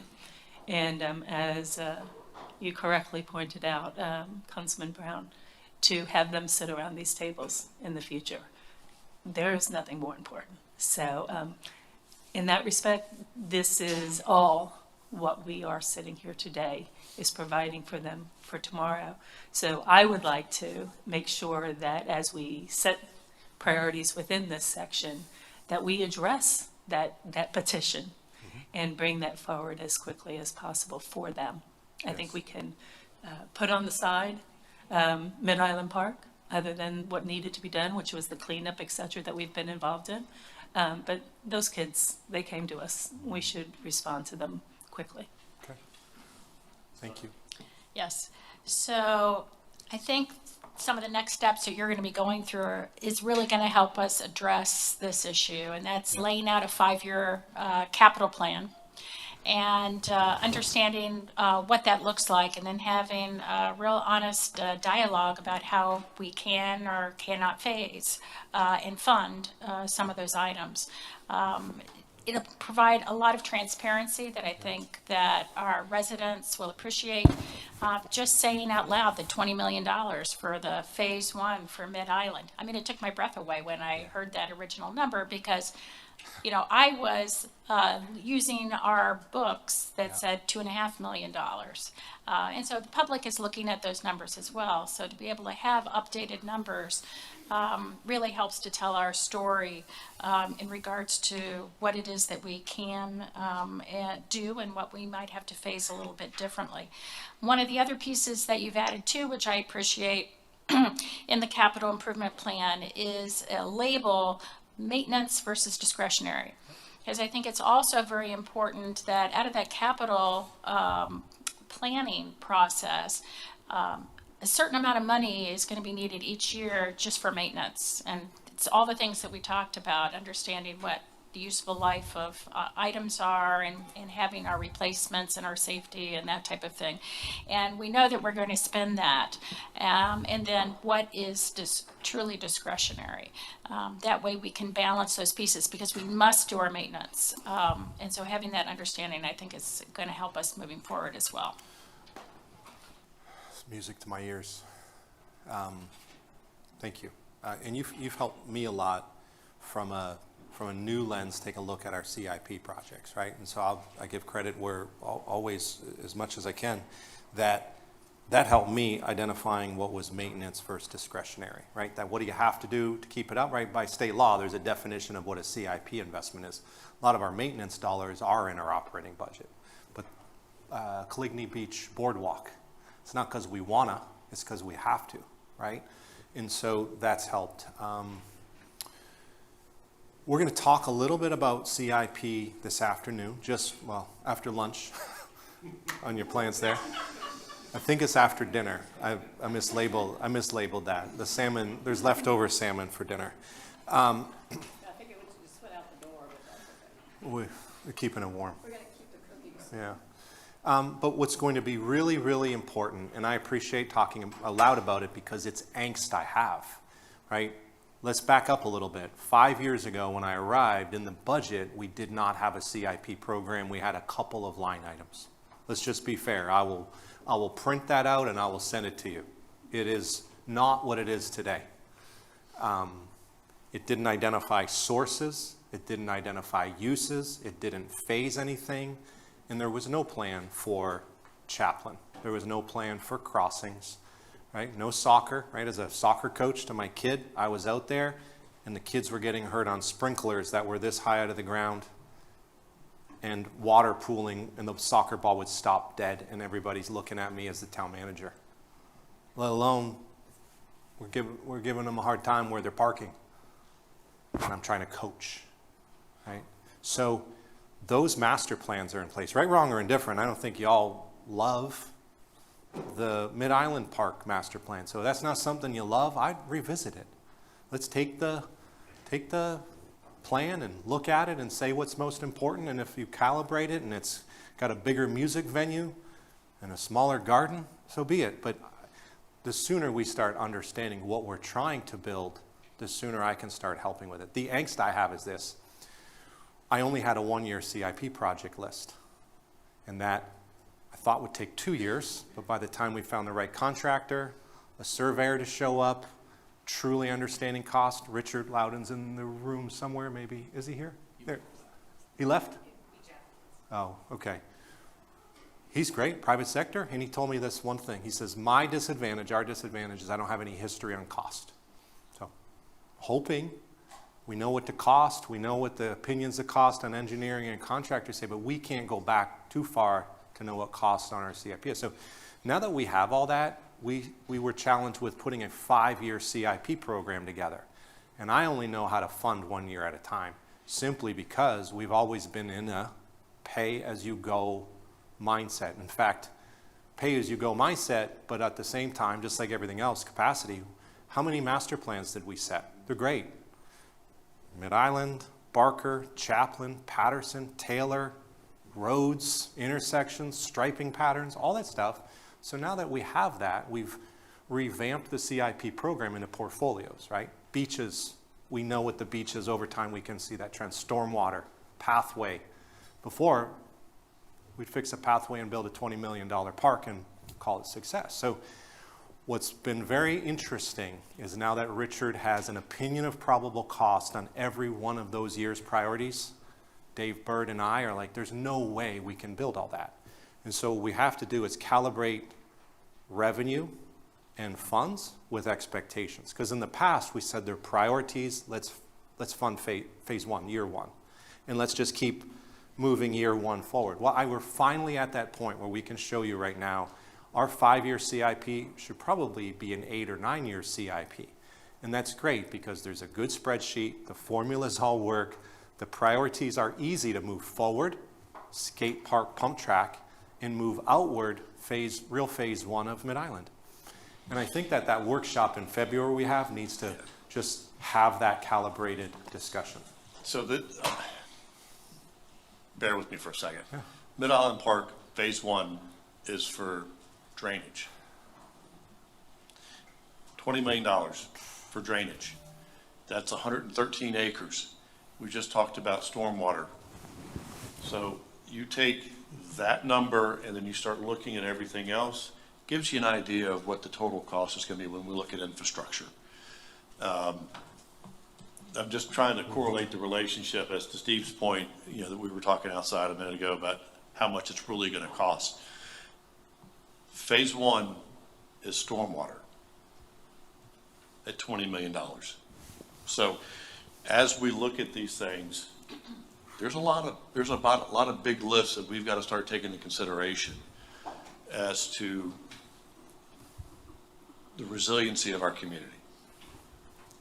So I'm not trying to be Debbie Downer, I'm just trying to bring the realistic side as to we've got to have some of these, once we get through these certain priorities, those other priorities need to jump up pretty quick so that we're really looking at it and going, okay, this is how we need to move forward.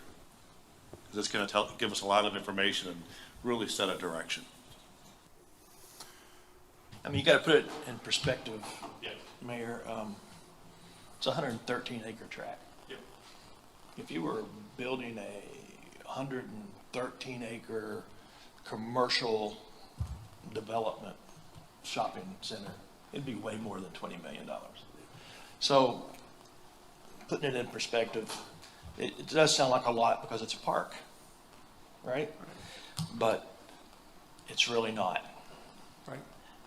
And when you run that multiplier across this island, and it's not even accessible the rest of the island like this is accessible. You can put a multiplier on that because you're in easements and right-of-ways and driveways and trees and roads and utilities that exist, all kinds of interference, and you're working out there without any interference. It's basically open. Yeah. And it's still $20 million. So we need to think big. We need to be out of the box a little bit. Yep. Appreciate that. All right, it's almost lunchtime. Sorry about that. No, it's not you. It's me. It's my complete missed target on how long we should talk. So here's what I've done. I've just taken the liberty to understand what is, somebody made the comment earlier, what are we really diving deep in already? Not that I'm not on all of them, but where are we really deep right now? Point of no return and trying to land the airplane, right? LMO, first on the list. District plans and future land use map is a companion piece, but separate. several town code amendments that I think got a lot easier just by having some good guidance and some suggestions. William Hilton Parkway Gateway Corridor Master Plan and funding strategies. I have to live and breathe these funding strategies with Mr. Gillen as soon as you make a decision on the master plan. Stormwater master plan, right? Because when we go to Columbia and we say we want money for the road, and I'm also going to say we want money for the beach, and we also want money for, they want to know what we want money for. And so some alignment with those organizations are needed.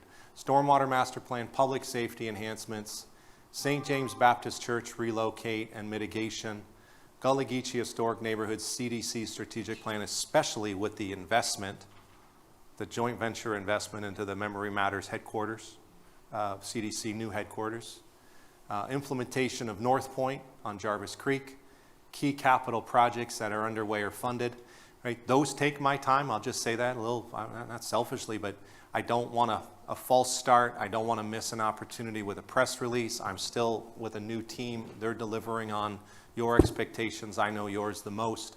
And so I'd say we're getting way better at that. We've put some really awesome people at the table. Donda Adam is in the room with us today, second to none, building high risk, high reward projects across the country with private sector. And then the FY27 consolidated budget, making decisions financially about all of that. So, Jacob, you're late? Did he leave? Is Jacob even here anymore? All right, are you at the beach conference too? All right, come on. Jacob told me that he doesn't prepare ahead of time. He's just going to say stuff. And I said to him, I trust you. You're great. He is our Chief Information Officer. He has oversight of our website, of our dashboards. But more importantly, we're not just looking at it from a collection of data standpoint. We're trying to understand our data so we make better informed decisions. And I would say that through our GIS, we used to be in the mapping and the geographic information system business. We are now in the real information business with Jacob. So, where is he? Oh, you're sitting down. Okay. Well, I did prepare, but Mark just said everything that I was about to say, so I'm not going to repeat myself. No, thank you for the opportunity to just sit down briefly with y'all and show some of the work that we've been working on internally. Renee Tuttle, our website developer, has put together a really good product for that really promotes transparency and access to information through our website. And then Matthew Carey, our GIS administrator, he continues to thrive and put really good information out through performance dashboards. You've seen the capital projects dashboard, town-owned property, stuff like that. So we're really going to continue to build on technologies like that. But just to kind of set the tone from a technology standpoint, I just want to make the point that, and I've heard this discussed at the council level, that our data is really one of our most valuable assets. And so, my team, along with, all of our coworkers here at the town, I've seen a shift in the past few years, really since Mark got here, a commitment to communicating clearly and transparently, communicating progress and performance. And that's really what my new role is going to be doing, is tapping into a lot of the systems and all of the data that we do have and building out really easy to use dashboards for you all to access and for the public to get in and kind of get the information that they need and then carry about their day. And really ultimately, what you'll see here today with the strategic plan hub site is supporting successful delivery of the strategic action plan. And data is so important. Why does data matter and why is it valuable? Because it's only valuable if one, you can find it. If one, can you understand it? And then finally, can you trust the information that is provided through the website and through other avenues that we have? So today, what I'll be doing is I'll just briefly highlight our new website and just kind of walk through a couple new functionalities. One disclaimer, and someone that's, Renee has been with the town for 28 years, and she continues to work her tail off to, make everything the way that everyone wants it to be. And so I think the point that I just want to make is, in the disclaimer, is that our website's never going to be final. It's a work in progress. We do welcome feedback, and if you do find something, a piece of feedback with our new website is that videos aren't as easy to find on the calendar. That was a custom build back when we had the old website, and that's something that we will be addressing and trying to work out in the future. So I'm gonna go into demo mode.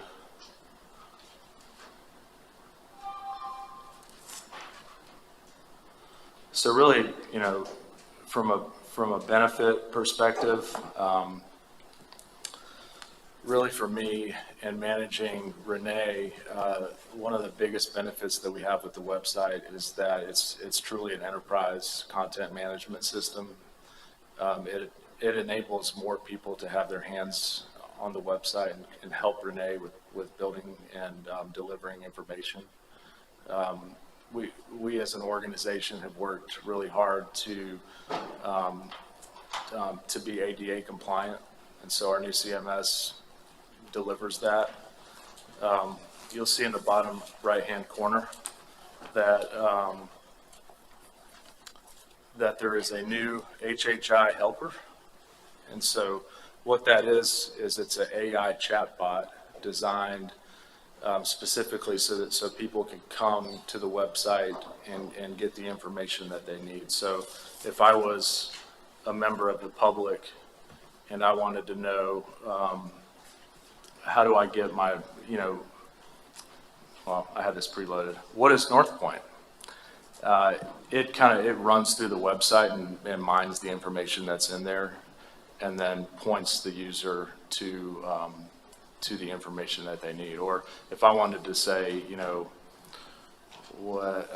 how do I get a short-term rental permit?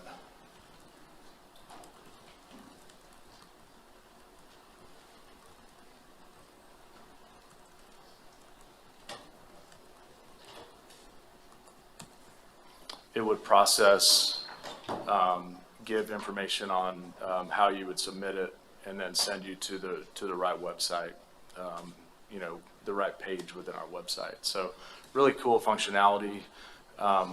One thing to note about this is that we are training the AI chatbot, so it may not deliver the best results initially, but over time, what you'll see is that it will be fine-tuned and deliver a lot better information. So you'll see the results here.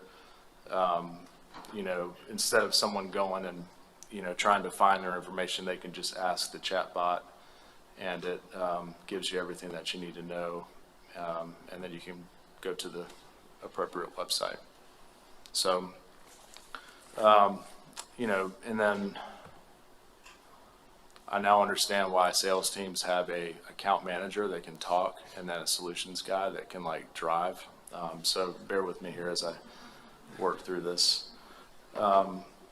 We did add, just to note, we did add videos in here to one of the main buttons based on some feedback that we got that videos were hard to find. So, you have your agendas, minutes, and videos. We are working to populate videos in this space back to, at least a couple years out. So more to come on that. Major initiatives, permitting and licensing, report of concern, any latest and greatest news from the town, and then down below the meeting calendar. So like I said before, our intent is to continue to improve this and build this out so that it contains that same level of detail that we had before. So show the chat box. So another thing that we do want to showcase is this performance dashboard section of the website.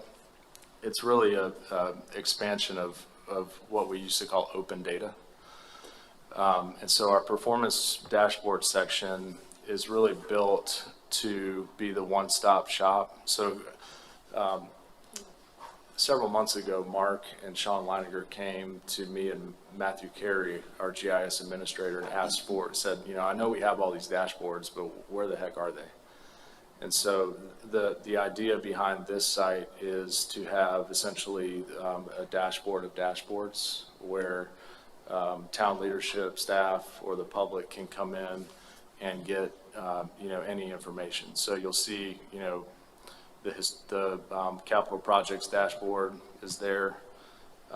One thing to note, since Sean Gillen arrived, we have fine-tuned the financial information within the CIP dashboard to include encumbrances. And so you all will be able to track that a little better over time.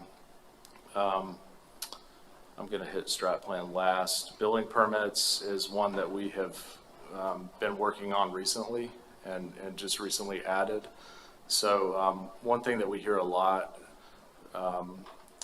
around town is that, you know, our staff are inundated with requests, you know, how do I get information on a permit? What's the status? You know, all of that. So we have this dashboard that shows, you know, a 30-day, 12-month, and then a 3-year picture of permits. We also historically have had a permit finder on our website that people can use, and we've built that in directly to this site so that you can go, oh Lord, you can go in and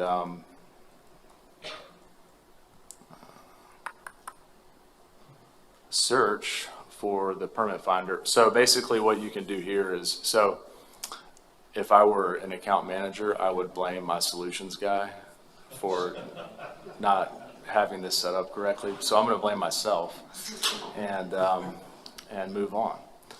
But essentially here, the public, and I'll fix this after I sit down back in my seat, but you'll be able to search for an address and then see any permits that are located around that address. You can search by permit number, and you can also go within that map.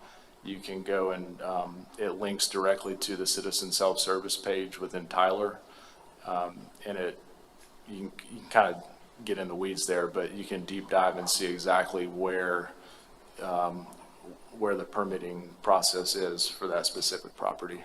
So apologize for that not working. So the other thing is just, you know, the main thing is the strategic plan hub. So if you think back to a year ago, we had a technology called Airtable that was on the website, and that was really the main way for you all to get in and see status. And so it was essentially a spreadsheet embedded on the website. It was really hard to read. The feedback that we got, you know, project updates were appended to like the far right, and you kind of had to sift through. It was really difficult. So in working with Sean Collin and then eventually Sean Leininger, we have built out a strategic action plan hub site. And so it's a real, it's a robust dashboard that is provided in a very easy to use format. The first thing that a user will see is you'll have a link to the strategic action plan digital book, which is the digital book to the document that you all are using through this meeting. And then we also have a Spanish version available as well.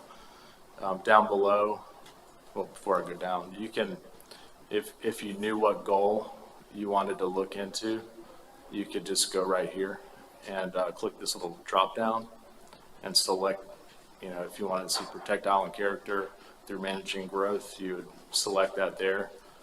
We also have all of our goals listed out here. So all 10 goals are here. If I want to go in and let's just say I want to look at,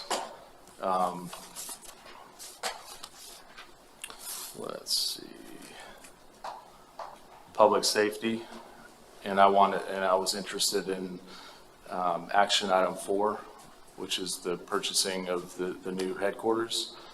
I could then, so first what you're going to see as a user is you're going to see the description, the goal description, and then the strategy of how you're going to go about doing, about meeting those goals. This text matches, is in line with what the text is in the document that you all approved. And then down below, we have a live dashboard that our staff is keeping up to date, similar to what they did with Airtable, but a lot easier to read. And so if I wanted to go in and check on the status of, the Park Lane and all that project, you could actually click on the left here, and then the milestones to achieve that action item display over here. So again, we have worked really hard on this. Our goal has been really to improve the way that we presented data to the public, historically through Airtable, but in a really easy to use manner. You'll notice down below, we do have our key performance indicators for each of the goal areas. These are listed out by design. And so you'll notice here that it says KPI progress is reported on an annual basis. We would then have, we would work and display those in line with our town annual report. So a little bit about what's next. We obviously have 5 dashboards that we're displaying here.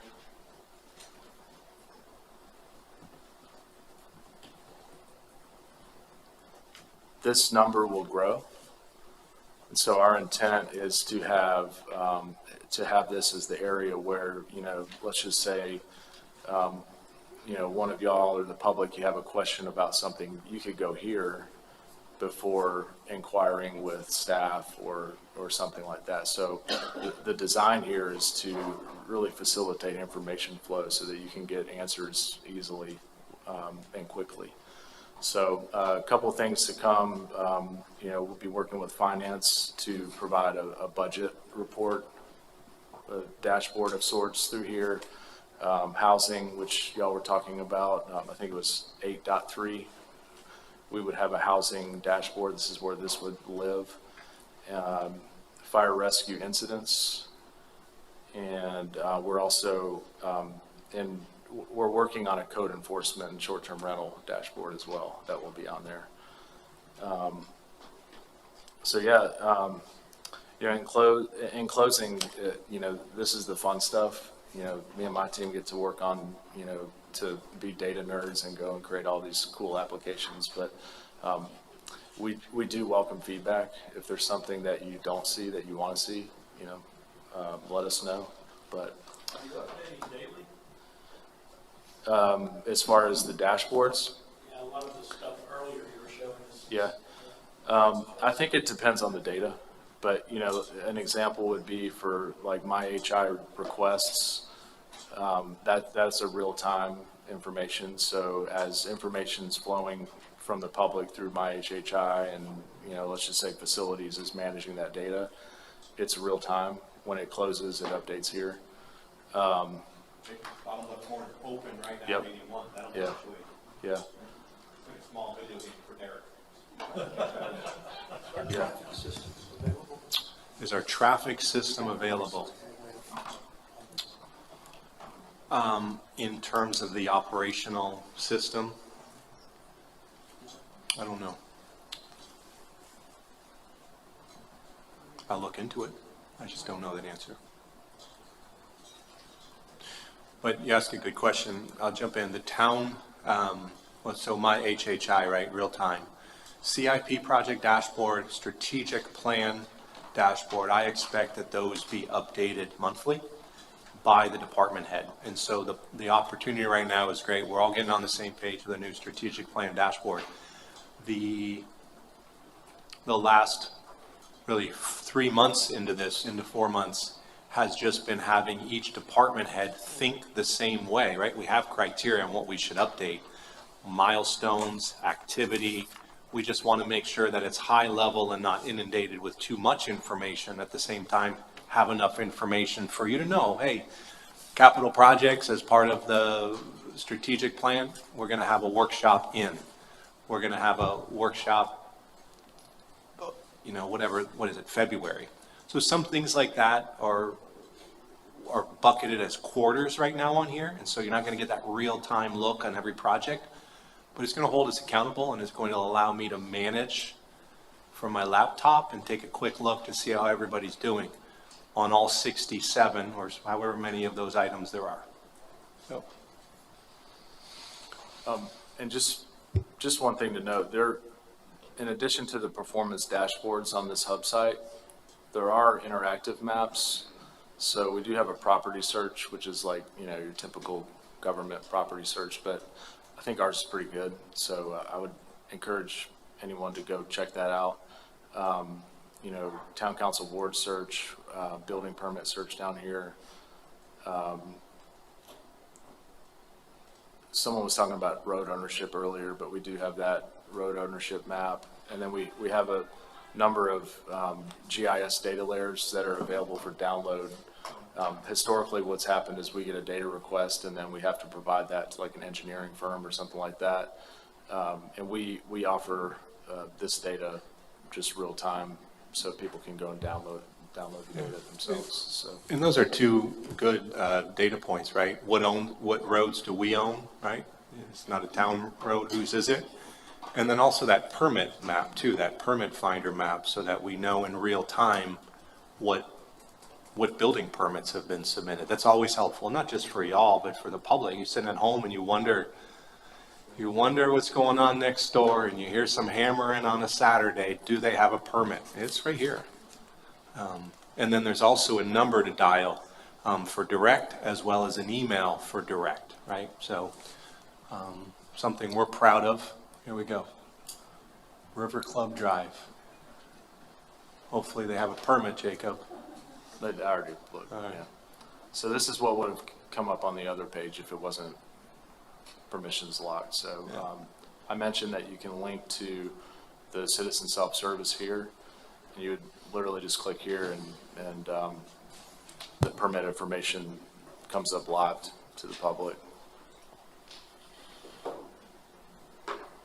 The benefit of this is I've been using this myself internally.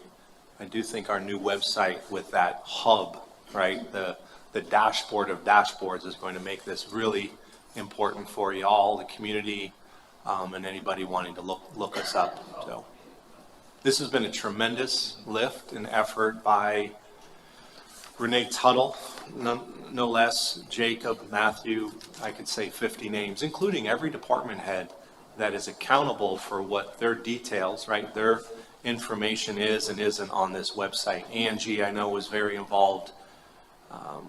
So many great benefits to our new website. How long has it taken, how long ago did you start working on this?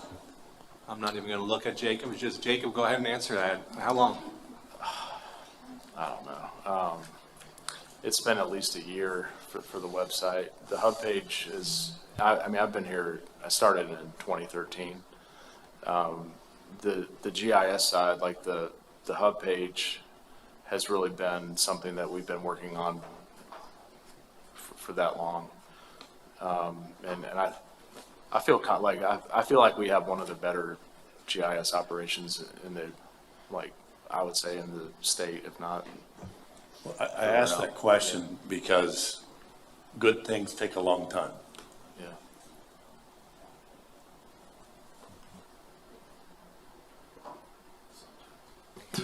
My only comment is that it says 41 degrees out there, and honestly, thank you. The website is amazing, and I'm not a 26. technologically savvy person whatsoever, and I've gone on and been able to surf my way through it successfully, and I appreciate what you've done. Thank you. Is that an accurate weather? I think so, yeah. Yeah. Should be. Should be. Obviously. All right. All right, next.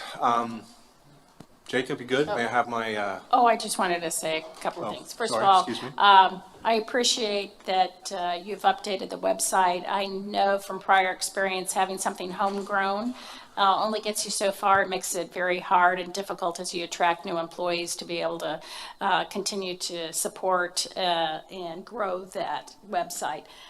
For the public, the website went live over the weekend, and I say favorites, and one of them is the town calendar, and suddenly it didn't work, and I was like, what's going on? So if you've saved favorites, you're gonna have to go into the website and save new favorites.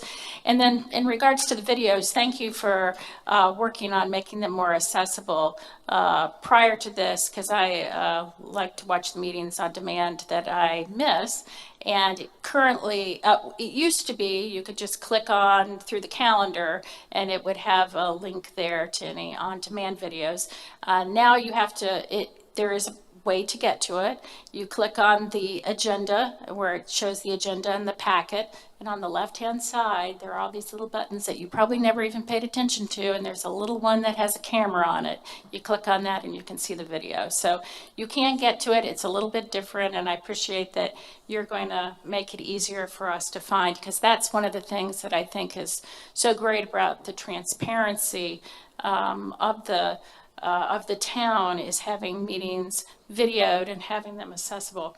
And did I hear you right that we're going to start posting our financial results on the website? I know in the past we did post our monthly financial reports, and we got away from that, and there were good reasons. We were changing the package. We had changes in leadership. I didn't know if that would be something that we would be doing moving forward. we will do that. I didn't know we weren't, but so we'll start posting our monthly financials, as well as we transition into a new FY budget, we'll have a financial transparency page plugged in as well, to your point. Yeah, and then this website is used by the public, so I urge the public to go out there and give it a try and to give feedback. I appreciate that you're collecting feedback, and it's in process, and you're making updates, and you'd love to hear what enhancements or issues people have to make it easier to navigate. Mr. Brett? Yeah, job well done. Very quick, Mr. Orlando, I will stop bothering you now about posting stuff to combat the misinformation on Nextdoor. This is amazing, because too often stories are told about things that are going on Hilton Head that are absolutely not true. And if we're going to give our public the opportunity to go find the truth, that is so important. So this is bigger than just some fancy videos and whatnot. This is true information that is so important in today's conditions. A quick question. I was looking over the weekend, and I know this just got launched. Our archives of our minutes, are they on there now? I couldn't find them on the weekend. Archives of minutes.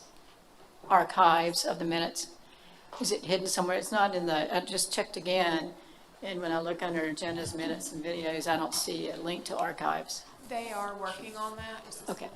They are working on that. We have, I believe, up to 2022 that are visible, and they're working on the back end to pull in the historical ones. Yeah, I was looking like for 23, 24. And Those should be on there. Okay. So when you click on minutes, I don't see it. There used to be a really nice link in the bottom to archives. Right, and that is still there. If you go to the agenda page, it should be at the very bottom. I can show you offline. I'll keep looking. Thank you. So, one thing just to note, so in line with the video, that was a functionality that was kind of grouped together. Renee, like when I brought this up, what the feedback that we've received about the videos, she was like, I knew that this was going to be the one thing that we heard about. And so she, all I would ask, we're getting through the initial sprint, and then we will then, what we're going to do is she's going to develop that custom for that, just that little embedded calendar, and then all the minutes would then show as they did back in the past. But if you need help finding the minutes through that one page through Civic Clerk, we we can get it to you. That's helpful. And what we are going to do is release a press release, right? So we had to draw a line somewhere, just to, bore you with the detail. We were maintaining 2 websites for a while.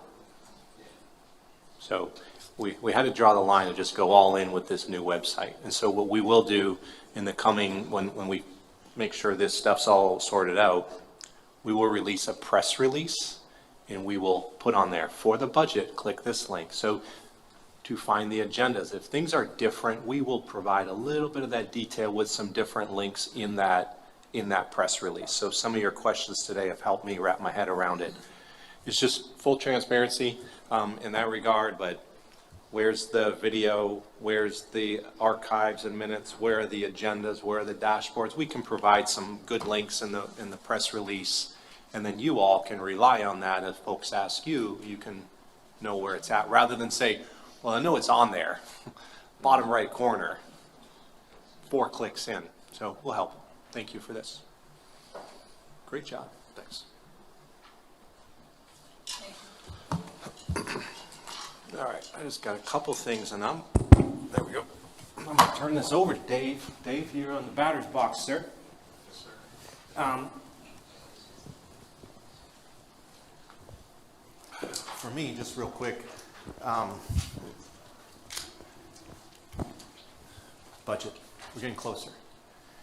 So as we've worked every year, we know that budget, while it's a year-round group of work, with you, we start working on budget in December. So in December, the Town Council awards the ATAX grants for calendar year 2026, and then the affiliated agency funding applications go live.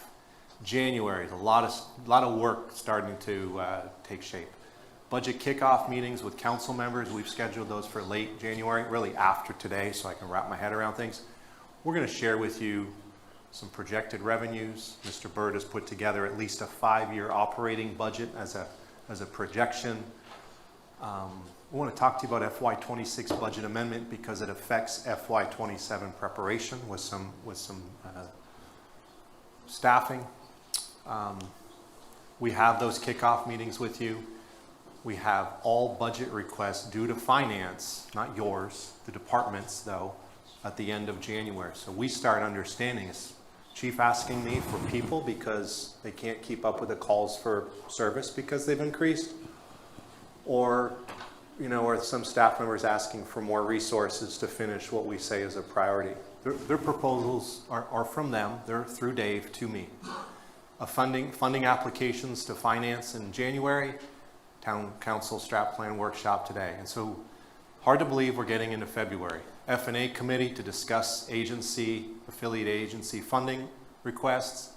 First reading of FY26 budget, which is really CIP carry forward, some unexpected CIP expenditure. You see that in your budget, bless you. Short-term rental calibration based upon your directive to me at time of ordinance adoption, and a few other things. Town Council review of the 5-year strategic plan or the CIP plan. I think that's going to help us quite a bit, help me a lot, and know what to expect. That way, no surprises as we're preparing and presenting to you the budget for you. DMO preliminary marketing plan and budget are due March 1st. So they're working with the marketing council. Ms. Tunner and Kelly Spinella are on that marketing council. Finance committee considers the funding applications March 9th. Then I know how that's affecting the rest of our budget, right? If you're selecting more than last year, then we've got to calibrate our budget if we don't have revenues equally. Second reading of the FY26 budget is in March. Planning Commission prioritization of CIP projects in March after your workshop. So that's so helpful this year for you and for Planning Commission, because by law they have to simply prioritize capital projects. They've done that traditionally. They haven't changed a 10 to a 1 priority, and we go through those motions with them. This year will be much improved. DMO review, the marketing, right, the DMO review of the marketing plan and budget at the workshop we talked about, and then in April, budget meetings with council. This is where I sit down with you 1 or 2 at a time and start talking to you about what you asked for or talked to me about here, and what I've asked for and talked to you about here, and how all of that is making sense, especially with the operating budget being proposed by the department heads. CIP program, Finance Administrative Committee considers affiliated funding apps. Is that on there twice? All right, I'm going to jump over that for a sec. DMO will finalize their marketing plan and budget, and then the ATAX committee considers the DMO marketing plan and budget. And then May and June are really, right? We know that budget ordinance first reading with an extra public hearing, a workshop, and a workshop. We've traditionally held 2 workshops, all funds, general debt, storm, CDC, and housing in 1 workshop, and then a capital improvement program in a second. I would estimate that if we do if we, meaning staff, does the job right into that February workshop and prioritization from Planning Commission, this should be a lot smoother and a lot more clear this year of what you expect from me, what I think we can fund, and where we're heading. So that's a much improved process. And then second final reading of budget in June. We always start with what's our finance director think, what's going on in the economy, are revenues up or down, how does H-tax or A-tax look? You know, sometimes those tourism-based revenues are the canary, right? Canary in the mine, and we start looking at that because we know those quicker and in front of property tax. And so at this point, turn it over to Dave. All right, yeah, sit. Thank you. Good afternoon, Mayor and Council. Not too much going on over the next few months, I would say, but we're getting through it. Looking at kind of the dovetail into how we're tracking, we have a historical view of our millage rates here over since 2017 through this year, and the reductions made in the 2026 budgeting process. But I would say really a good exercise here to look at, and going back to our values of our property that they're assessed on, just dramatic growth leading up to 2026. We kind of covered a little bit of this in the GO bond review last month, but from a perspective of how we're tracking and going forward, we're going to model out a modest 2% growth of excess value happening in the future right now with our expectations not changing millage, and see what those numbers look like. So that would kind of give you a forward view. State of the economy. This word's been used a little bit today, but I came up with this slide on this word, but I said resilient. And what I mean by that, there's always a lot of headwinds that a tourism economy deals with for folks being able to come travel and spend time and money here. It could be inflation, it could be tariffs, economic uncertainty, global events, those types of things that I call those headwinds. But if you look at a few of our drivers related to tourism, whether it's accommodations tax, hospitality tax, business licenses, which is a view of our business revenue that we have, and then real estate transfer fees, modest to pretty good growth rates of a CAGR from 23 through 26. I kind of look at 23 as a new baseline year post-COVID, if you will. And, so one thing we've been talking about is to try to peel back the sales tax by month for the different categories. Happy to say we do have that information now from the state. So we're building that as we speak. It won't be for the February, but coming up in March, we'll be breaking down different categories into 8 segments, which you'll see, to kind of give a more detailed view of what's happening within Hilton Head. So that's good news from that perspective. Just a quick visual view of accommodations revenues. We put the local, state, and beach fees all under one, just to kind of get a view of that as a whole. And if you look historically, we normalized out 2025 for Airbnb settlement, and the actuals are now for the first and second quarter. And just having, using the actuals for the first half of the year and looking at quarter three, quarter four, we took a 4% reduction, but we still are running from a comparison to normalized 25 versus 26, relatively flat. So I think we have a modest forecast projection and are holding our own from that perspective. Looking at hospitality, that's been relatively consistent. We took the year-to-date first two quarters, and then we just kept it flat to last year, third quarter, last year, fourth quarter. And we have a modest growth in 2026 projection versus the 2025. But if you look historically, it's keeping right within the same range from no major swings from that perspective. Business licenses have been a little bit more on a higher growth perspective if you start with 23 as the baseline. Once again, we had some one-times we needed to address in 2025, which we've done to take that 17.6 down to 14.7. And then if you look at 2026, we have our budget on the right, which is $13.6 million, but we've upped our forecast to about $14.8 million for the year. So you're going to see that when we do our 5-year operating revenue review. And then finally, our real estate transfer fees, really strong growth, 8.4% CAGR, as we talked about before. This has a runway through 2044. And just using the first two quarters year to date and leaving the next two flat with last year without projecting any continued growth, substantial growth this year, which is, I think, a sign of continued investment that's happening on the island from that perspective.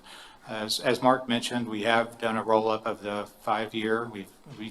You're going to see a Bible, I call it, of every revenue stream for the town, historically and carried out through 2031, coming soon. And we will be working on the operating expense side of that as well. So you'll have a general idea as you look at capital investments going forward.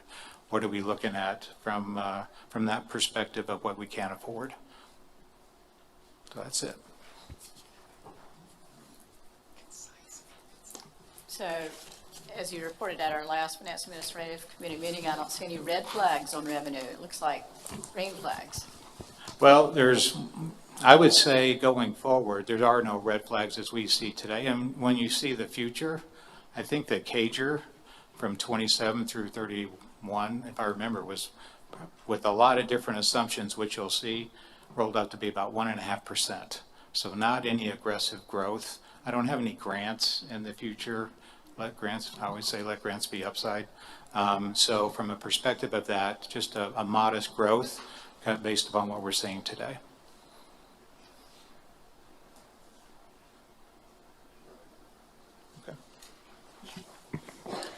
Thank you for the report. Appreciate all the detailed information and the continued details that you and your staff provide as town council and the committee has requested.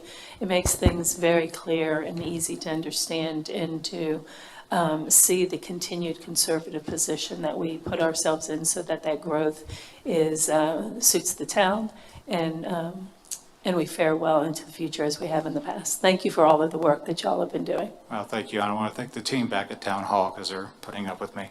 So, thank you. Dave, you're a blessing to us. Dave does not like compliments, I've learned. I've also learned he's a Dallas Cowboys fan. Yes. Not the only one. That's how you make me smile. I did learn how to make him smile. He doesn't smile about any of this stuff, but he does smile about his Cowboys. So, how about we take a couple minutes and then I'll dive into CIP with Mayor Perry out of the room.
I want to change it up just a little bit right now and allow for public comment. Since we've gone a little bit over and we had that scheduled for 2:45.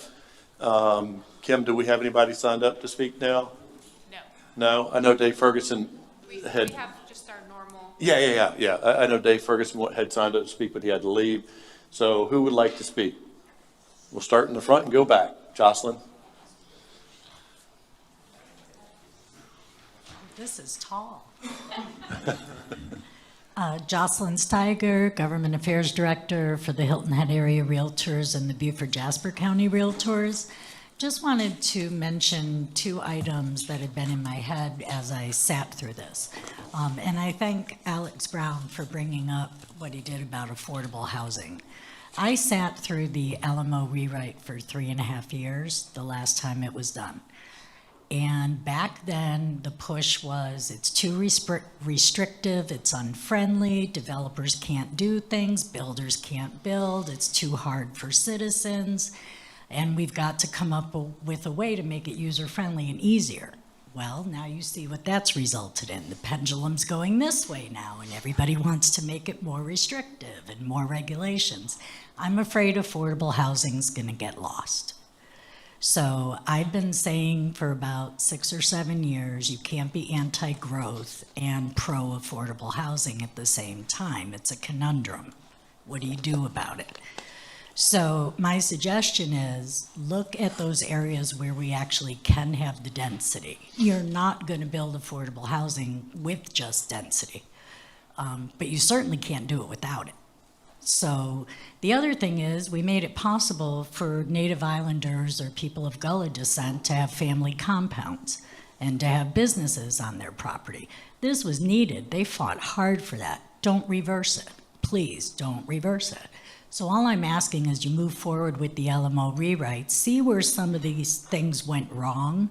We made it easier for commercial buildings to be converted. Well, how many have converted?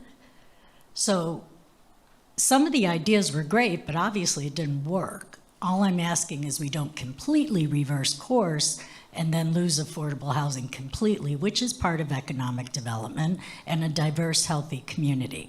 The other thing I want to stick in your brains real quick is we did a survey of Beaufort County and the municipalities last year. Overwhelmingly, transportation infrastructure, roads and bridges was their priority. There's going to be a transportation sales tax referendum in November, put on the ballot by Beaufort County. Please look at what you're doing this year, be in support of it, help get it passed so we can fix our roads. And that's it. All right, thank you. Next. We'll work our way back. Hi, John Parsons, currently chairman of the Parks and Recreation Committee, co-chairman, excuse me. I was very involved in the Mid-Island tract planning, and I want to talk about that a bit. Before we throw the thing away, there were two goals. One was to develop a catalyst so it would result in the redevelopment of Port Royal Plaza and Northridge. Second was to bring some amenities to the Mid-Island to increase our quality of life. So there were 3 facilities proposed in the Mid-Island tract that I want to focus on. One was a Gullah Cultural Center. Second was a botanic garden. And third was a nature facility, or nature center. Now, one thing was lost in the presentation of this and the reception of it. We can't afford $70 million. Whose crazy idea was this? Good thing we got rid of that mayor who wanted it. What they were saying is what other cities are doing is marketing these as private projects. That is, there are a lot of people with a lot of money in this country.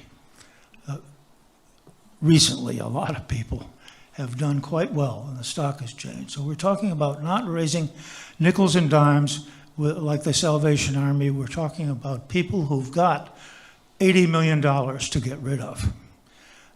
All they want is their name on it. which could get out of hand if it's done in neon. But my point is that the Botanic Garden, the Nature Center, and the Gullah Cultural Center could be built with private funds. And before we reevaluate what we can afford, at least try to involve the private sector. Thank you. Thank you.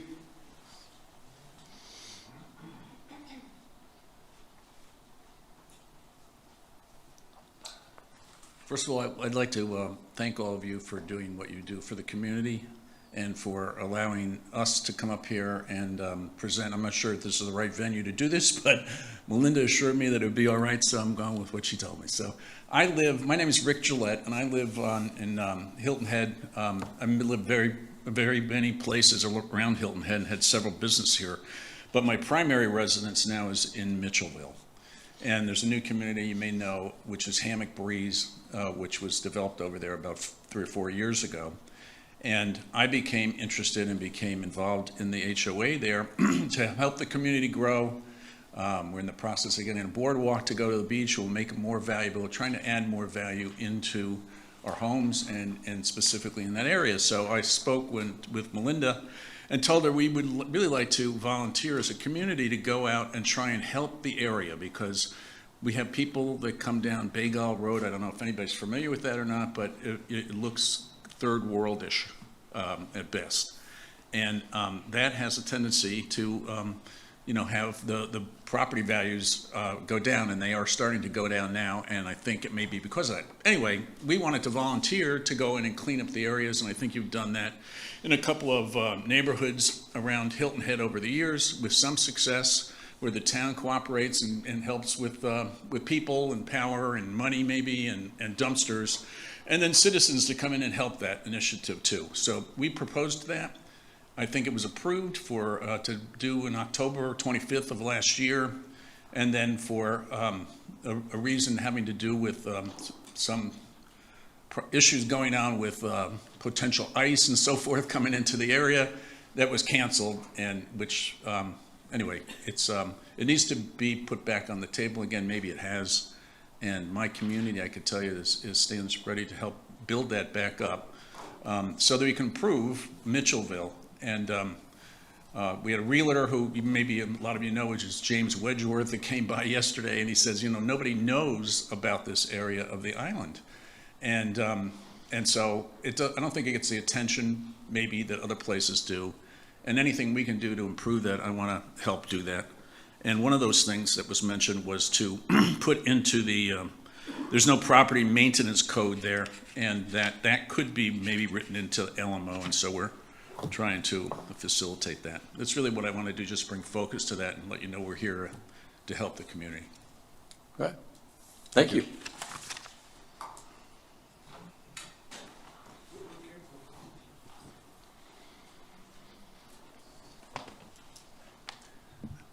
My name is Frank Babel. I like to throw out some economic infrastructure ideas that I had, but I had no ideas when I came here. Number one, we all know we have an issue of workforce availability, and it's not going to get much better. And so we need to start thinking about alternatives. We need to start thinking about alternatives very seriously. I happen to belong to a committee, and it's the chamber, and it's alternative transportation.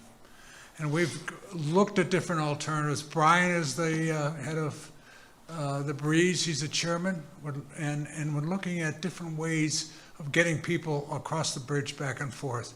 And I think the town needs to take an involvement and a role in that and start experimenting with things like ride share and park and ride and things like that. And there's a ferry that's being considered.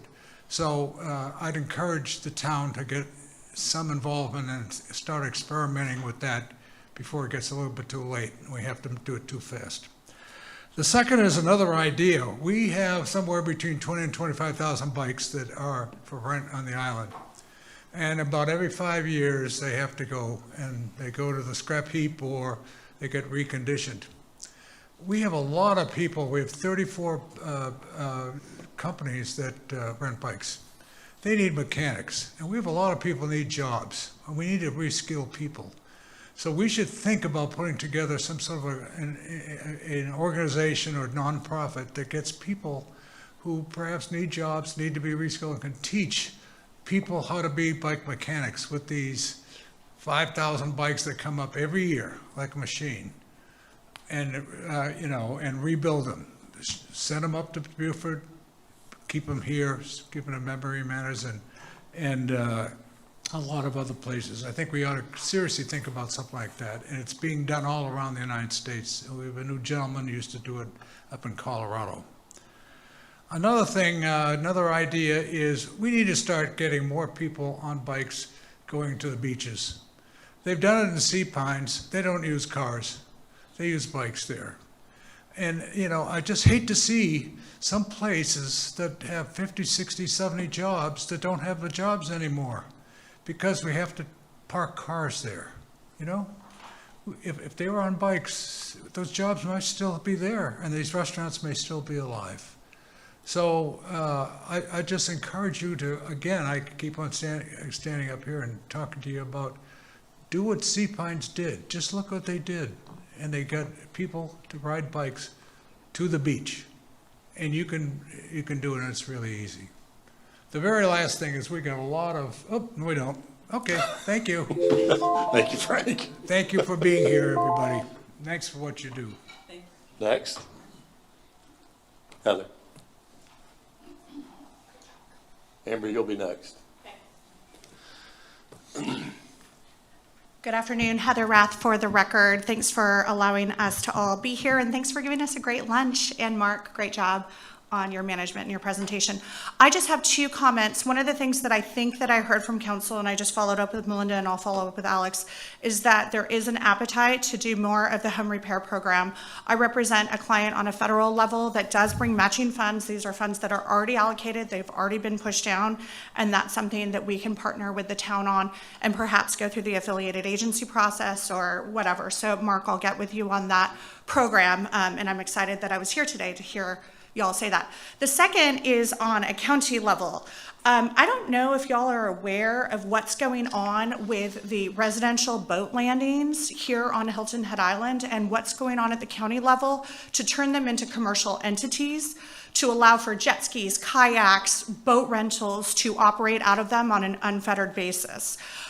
This is going to the county council committee meeting at 2 p.m. on Monday. I highly recommend you go in, look at the meetings, read the minutes, because staff at the county level recommended there be some restrictions and some permitting, and all of that got stripped out by the county council saying, nope, let them go ahead. No minimums of 6 packs. You guys can go to 12 packs. Yes, jet skis. Yes, kayaks. So I just want you all to be aware of what's going on and the ordinance that's coming up, and I'm happy to answer any questions on that.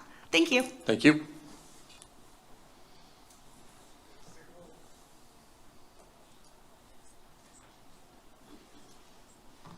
Hello, everyone. Amber Kuhn, Executive Director of the Sea Turtle Patrol. I just want to thank you for keeping number 9, environment, of course. I would be surprised if it wasn't.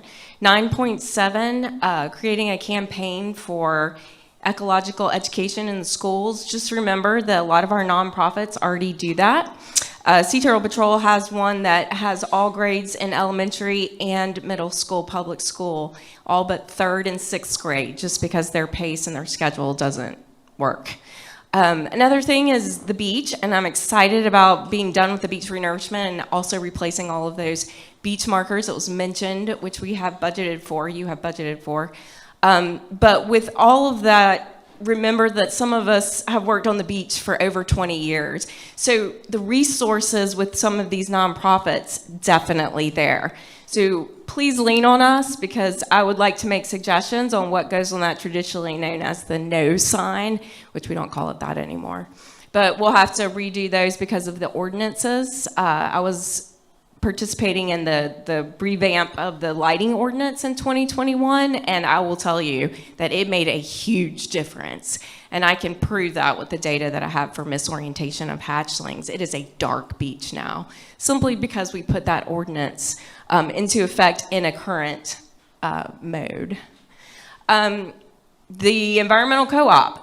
the LEC, the Low Country Environmental Club that Patsy mentioned, is a co-op of executive directors and other members of the community that come together and try not to duplicate efforts, which is what I'm asking you guys about.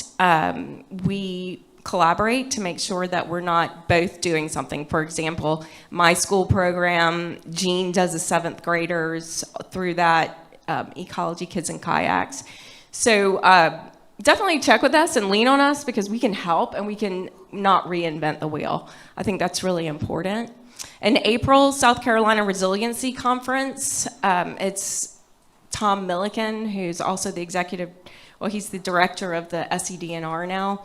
And I'm going to speak about what the nonprofits on Hilton Head have done to advance resiliency and environmental forward momentum. And I'm really proud of everything that's been going on, from recycling and Jean's efforts and all of the ordinances that have been updated, and it's just really great. And the recycling includes things like picking up the contractors, picking up chairs and beach equipment and redistributing it. The Charing Shack will open up again when the season comes back around. So thank you for supporting the town-affiliated agency right here. I'm happy to help, and I really want to participate, as you know. So let me know. All right, thank you. Anybody else? Public comment? All right, seeing none. Mark or Zach? Zach? Huh? No, Zach was just excited that the millage went up since he got here. That's all he was telling me. Yeah. Sorry, Zach. Told your secret. All right. We've got a few things to do. It's 10 after 3. CIP. And so what I'd like to do on here is just a real high level push to get us ready to talk about all this in February. So, won't bore you with the whole details, but we always look and review prior year projects carrying forward and working on year 1 of the capital program. We build the projects as well as we can with the resources we have, and then while we're doing all of that, we continue to plan for the future. I'd say that's the hardest part of the CIP program, not just planning it and building it, but making sure that we continue that annual investment of our time with Planning Commission. We're aligned with you. We know what's coming in the future. I think a lot of those moving parts that used to seem more difficult, even with me, with the new teammates that I have here, are starting to make a lot more sense. Richard, Don, and Sean, they're a great team amongst all the great project managers that we have. So I'm excited to get into the February workshop with you to normalize our expectations, and that'll settle down the priorities. Because it's all revenue-based. Mr. Byrd has figured out that we will have, you saw, right? Revenues are more than projection, more than budget, and so that means a little bit of money every prior year, if you'd like, in the budget is going to be available for capital programming. And it's my job to present the budget, but present a budget that we're, surprised by. My goal isn't to bring you a capital program that, after being excited that our fund balance went up $100 million over 5 years, and we're moving towards the future and paying off debt and using some excess millage to borrow some dollars for mostly land and some project at your will, including fire. I'm not bringing you something that is going to be debt heavy or fund balance use heavy. Because, and I'll just say, even if I wanted to, we can't build it fast enough. People, contractors, pricing, materials, look at, we're in the middle of Mitchellville, and Mitchellville, we can't get, it's real, we can't, the plant shut down for a minute.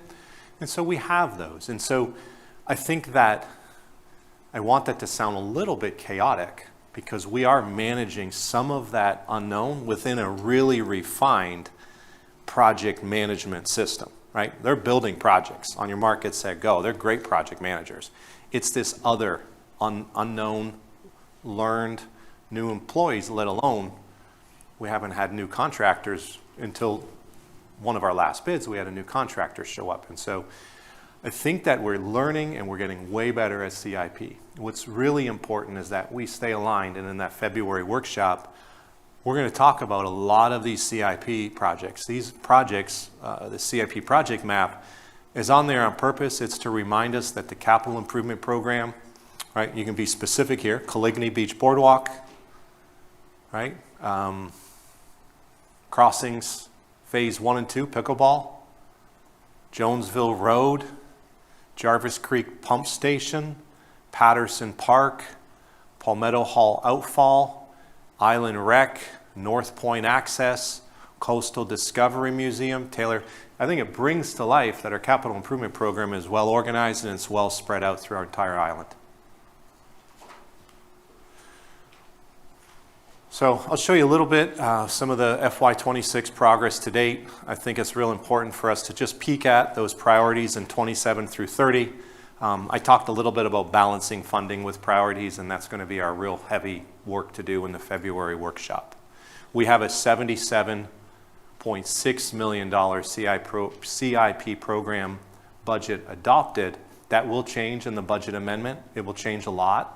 Those numbers will go up. It's land acquisition for the most part. You will see, though, of that 77.6, a considerable amount, 48.8, 19 of that is debt out of that 77.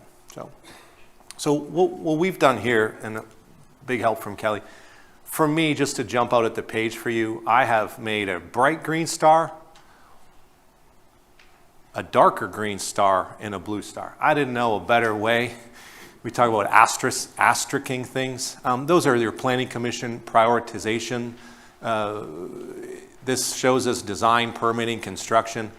What I think we should just do today is just some confirmation from me to you that the real heavy lift priority projects that are on time and on budget, or they're slowing down, and also to hear back from you what you're hearing from others or seeing for yourself. So on this is an easier one. Beach renourishment is on track, it's on budget, and we're seeing some new things with the sand come in. I talked to Mr. Desimone about that yesterday. Projects on pace. Harbortown dredge is on hold, and some of these are just status quo, right? Beach park maintenance, beach management and monitoring, and Coligny Boardwalk. Those are just, those aren't a heavy lift and not a big push, and not the most important priority. Jonesville Road pathway is, the design of that is proving to be very difficult because there's a lot of front yards, a lot of drainage swales, a lot of ditches, a lot of crossings, a lot of trees, with an expectation to put the road through there. What I've given this team some direction on is let's quit trying to design that whole road, because I do believe that we could probably get half of it from Jonesville up halfway done a lot easier than the other part of it. So we might as well break apart some of our design and construction so we're not here for 2 more years trying to design it all. And so you'll see that. Dunnigan's Alley pathway, somewhat on hold because we've been trying to put a sidewalk, a wide one, in the power line easement, and we haven't had a great response from the power line, the utility company, to allow for any expansion of any side. I'm surprised by it, but any sidewalk in their power line easement, and we have not been successful in getting a better decision, one that we'd like to see. This is a grant opportunity, William Hilton Parkway, eastbound Wexford Drive to Arrow Road. And that's it for our pathways this year from a funding standpoint as well as a lift. You'll notice though, while there aren't a lot of new projects, we have more than a lot of years in the past, $500,000 towards maintenance improvements. And so every little project is a project in and of itself. So don't be fooled by the less of the priority. Know that at least $500,000 is improving what we have versus building just new. So $1.6 million all in. Roadway maintenance, the signal system maintenance, the landscape lighting, Mitchellville have been where the team's focused, mostly Teresa, mostly Jeff. Jeff's doing this as well as beach renourishment with now Sean's help.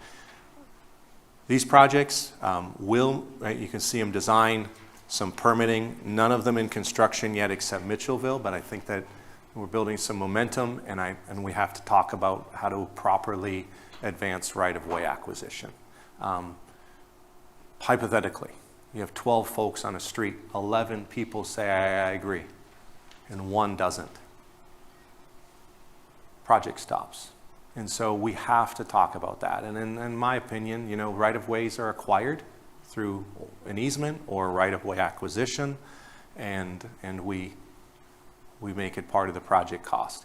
Because as we look at everything, if we're going to look at streets, in my opinion, I think that those will sit there if we continue to ask for free easement or free dirt in exchange for future density.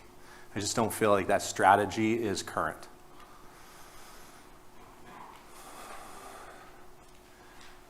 You've seen some island-wide intersection and PED vehicular improvements. You know, one that jumps out at me is Squire Pope Road. We have put new signs, we've put new striping, but that doesn't mean the RRFBs are up, similar to what we did on Dillon to Beach City Road. Jonesville Road and Spanish Wells intersection, North Point access became a priority. It went from $150,000 soft cost with a window, a construction window predicated by the United States Postal Service of when we can make that improvement. And you'll, excuse me, you'll see that in a budget amendment to punch that road through and then also get on with improving Gumtree Road. So I won't go through everything, but you can see our largest lift here only has $100,000 in it. We talked in the morning about the policy part, the master plan part, and this is something that is a very heavy lift along with North Point, the Jonesville intersection, and those intersections. What isn't the highest priority, but we are working on it, are the Pope Avenue streetscape improvements, Lagoon Road intersection, and some of that work. We are Matthews Drive to Folly Field Road. You'll notice that we were out there surveying. We're in that design phase, but we're surveying the right-of-way to truly understand, because again, it's a DOT road, and whatever we do there to add call it a center median, make it safer, slow the cars down, especially around that blind curve and that crosswalk at Burke's, no matter what we do, someone will be impacted. So if we close it off, it'll be similar to some of these other, but they don't have businesses and homes trying to turn left in or left out. And so we're in a really difficult situation with some of that. I see a light on over there.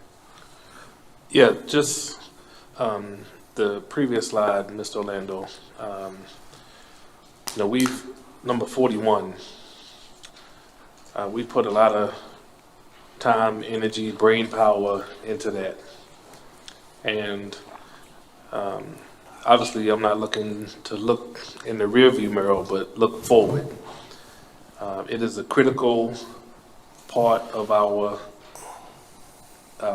infrastructure when it comes to the way that people travel on and off of this island. It also is critical to workforce, economic development, but more importantly, it's critical from a safety standpoint. As we start to look at this master plan that you'll be bringing forth, there's data that says that this is the most dangerous section between Hilton Head and I-95. And we've got a list of fatalities that we can go back to, refer to support that data. So I guess I'm sort of planting financial seeds here now, because we're going to start having budget discussions tomorrow. I know that we're going to ask our state delegation and SCDOT, maybe the county, about funds to take care of the entire corridor. But there's some baseline improvements there that I think are very important for us to take a look at. So I encourage us all, as we go through the CIP discussion and the overall budget discussion, that we increase that from 100 grand. It's just too important. okay? There's some baseline improvements that we as a town can afford to do. And I think if we take that step forward, we could then leverage that as we have discussions with state and county. So I'm sort of not just planting a seed, but poking a little bit here. Because again, we've been talking about this, I don't know, a few years before Mark got here, and we're still talking about it. We've had fatalities on our watch. So it is something that, in my opinion, needs a financial commitment from us here locally. Thank you. I would ask, I mean, obviously this is approved budget, 100,000. But what's 27 and all, I mean, that's, Correct. yeah. And I forget how it lines up. I may be asking you, unless we have used this, unless we've used this contingency, I may be asking you for a little bit more to finish this master plan. So again, yeah, I agree with you in FY27. I understand what's at stake. Sea Pine Circle. This says Sea Pine Circle to Wexford Drive. It's truly segment 8. It is Sea Pine Circle. We've spent a little bit of those dollars on some soft costs, engineering costs, and the rest DOT has requested, right? They wrote us the letter. We talked with them. And I will bring to you for your consideration a financial agreement where those dollars, the residual remaining dollars, would be transferred to DOT. They will serve as a project manager with our close involvement, and no matter what they would ask to do about the Sea Pine Circle to improve safety and throughput and time, it would have to have a municipal consent on a small level, similar to what we talked about in the past. So I know that some want that project to be the highest. We are going as fast as DOT will let us. I see a light. Yeah. Can I just ask about that? So we just heard from Councilman Brown about the area that he just spoke about and the safety issues there. We know there are others, Gumtree we talked about earlier. How does the segment 8 rise to a point where we are willing to spend those dollars ahead of those other areas when, unless someone can help me, and God knows I don't remember everything, there aren't the same issues about safety there? I mean, I know the issues, I get them, and Yep. partly that's safety, but it's not to the extent that we are talking about the fatalities and the accidents, et cetera, in these other areas. And I just, anyway, yeah. Well, I can help with it a little bit. As we get ready to start working, and this isn't a project that gets done next year, but as we start working on the William Hilton Parkway Gateway Corridor, right? And let's be fair, we're not trying to stop everybody at a signal, hold them for 2 minutes, let people walk across the street, and slow that down like it's a real street with real intersections and crosswalks. We have been talking about moving vehicles flowing at hopefully 40 miles an hour-ish. When those folks flow, it's a video game, right? We've seen it. When you push through there, you will eventually, potentially get to Sea Pine Circle sooner. And so that's as much of a future capacity issue than it is just a safety issue, right? Because today it does take a lot of time to get in and out of Sea Pines. More than in the past, pre-short-term rentals, more than just our patterns of how we use and live on the island. It's changed. I used to live in Sea Pines. It's different today, even from my own very short reference there. It's capacity, it's the future. I think that if we are looking at the corridor, we should look at that. We should also look at Main Street as a parallel route. Main Street's parallel roads to your main road. Our main road are the most important roads, as well as where cars are slowing down and moving through. So I think this is as important as Main Street. Nothing's more important than the corridor. Right. And I don't disagree with any of that. I would just put it as the highest priority. those areas where we know that there are, have been abundance of accidents and fatalities. I get the capacity, I get that time is valuable to everyone, and I do understand sometimes, I guess it's a little bit of the chicken and the egg thing here, but people's lives should take top rung. Just a question. I'm just going to put this in everybody's back of their brain for when we come to CIP, that it's categorized as a highest priority. But I think once we start having discussions, we might realize that it is not the highest priority because it's not our project. Right. So just think about that as we come back together.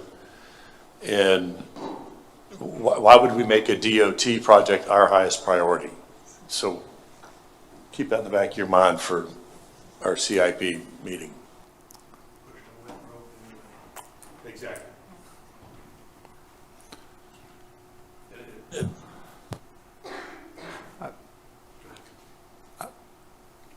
With that being said, the next obvious one is Folly Field Road. It's not our road.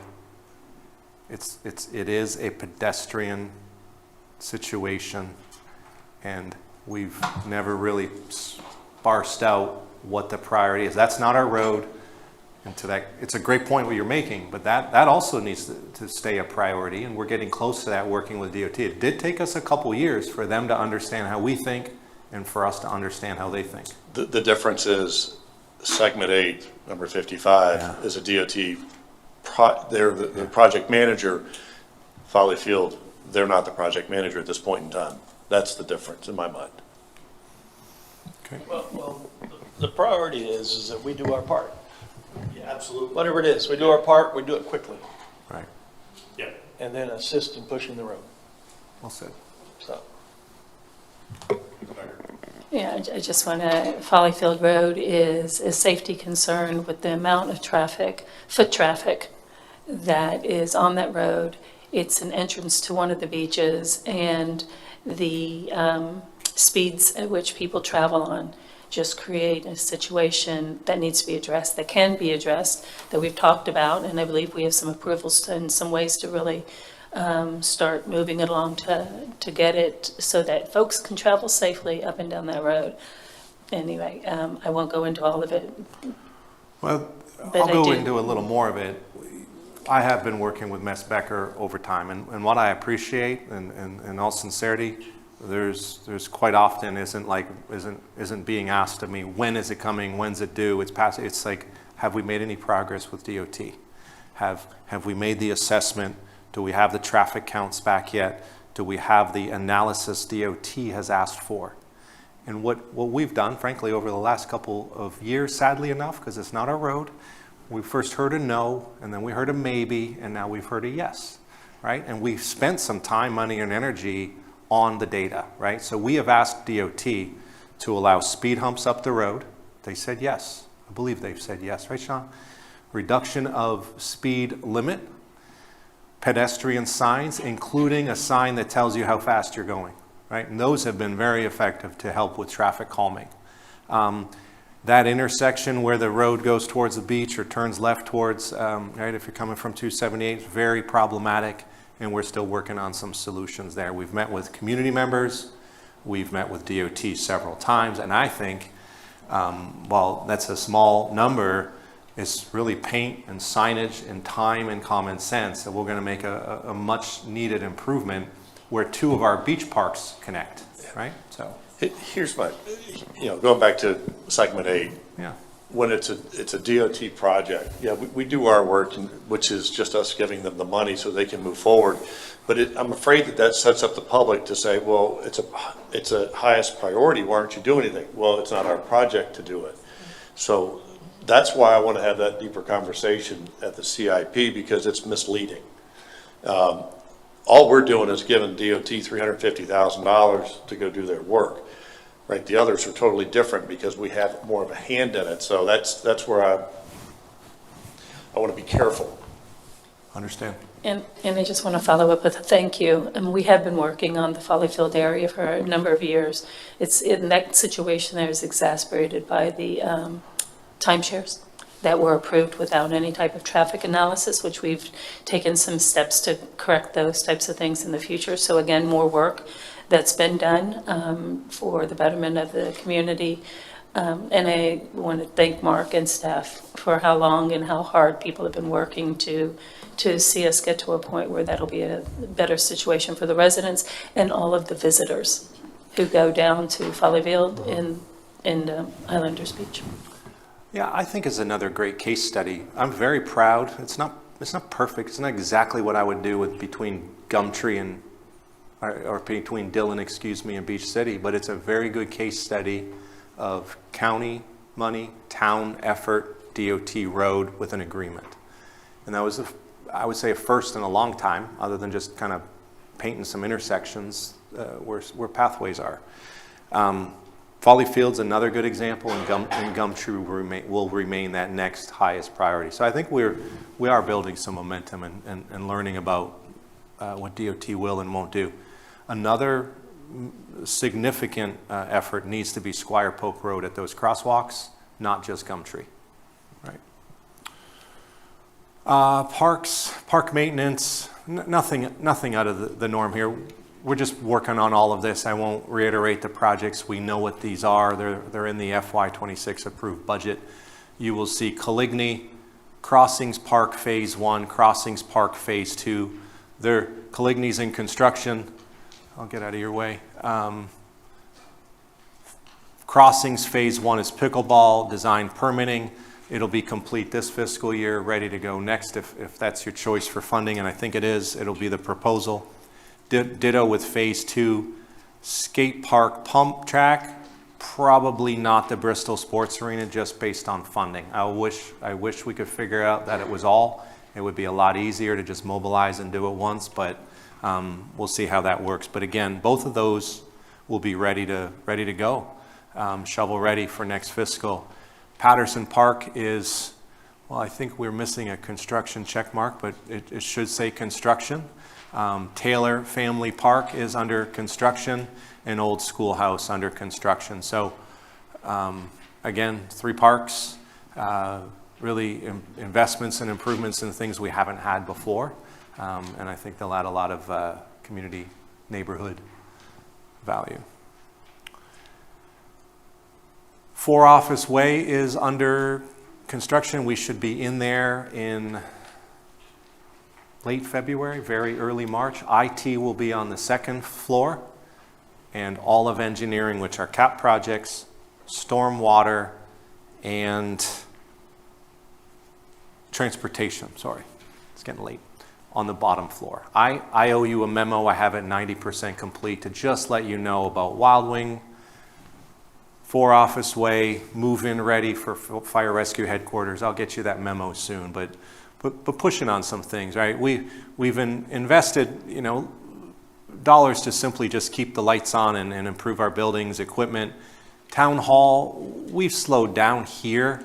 I do believe that when we're done 4 Office Way,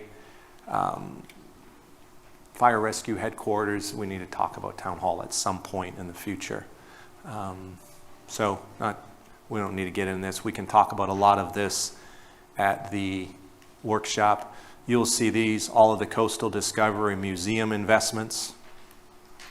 Fire rescue headquarters is complete, but with the upfit and then next year dispatch, we talked about that this morning. Working on the Jonesville Horse Barn. Bids were due. I haven't looked at them. The team's vetting and qualifying them, but by the time we find an operating partner on Jonesville Barn Paddock Stables, we're going to need to put some money in to stabilize that site. Parking, ADA, and a couple other things, but it is an investment. Mitchellville Freedom Park, we're in the permitting stage. Town refuse recycling, and I put a green dot on that because that's not an easy just, let's call the recycling company and recycle better. That's been an investment of our time and strategically as a new piece of our business. And then stormwater. I shared a lot of that earlier with you. We won't have to go through all this today, but stormwater, the maintenance agreements programs and the maintenance and improvements on our own without the agreements have been a real focus of Sean Gillen and Jeff and team. Bryant Road pond restoration as well. And again, that's in the construction. And this is a little project, but a big lift. More stormwater, $6.3 million budget. I shared that info with you earlier.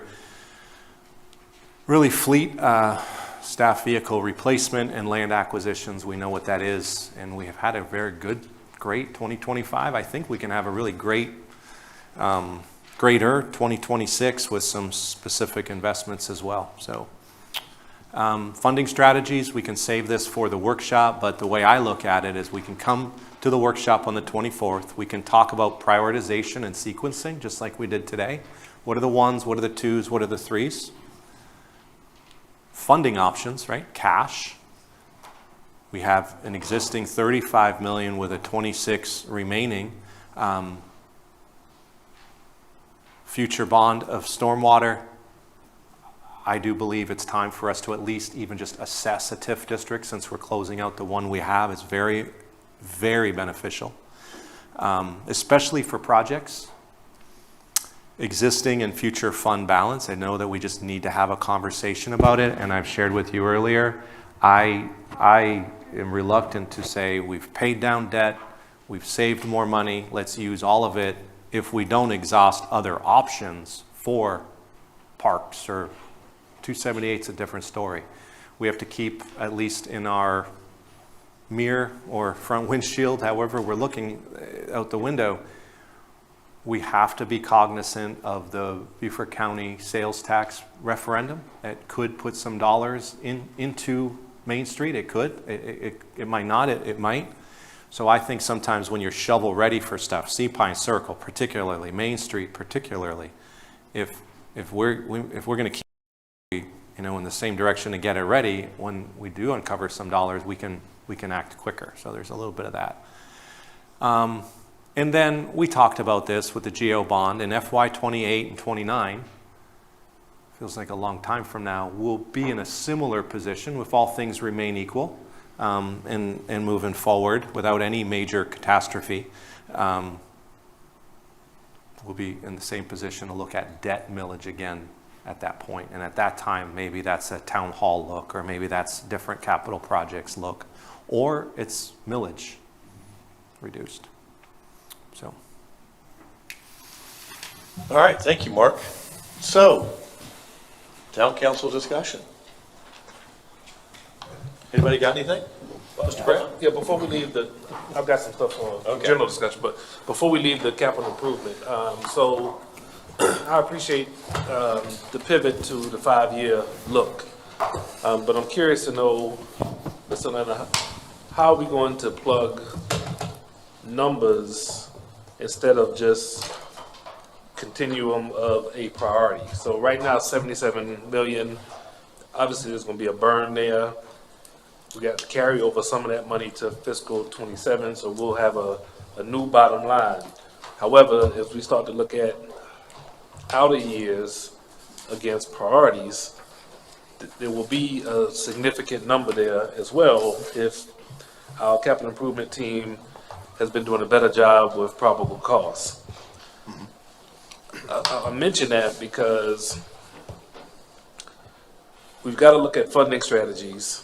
Obviously we can cash, pay as we go. We can borrow, which we have tons of capacity, and things like TIF districts are also opportunities. But each one of those have a political will component, okay? And the TIF district, which I think is a great idea, I wasn't a part of the last TIF discussion, but just from a common sense standpoint, I think TIF districts are attractive because those agencies that are going to be participating, there's not really a loss of revenue during the freeze because you're looking for economic development to happen, so you'll have more happening to sort of support the deficit.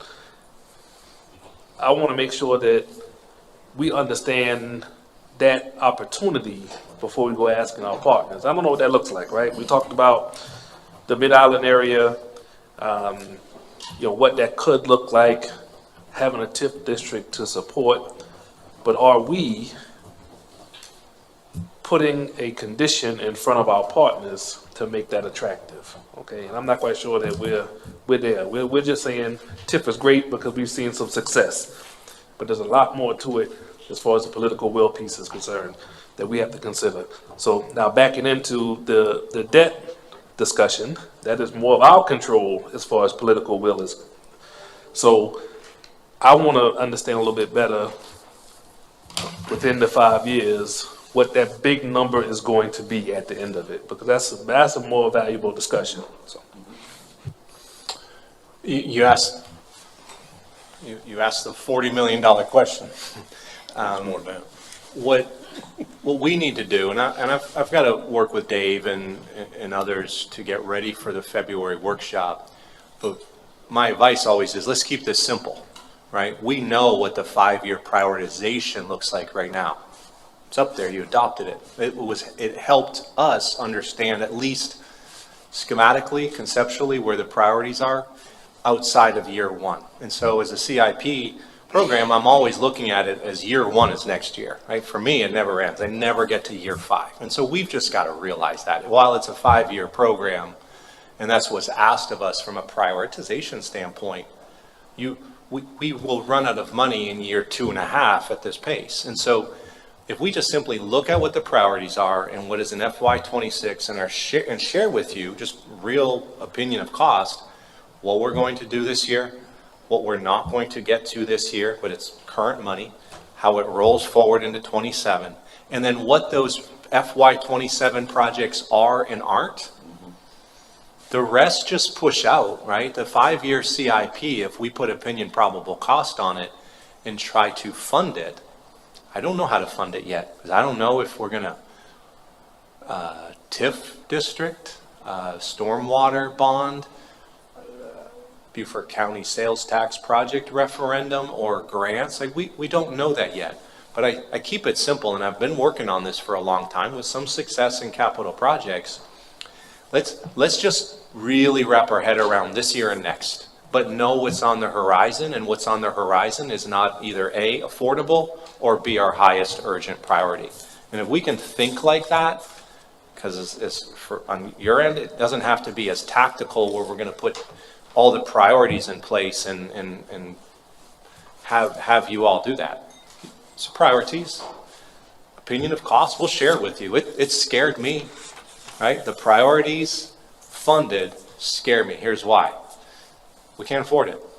We don't have enough money, and I'm not going to present a budget where I use and propose $100 million of fund balance to pay for the project. So if we just go out 1.5 years and know what we can build and know the team is very capable building high quality neighborhood impact benefit projects, I think we're fine. But if we're trying to prioritize 5 years and figure out funding for 5 years and do all that, it's too much right now.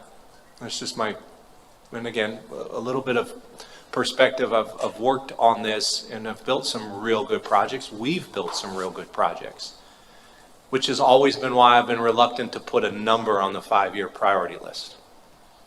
And when you do it, you stop because you can't afford it.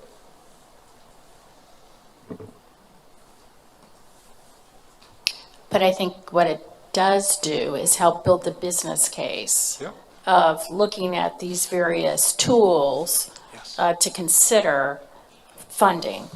And TIF is a great example of that. And I don't know how long it takes to set up a TIF. I think it would be good for us to understand, because you talked about how we, want to focus on the next year, 1.5 years, but if, setting up a TIF district takes, I'm making it up, 1.5 years, 2 years, then that's something that we'll need to think about sooner rather than later so that we can set ourselves up for success for the sequencing of other pieces. And I think one of the activities that we should do now is focus on the old TIF you know, if I think about going to our partners to sell the idea of a TIF, we should be able to tell them about the success of the last TIF and how they played a part in that and what we all got out of that as a town.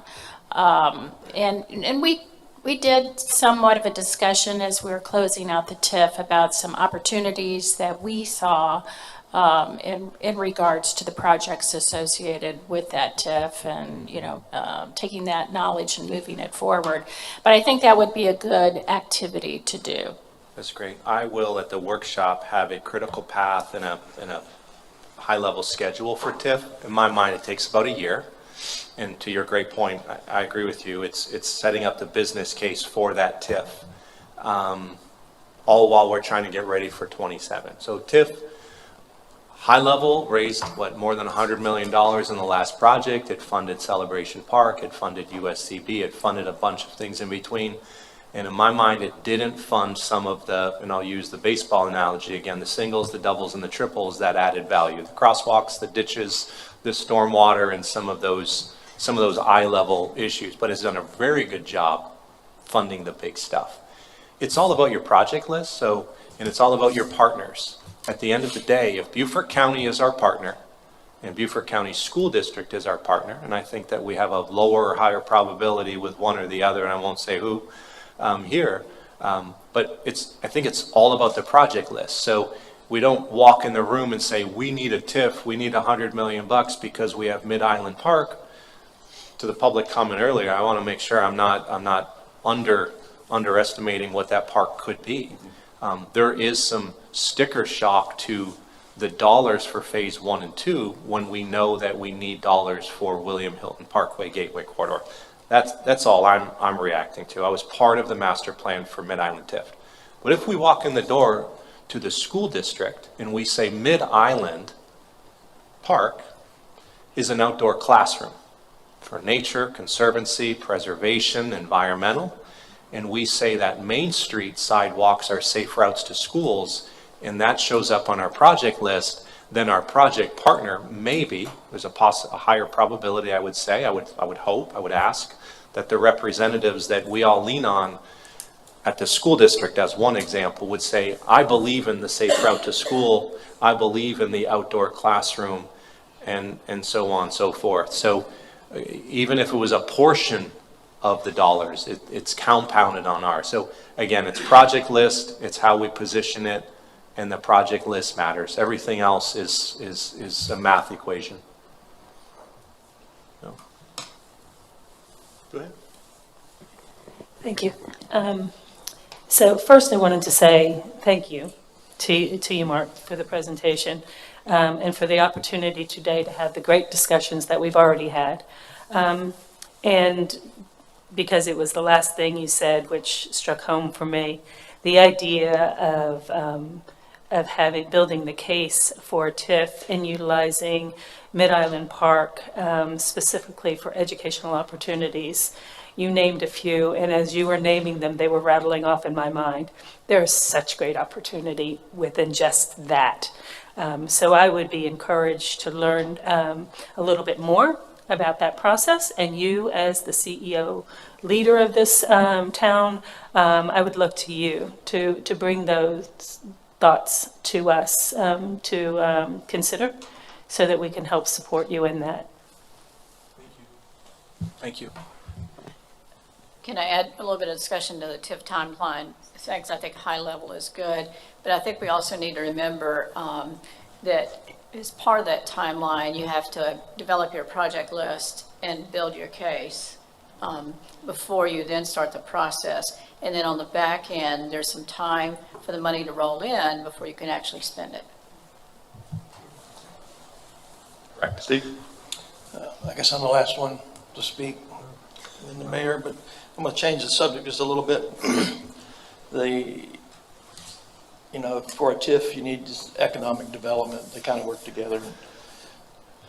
And not to get too technical, but if you go outside, you can feel the wind always moving from east to west. And for some reason, over 5 years, it's been moving east to west. And technically what that is. That's Bluffton and Hardyville sucking the air out of Hilton Head and taking our employees, taking our businesses, taking our economic development. And what we need to do is we need to focus of all the things that we're doing today. That's great. That's internal. That's here. But to sustain Hilton Head Island and to have the funds to do all these things, we have to grow our economic development. We have to be able to find, just within our own boundaries, we have thousands of business owners that own businesses all over the world.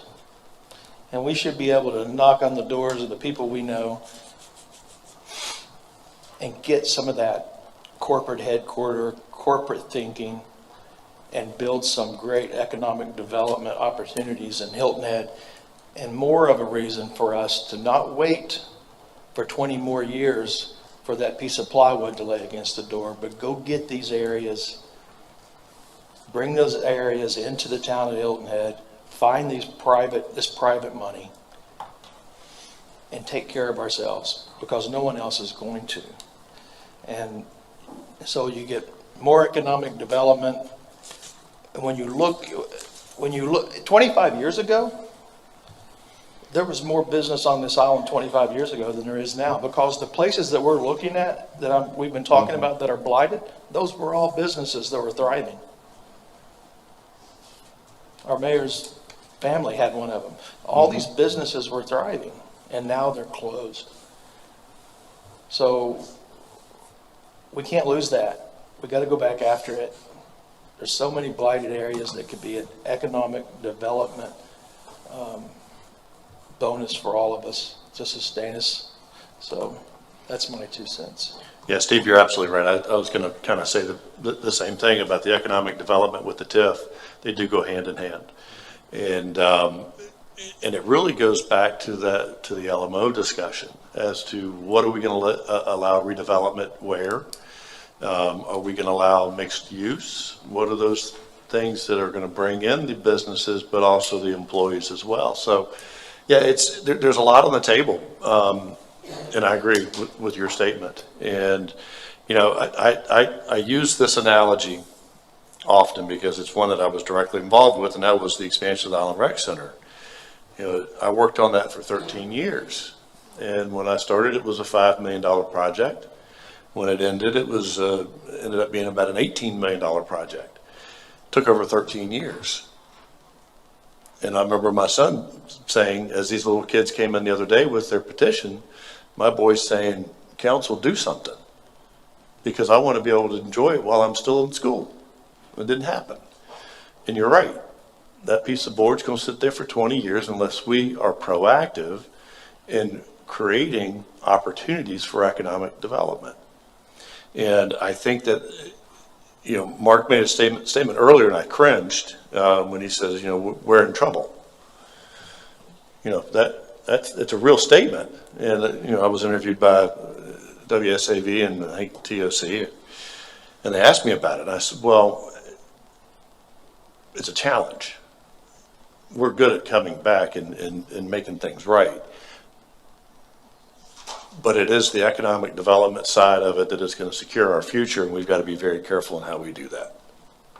I don't want to confuse people. You know, people say no growth, no growth, no growth. Right. It's different. It is. Economic development in areas that have already been developed, that are redeveloped property, is not expanding us past our, you know, our limits, but it's sustaining us. And we just have to be really,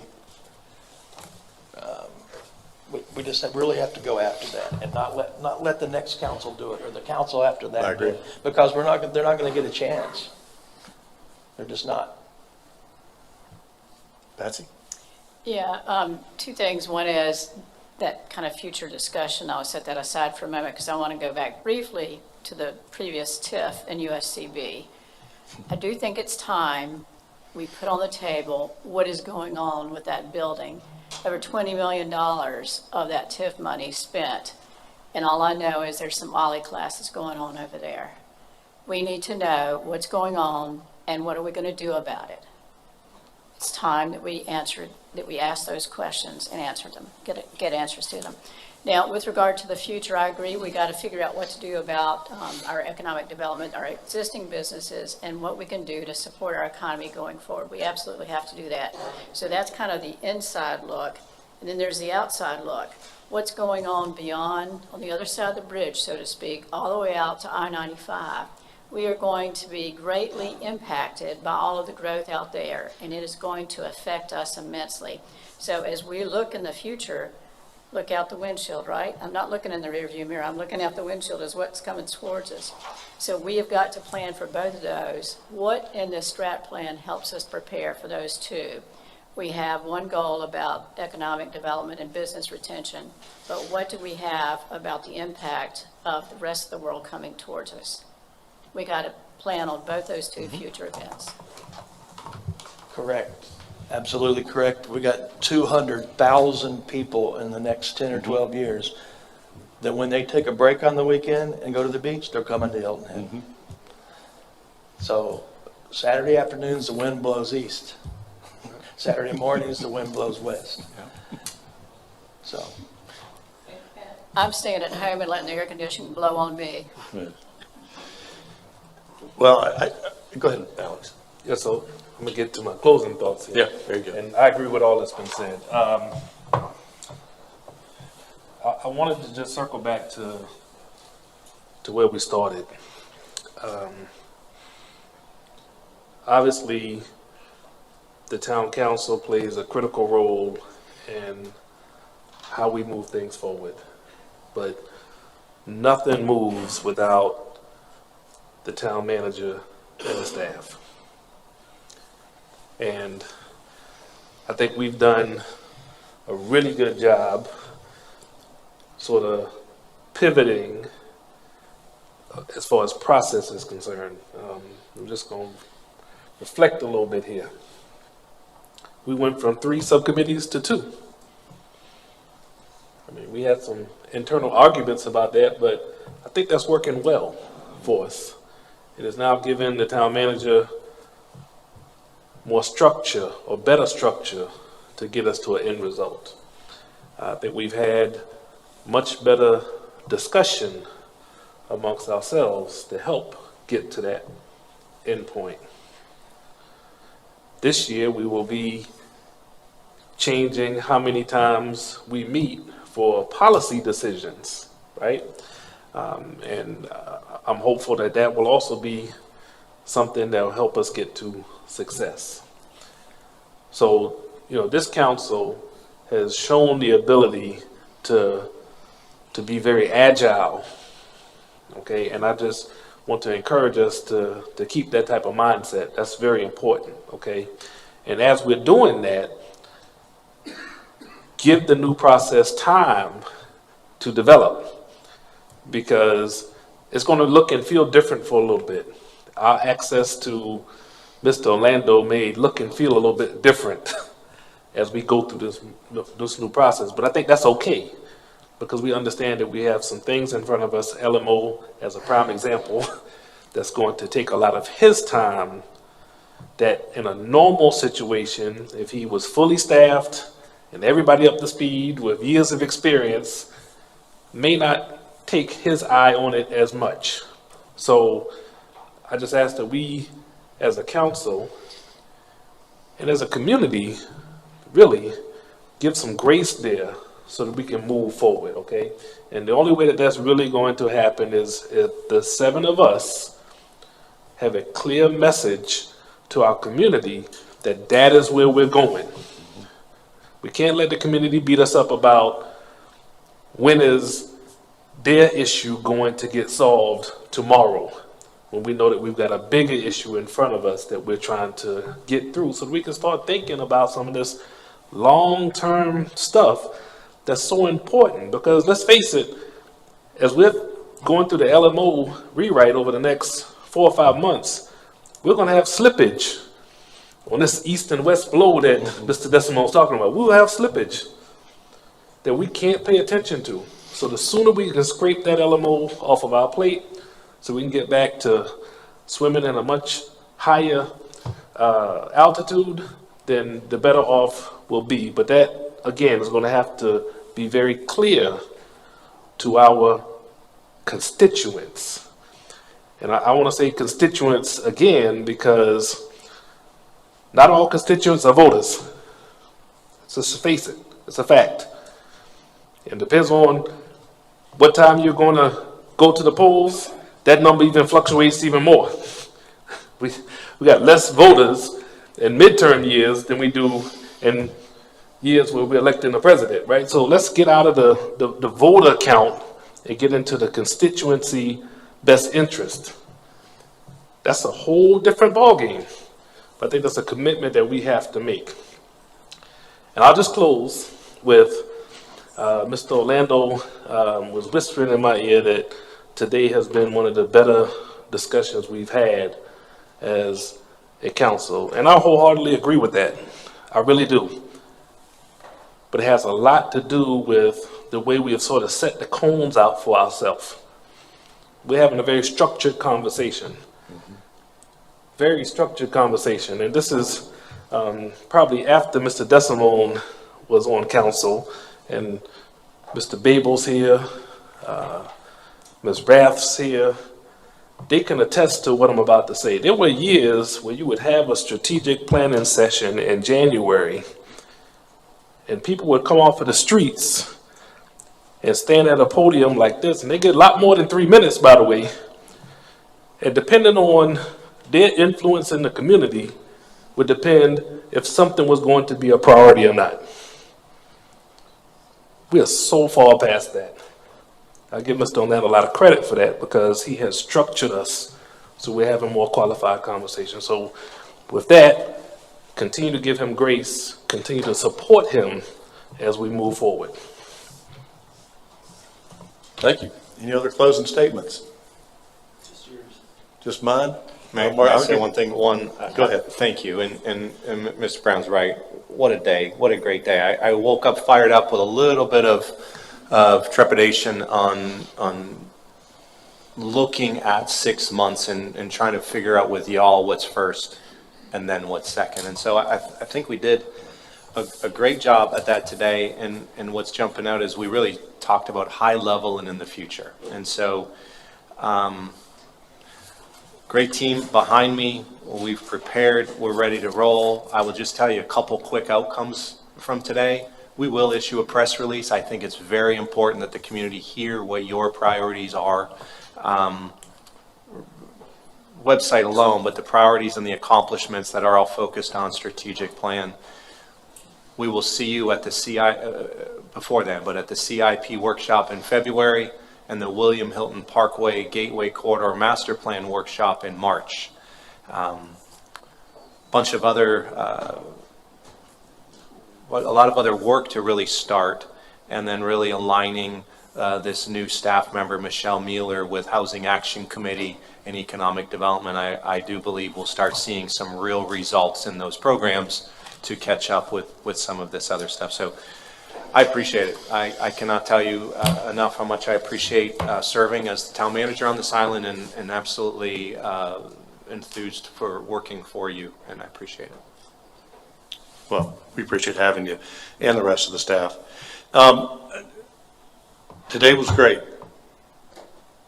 Everybody had a lot of great input, and everybody respected each other, and that is a big thing. And just proves that we can move forward together civilly, and I'm very proud of that. And there are a lot of big things ahead of us, and I started off this morning with saying we need to give Mark the opportunity to do his job. Sometimes we don't do that as council. You know, we're in his ear, we want to know, we're pushing for things.